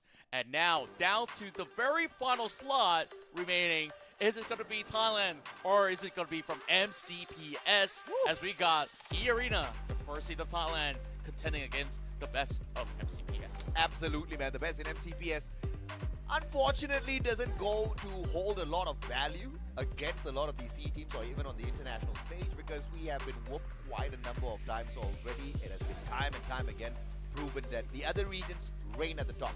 Once again, that is the best position that you want to be in if you want to make a lot of noise. So if MCPS top dogs Expand manage to get this victory over E-Arena, the whole world of Free Fire is going to lose their minds. Yeah. But how possible is that going to be? This could potentially be the David versus Goliath matchup where, you know, they went through one hurdle at a time where Expand have been able to overcome a team like Bigatron Delta. And now, that was just one step through the door. Now to get the other right foot in, now this is definitely a giant lead that they will have to take against the Thai best overall. Statistically, you got to be a little worried if you're a Malaysian fan, because Bigatron Delta is a prime team from the second division in Indonesia. And even that took 3 games, right? They got whooped in the first one. But they, of course, they did make a comeback. You know, if you want to be a guy who talks only about the positives, you want to talk about the comeback. But you did get whooped in game number 1 by Bigatron Delta. You are supposed to have not lost a single game to them, to a Division 2 team, but that was the case. So it's looking pretty scary if you're an MCPS fan, for sure. But I have seen great miracles from Expand in the past, and I know it's possible if the team plays this down to the team. Yeah, I think like certain teams, the way that they do function is usually they will try to assess situations and perhaps a little bit more of a late bloomer hitting into getting used to the tempo of how things actually run. But is this too far of a stretch that we actually ask? I think like perhaps some may say is the case. But there's always going to be great possibilities. Who knows? If they can get great initiations from the get-go, perhaps that may actually steer momentum in the way for Expand. But first, here are your contenders here. E-Arena takes on Expand. Don't get me wrong though, I really love Expand as a team. And I think they have done miracles thus far, not just in the Malaysian region, but throughout the whole of MCPS. But it's just breaking the ceiling in the Southeast Asian level or the international level that they haven't really been able to achieve much for themselves as yet. And I don't think it's a skill problem. I think it's down to attitude as well as confidence. These boys, I think they lack a tad bit of confidence, especially when you're going up against teams that have already proven themselves on the international stage. They kind of doubt themselves a little bit too much. Yeah, I would also say that mindset actually plays an important factor, especially when you actually position yourself that, hey, we are the champions, and you do not forget that you are a champion back in the region. Absolutely, You need to also demand respect coming in from the opposing team as well. But coming in from an underdog position definitely is an interesting one where perhaps the enemy teams do not really have too much of an expectation, and sometimes overconfidence could be a little bit more of the killer of success. And that's exactly what you want to be able to force out of E-Arena or teams as big as them, to just bait out that overconfidence. But taking a look at the numbers here, 62 to 49, I am going to say please ignore the numbers, because E-Arena took the stats off of which team did they go up against again? It was against B Esports, who was a very good team. They play so much better than Expand in the FFSI. And Expand, on the other hand, they did take the matchup against a second division team. So it is going to be higher on their side, no doubt. True enough. And now, of course, moving into the players to look out for over onto the Thai region, Limit has always been the key figure throughout the course of the league. And just look at the charts. Don't even look at the numbers. Like, see what's over onto the other side. Great ratios over onto the headshots, damage being done, eliminations. Of course, Cobra has been exceptional in the MCPS. Cobra woke up in game number 2 and 3 against Bigatron Delta. Without him, I don't think that the team would have been able to really get through. but without the support of the team, Cobra wouldn't have been able to gain those numbers. So it's really amazing to see how he really woke up and he really took, his own fate into his own hands. But this is a whole different story, right? Let's take a look at the lineup here of E-Arena. The A124 Alok, Awaken form, Orion as well as Tatsuya going to be dropped in here. But the main form that we do want to see is those passive skills as well. A 4-stack on the Andrew for the extra beefiness of E-Arena, which is going to make them a little bit more annoying to deal with. Yeah, and it's also interesting to also see that Akko is being brought in by Funa as well, so it definitely gives it a little bit more of a variation of in comparison to this form of a standard play coming in from majority of all these Thai representatives. And like you said, they could potentially be the third team to actually move in with this fixed formula that Thai squads have already figured out.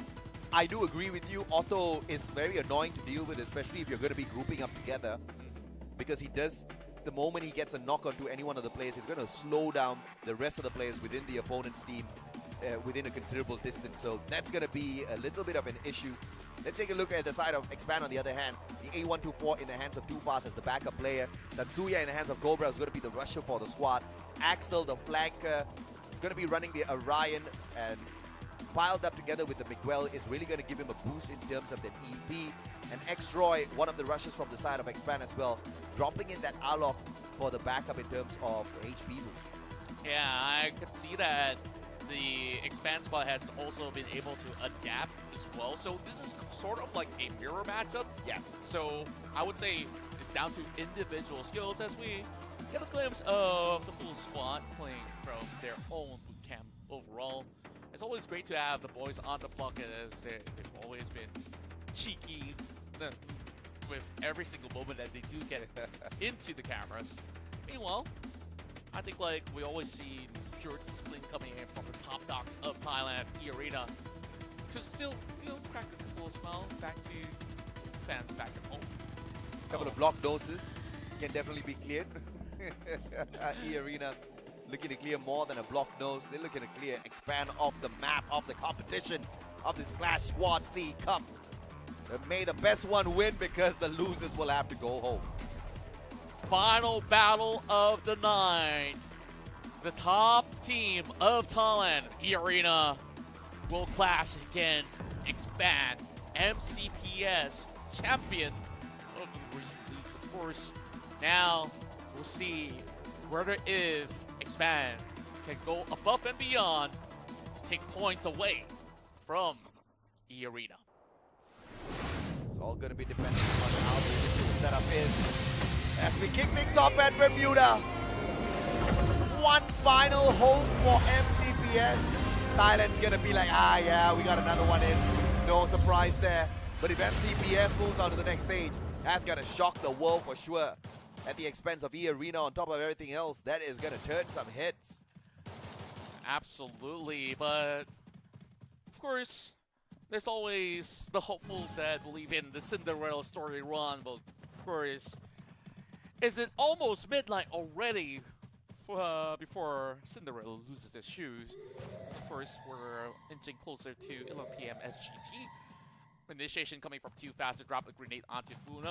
A little damage being done. X-Roy gonna hold a line. A beeline being set up by the rest of E-Arena as they will have to deal with Limit. X-Roy quickly pulls all the way back. Great understanding coming from Expand to be able to reposition when needed to. Drops the Alok, gets that HP right back. Funa recovers himself. Limit finds too fast. Gets a little greedy in terms of the engagements, and Roy tries to trade back out. Funa finds Protete instead, whereas Limit finds the execution. Funa now getting really cheeky. Axel's gonna be pushed away, and instead he finds Cobra. Funa, the final player, going up against X-Roy and Axel. It's a 1v2. This should be on the side of Expand.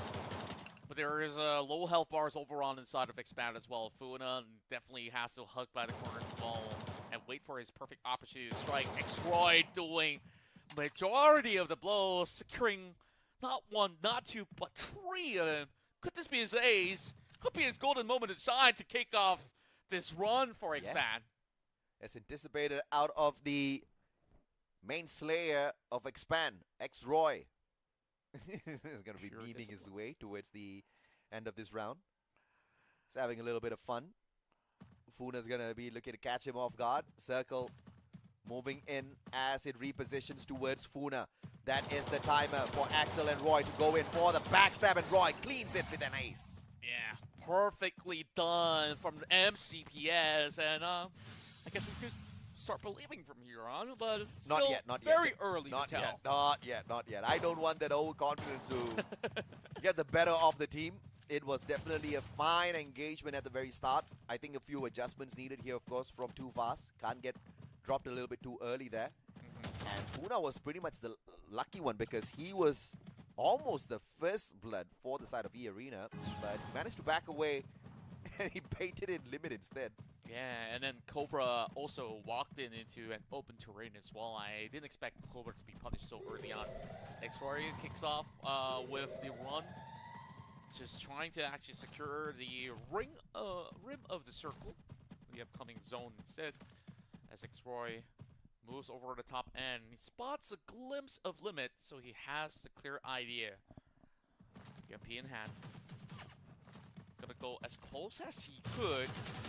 Well, brought up very early on. Limit will pop the Orion, but will soak in some damage as well. The fan coming in from Funa to supplement, and that's gonna be an easy target for Irina. Axel trades one out, but Cobra's down and out already. Too fast the final play. It's a 1v3 for the captain. Can he turn the face around, make it a 1v4? This looks like an impossible one. Limit finds too fast. Double revolver, tagged up already. Limit finishes it off. I love how efficient the Irina comes in with the buy as well. Yeah. So, Expand definitely has to work on this pistol. We'll see I if don't he can think do Expand much. needs to work on pistols. I think they need to work with their overconfidence. You saw what Roy did. I mean, first off with the emotes on that first round, I'll take that. But rushing on into his death in that second round was uncalled for. He could have just played it more like a team player, kind of held back a tad bit. You have to. You can't squander rounds in Clash Squad. True enough, especially when you assess that situation in that perfect terrain. There's so many other rooftops where other players could be on. But this is going to be flash ground, so perhaps there may be a little bit of a glimmer of hope coming in from Expand. Fast, and it's going to be limited. That will stop Troy, so a lot of damage being negated coming in from Expand. Once again, Roy becomes the first blood in the third round, just like that second round, and you cannot have that.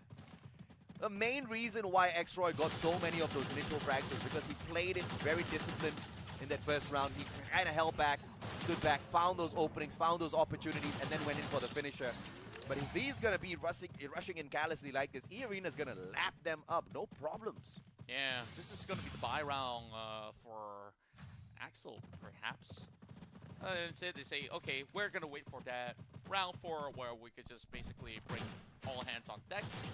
But at least affording a couple of all these SMGs on the block. People are going to his comfort zone as well. So, fine, or should I say somewhat of a force as well coming in from X-Ray as well as too fast. So, we're going into the containers as they will storm the gates. We're not really seeing all too much of death blaze coming in from the side of Expand, but Funa has definitely got grenades charged up. Gotta start avoiding that. Argus running straight into the mix of things, and he will get punished by his own ice grenade. But the damage was initially done by X-Roy. Limit finds his back as he gets a little too excited for that elimination. Too fast. A little too fast in terms of the approach. Axel tries to top his health right back up. Doesn't find that ingress. And a finish off by Funa. A little too quick that round was. Yeah, and E-Arena just shows that they understand that terrain so well. Like every nuke in the corner, they've been able to go in for the zoning. Sure, there's a little bit of mishap going on with Ice Grenade. Yeah. But look at how quickly Limit actually covers back up.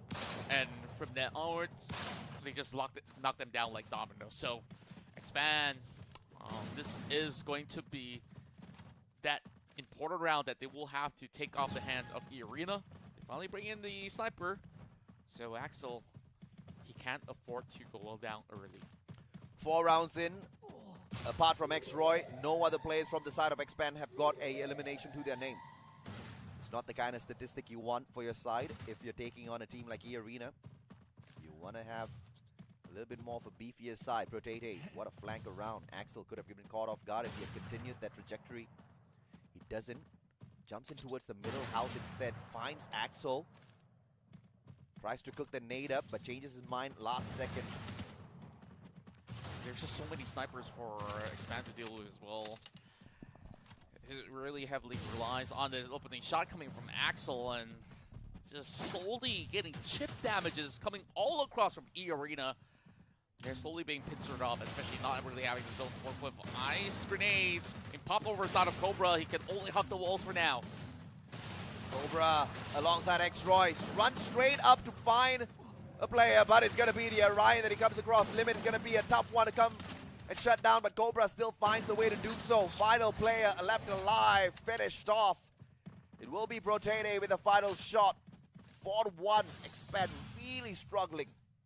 It's only Cobra here who had the right idea to actually deal with the AWM because he had shotgun in where, of course, you have a bigger ratio of coverage where, of course, it's a lot more efficient, but Expand definitely seemed to be all over the place at the moment, and like you said, perhaps, you know, the form of trying to take too many different roles at once or just don't really have too much of a clue just to run things on the fly isn't going to be looking all too effective, but this is the territory that they have battled all across before, so we'll see whether if they can put up a challenge now that they are actually full sending their way to E-Arena. Ice grenade out of X-Roy. No backup for him, and Limit will evade that grenade. Well placed by X-Roy though. Backs away, smart plan. Catches up with the rest of his team members before he patches his body up. Wow, that's getting tagged even though he's hiding out for another nade flies right in. Orca's not letting him rest. That's it. And he's got the wall in the nick of time, but no covers from the back. Cobra's got 2 in the hand. Still alive and kicking, but immediately there is the trade around. Too fast taken out of the equation. All thanks to a very aggressive play from the side of E-Arena. Axel, oh my, that's about it. Cobra, sliver of health left. It's a 1v3. Hangs on for his dear life, but it's just a nick of time before Puna does him dirty. Yeah. And the clock strikes 12. Yeah. E-Arena 1 point away from securing the very first match and Expand. I'm not even sure if there's more ideas that they could basically bring to the table. Now, that's why you don't emote too early, bro. You don't emote on round 1. Yeah, I mean, you gotta show Thai champ some respect. You gotta show everybody some respect. True enough. Unfortunate. I wish this could have been dragged out a little bit more so we could have a little bit more fun, but I guess it's just early dinner for me. Perhaps so. Actually, it's not so early, by the way. We can have something. I mean, it could have been a long day, man. Could have been. Perhaps should have been. But I like the fact that Royce finally learned his lesson. He's hanging back together with the rest of his team members now. Finally learned the fact that he can't rush E-Arena. Yeah, of all teams, E-Arena. Yeah, I kind of hope he had learned that a little bit earlier, maybe before the match started. And it seems like they've been able to win in those close proximity battles, which is why you see them going in for those shotguns in order to take them off their weapons, but they just run into grenades. That's insane in terms of precision out of E-Arena, but Cobra, the death dealer this time round, the savior of Expand. Can he get the 2 more players? Pick up by Argus, he wants the game of numbers.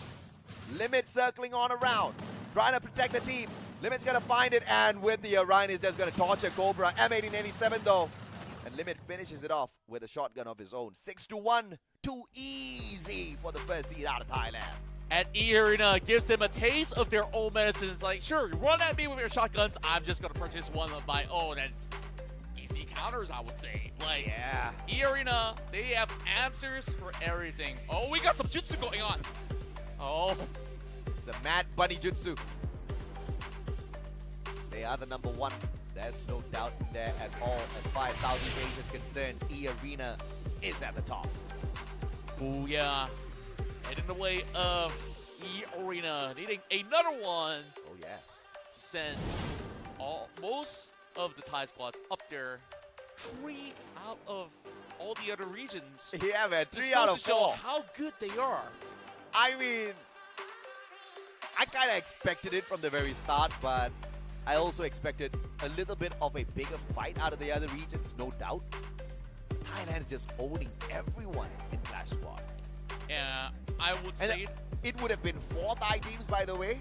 could have been. If it wasn't, If it wasn't a Thai versus versus Thai.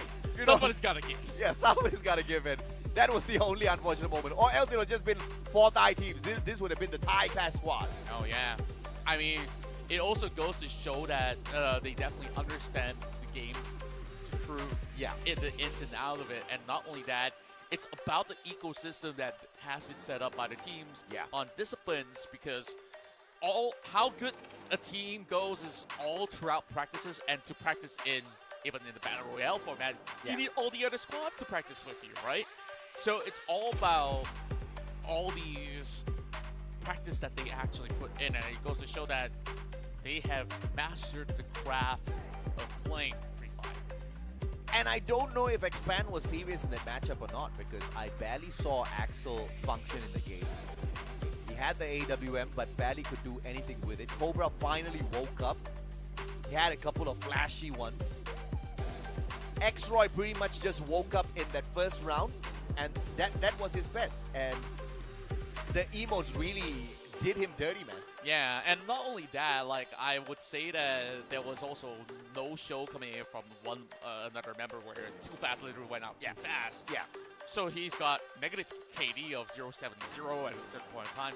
But Funa undoubtedly has been able to hold his own, even despite on those form of deficit that he was pulling through. Maybe just on the first round, sure, give way on the pistol round, and he will just strike back 3 to 4 or even 6 times harder. If you're going to be starting off the match thinking that you're not going to win this, there's no way you're going to win this.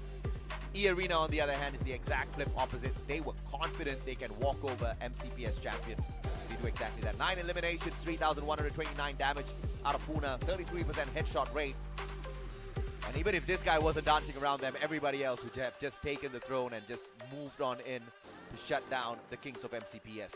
Expand really needs to wake up. They need a totally different game plan. Axel needs to function better. Too Fast needs to hold a stronger back line. X-Roy and Cobra need to get their damage dealt early without being overconfident.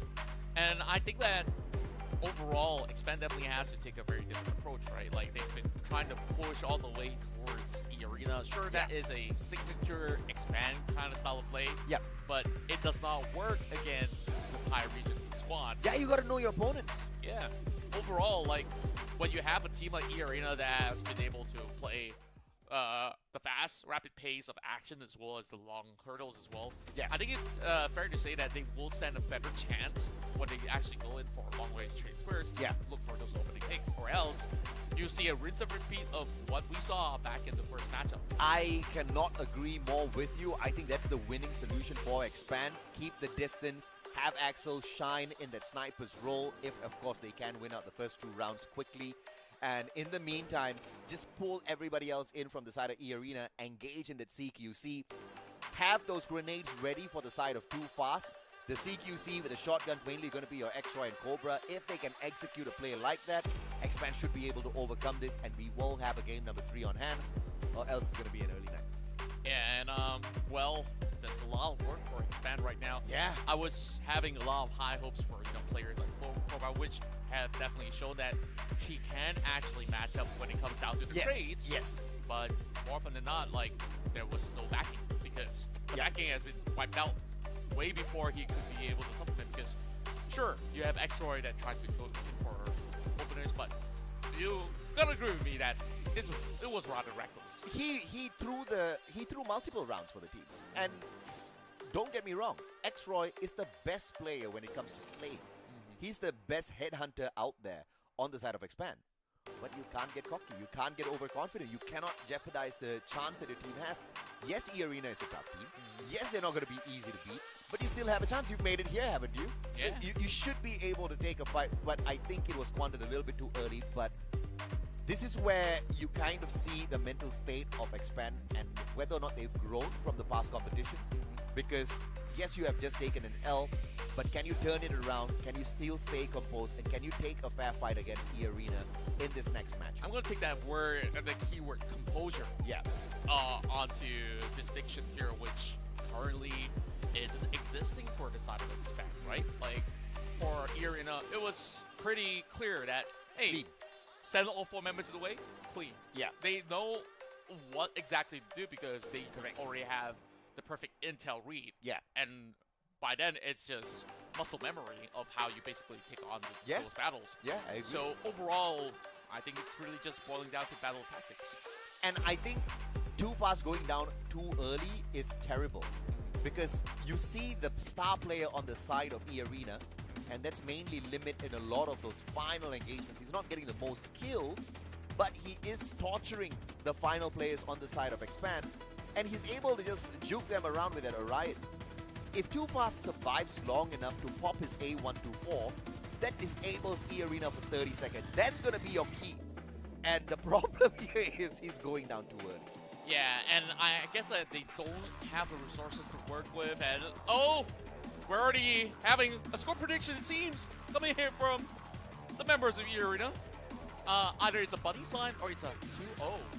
So, well, take what you would probably assume it to be. But of course, once again, see sheer confidence out of Thai squad. I mean, why wouldn't you be confident, man? You're the #1 seed out of the strongest region in the world of Free Fire. Brazil would love to dispute that statement, but I want to see them dispute that on the world stage. Thailand runs Free Fire right now. Yeah, and of course, that will have to wait as we're gonna wait for the upcoming World Series. Oh, yeah. So I will be looking forward to that. Oh, yeah, I absolutely am looking forward to that already. In terms of the Thai supremacy in the world of Free Fire, it's not going to end. In fact, they're going to continue building it up little by little. I am surprised because there were a lot of smiles on these faces just moments ago before we started off game #1. It's been totally wiped off now, and the smiles have transferred over to E-Arena.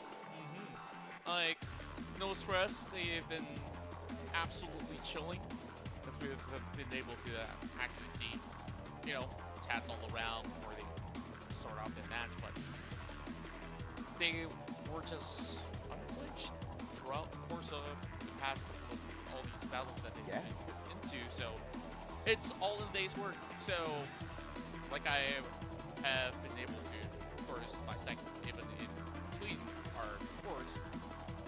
Practice does make perfect. Oh yeah, absolutely, man. I mean, you really gotta hustle, really gotta put in the work, you gotta put in the hours. I mean, Contra, you and I wouldn't be here if we didn't put in the hours. Anything you do in life, regardless what it is, you gotta put in the hours, you gotta really aim for the top, and you gotta get there. And you can't get there by a miracle, you gotta get there through hard work. Yes, the boys have put in enough to dominate MCPS, to be the best in Malaysia, no doubt.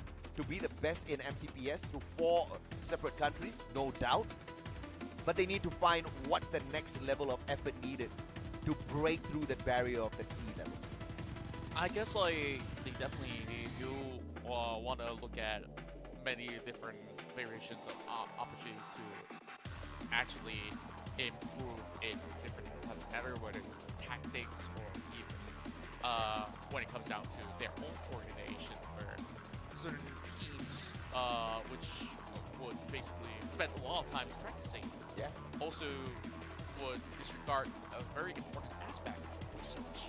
I think the research portion is perhaps one of the most vital when you get to understand the play styles of every other region as well. Yeah, I just think that this is just one big part of homework which a lot of teams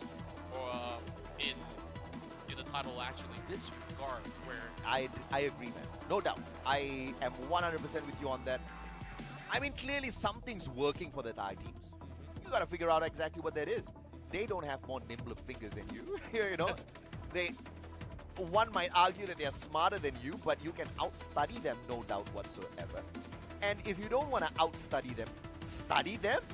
Yeah, I mean, if it's not the Thai squads, you can look at Indonesia as well. You got, of course, super quick Africans coming from Russia, and you got Pungat, so many amazing names. Yeah. Just even across Southeast Asia, we're not even looking beyond just yet, but that's of course extra homework when they do make it further to the stages. So of course, there's still a lot of amount of opportunities out there.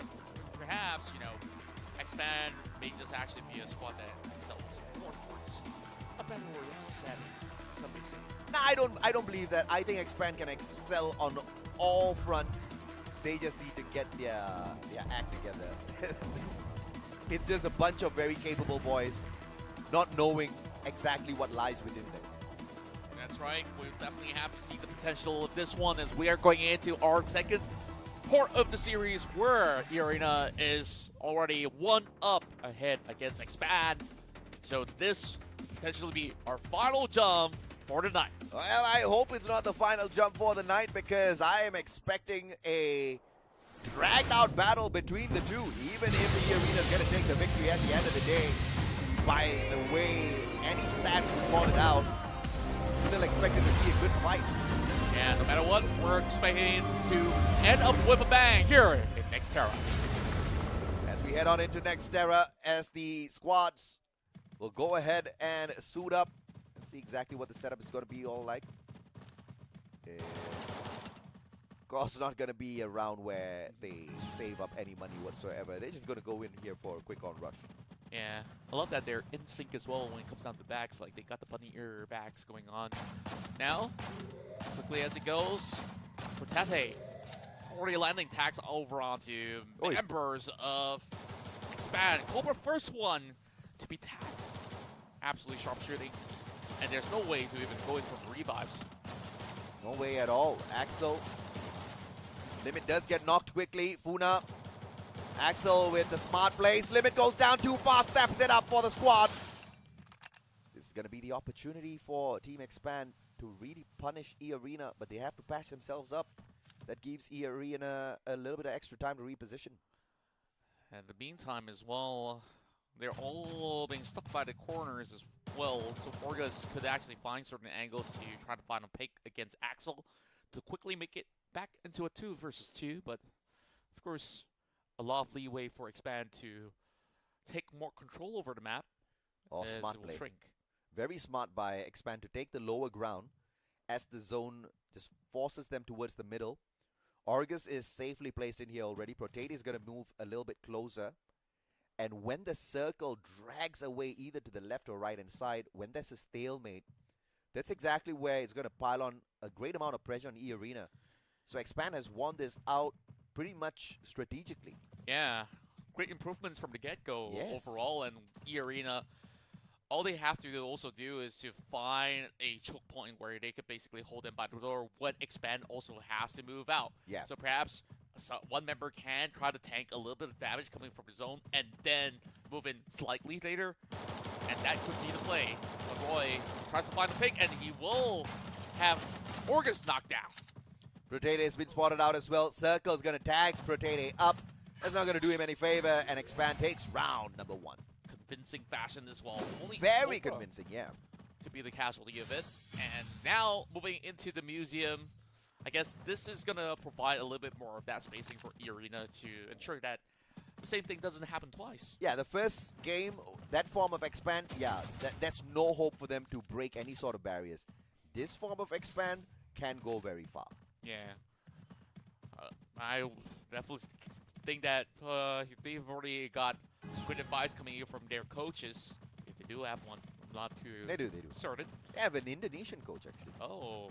Tomo. And of course, that's the investments coming in. Speaking of which, a nade dropping onto Roy. And they're all held by the stairwells. Oh, great play coming through.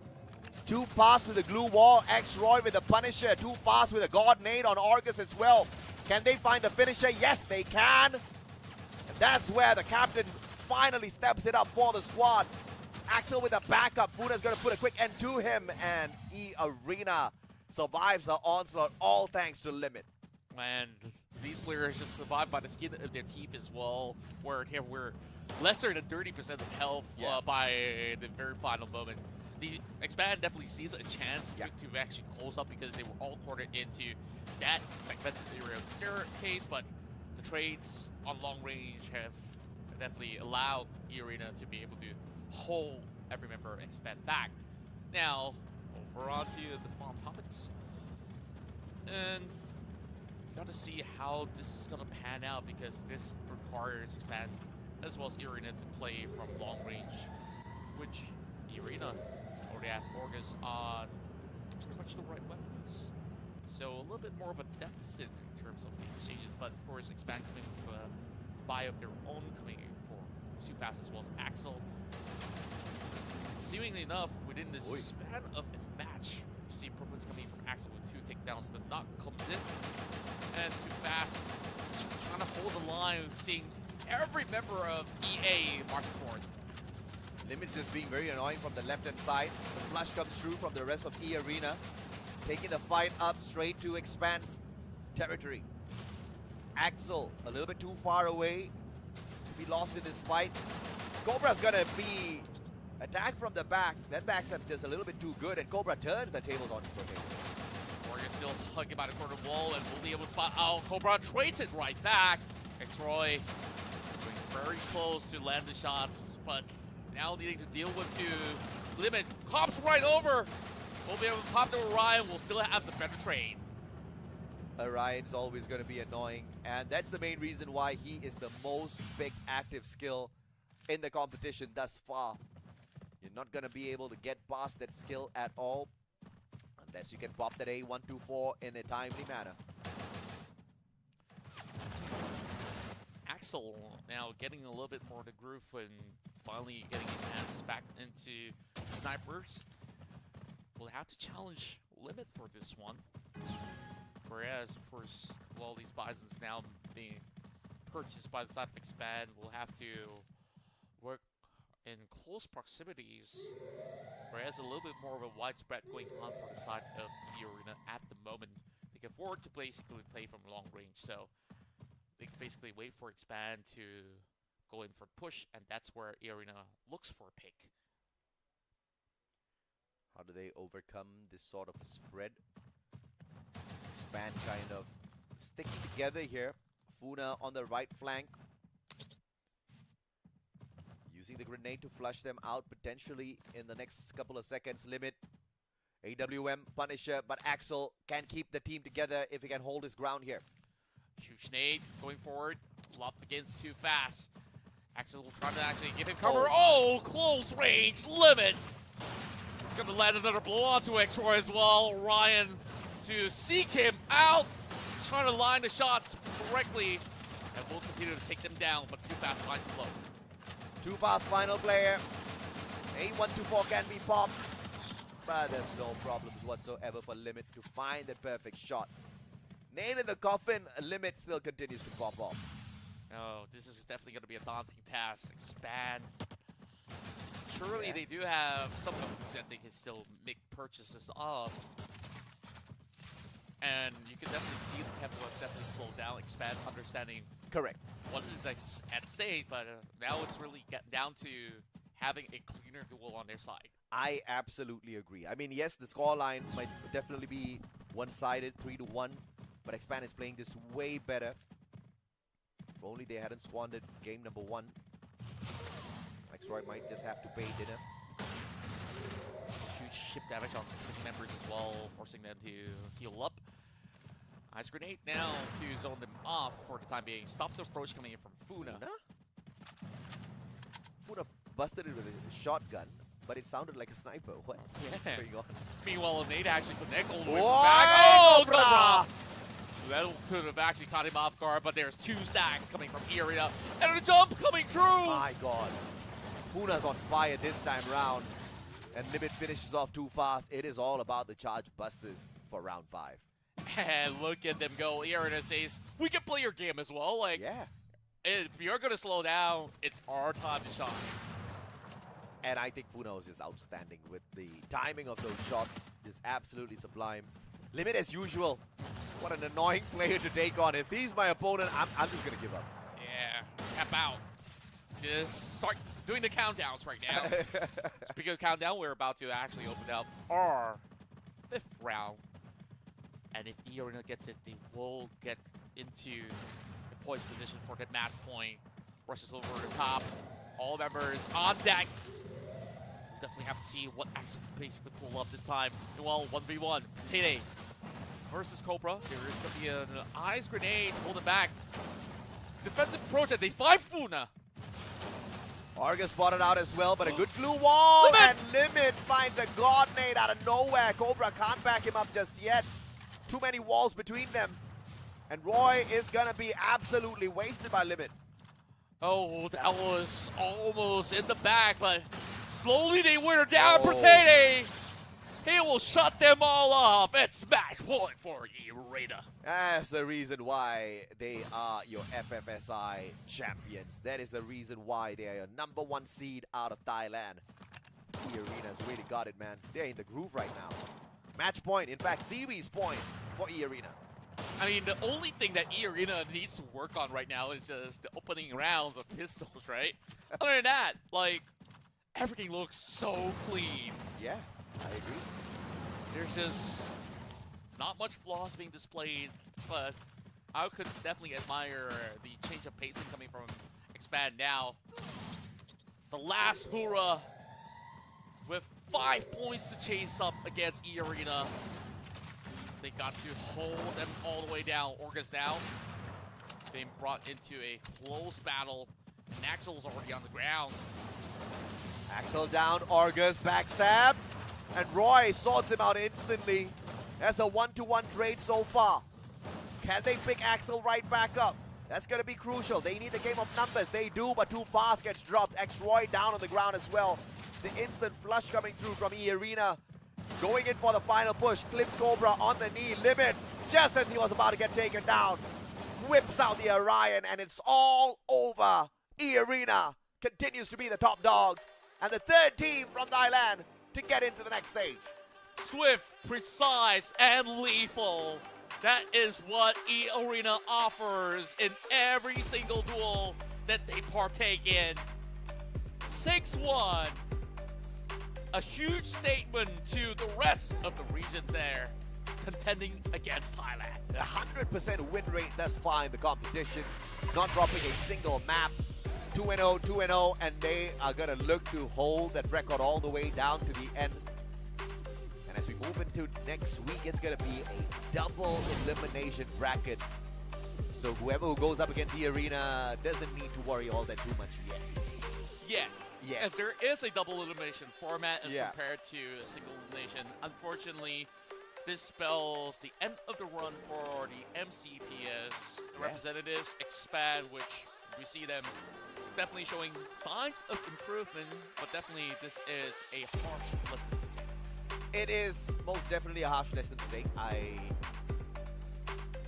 hope they do go ahead and improve, because this is just I wouldn't call this a show match. It is the Clash Squad C Cup at the end of the day. It's one that they have definitely needed to focus on quite a little bit, but I don't think they were as serious as they needed to be. But hopefully this is that wake-up call that they need before some future competitions.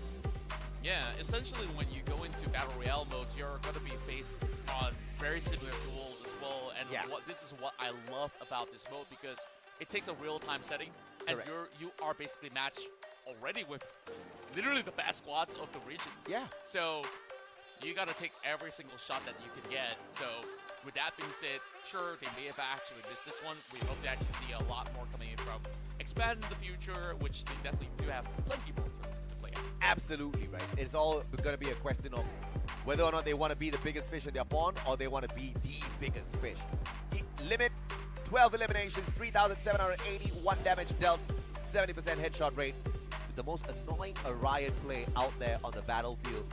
This guy knows how to dance around his opponent's boyfriend. Yeah, and usually he times it to the rim as well. He doesn't use it unnecessarily, especially Yes, correct. even in close proximity battles. He will definitely take a couple of shots out of that AWM first before even thinking of, okay, time to reposition. Yeah. Like we see it even in those battles in those open grounds where he is being pincered with 2 members out there. He will definitely buy a lot more time back to the team, and lo and behold, 6-1 scoreline for 2 matches in a row to ensure that it is going to be a clean sweep for the Arena. Flawless for E-Arena, and I do absolutely agree with your assessment on Limit. The timing of the Orion skill pop is unbelievable. He takes his chances first, depends on his own skill, and when push comes to shove, he can't get it done. Here comes Orion. Yeah. And most of the time, Orion just sucks out the remaining life from his opponents because he's already tagged them up with the sniper, which is just insane. And if it's not going to be that, the backup arrives. Nobody else stands a chance, man. I mean, Limit's just a absolute god in Free Fire at this point in time. But there you go, the next stage will continue next week. 3 Thailand teams still stand, and 1 Indonesian squad. And I think this is going to be a gentleman agreement between the Thai teams. Okay, you knock them off down first, and we'll finish them off at the bottom. We'll never know. Perhaps there is going to be a lifeline run and even going from the lower brackets, you can basically witness all the other teams to have their strats revealed, and then you try to figure things out from there on.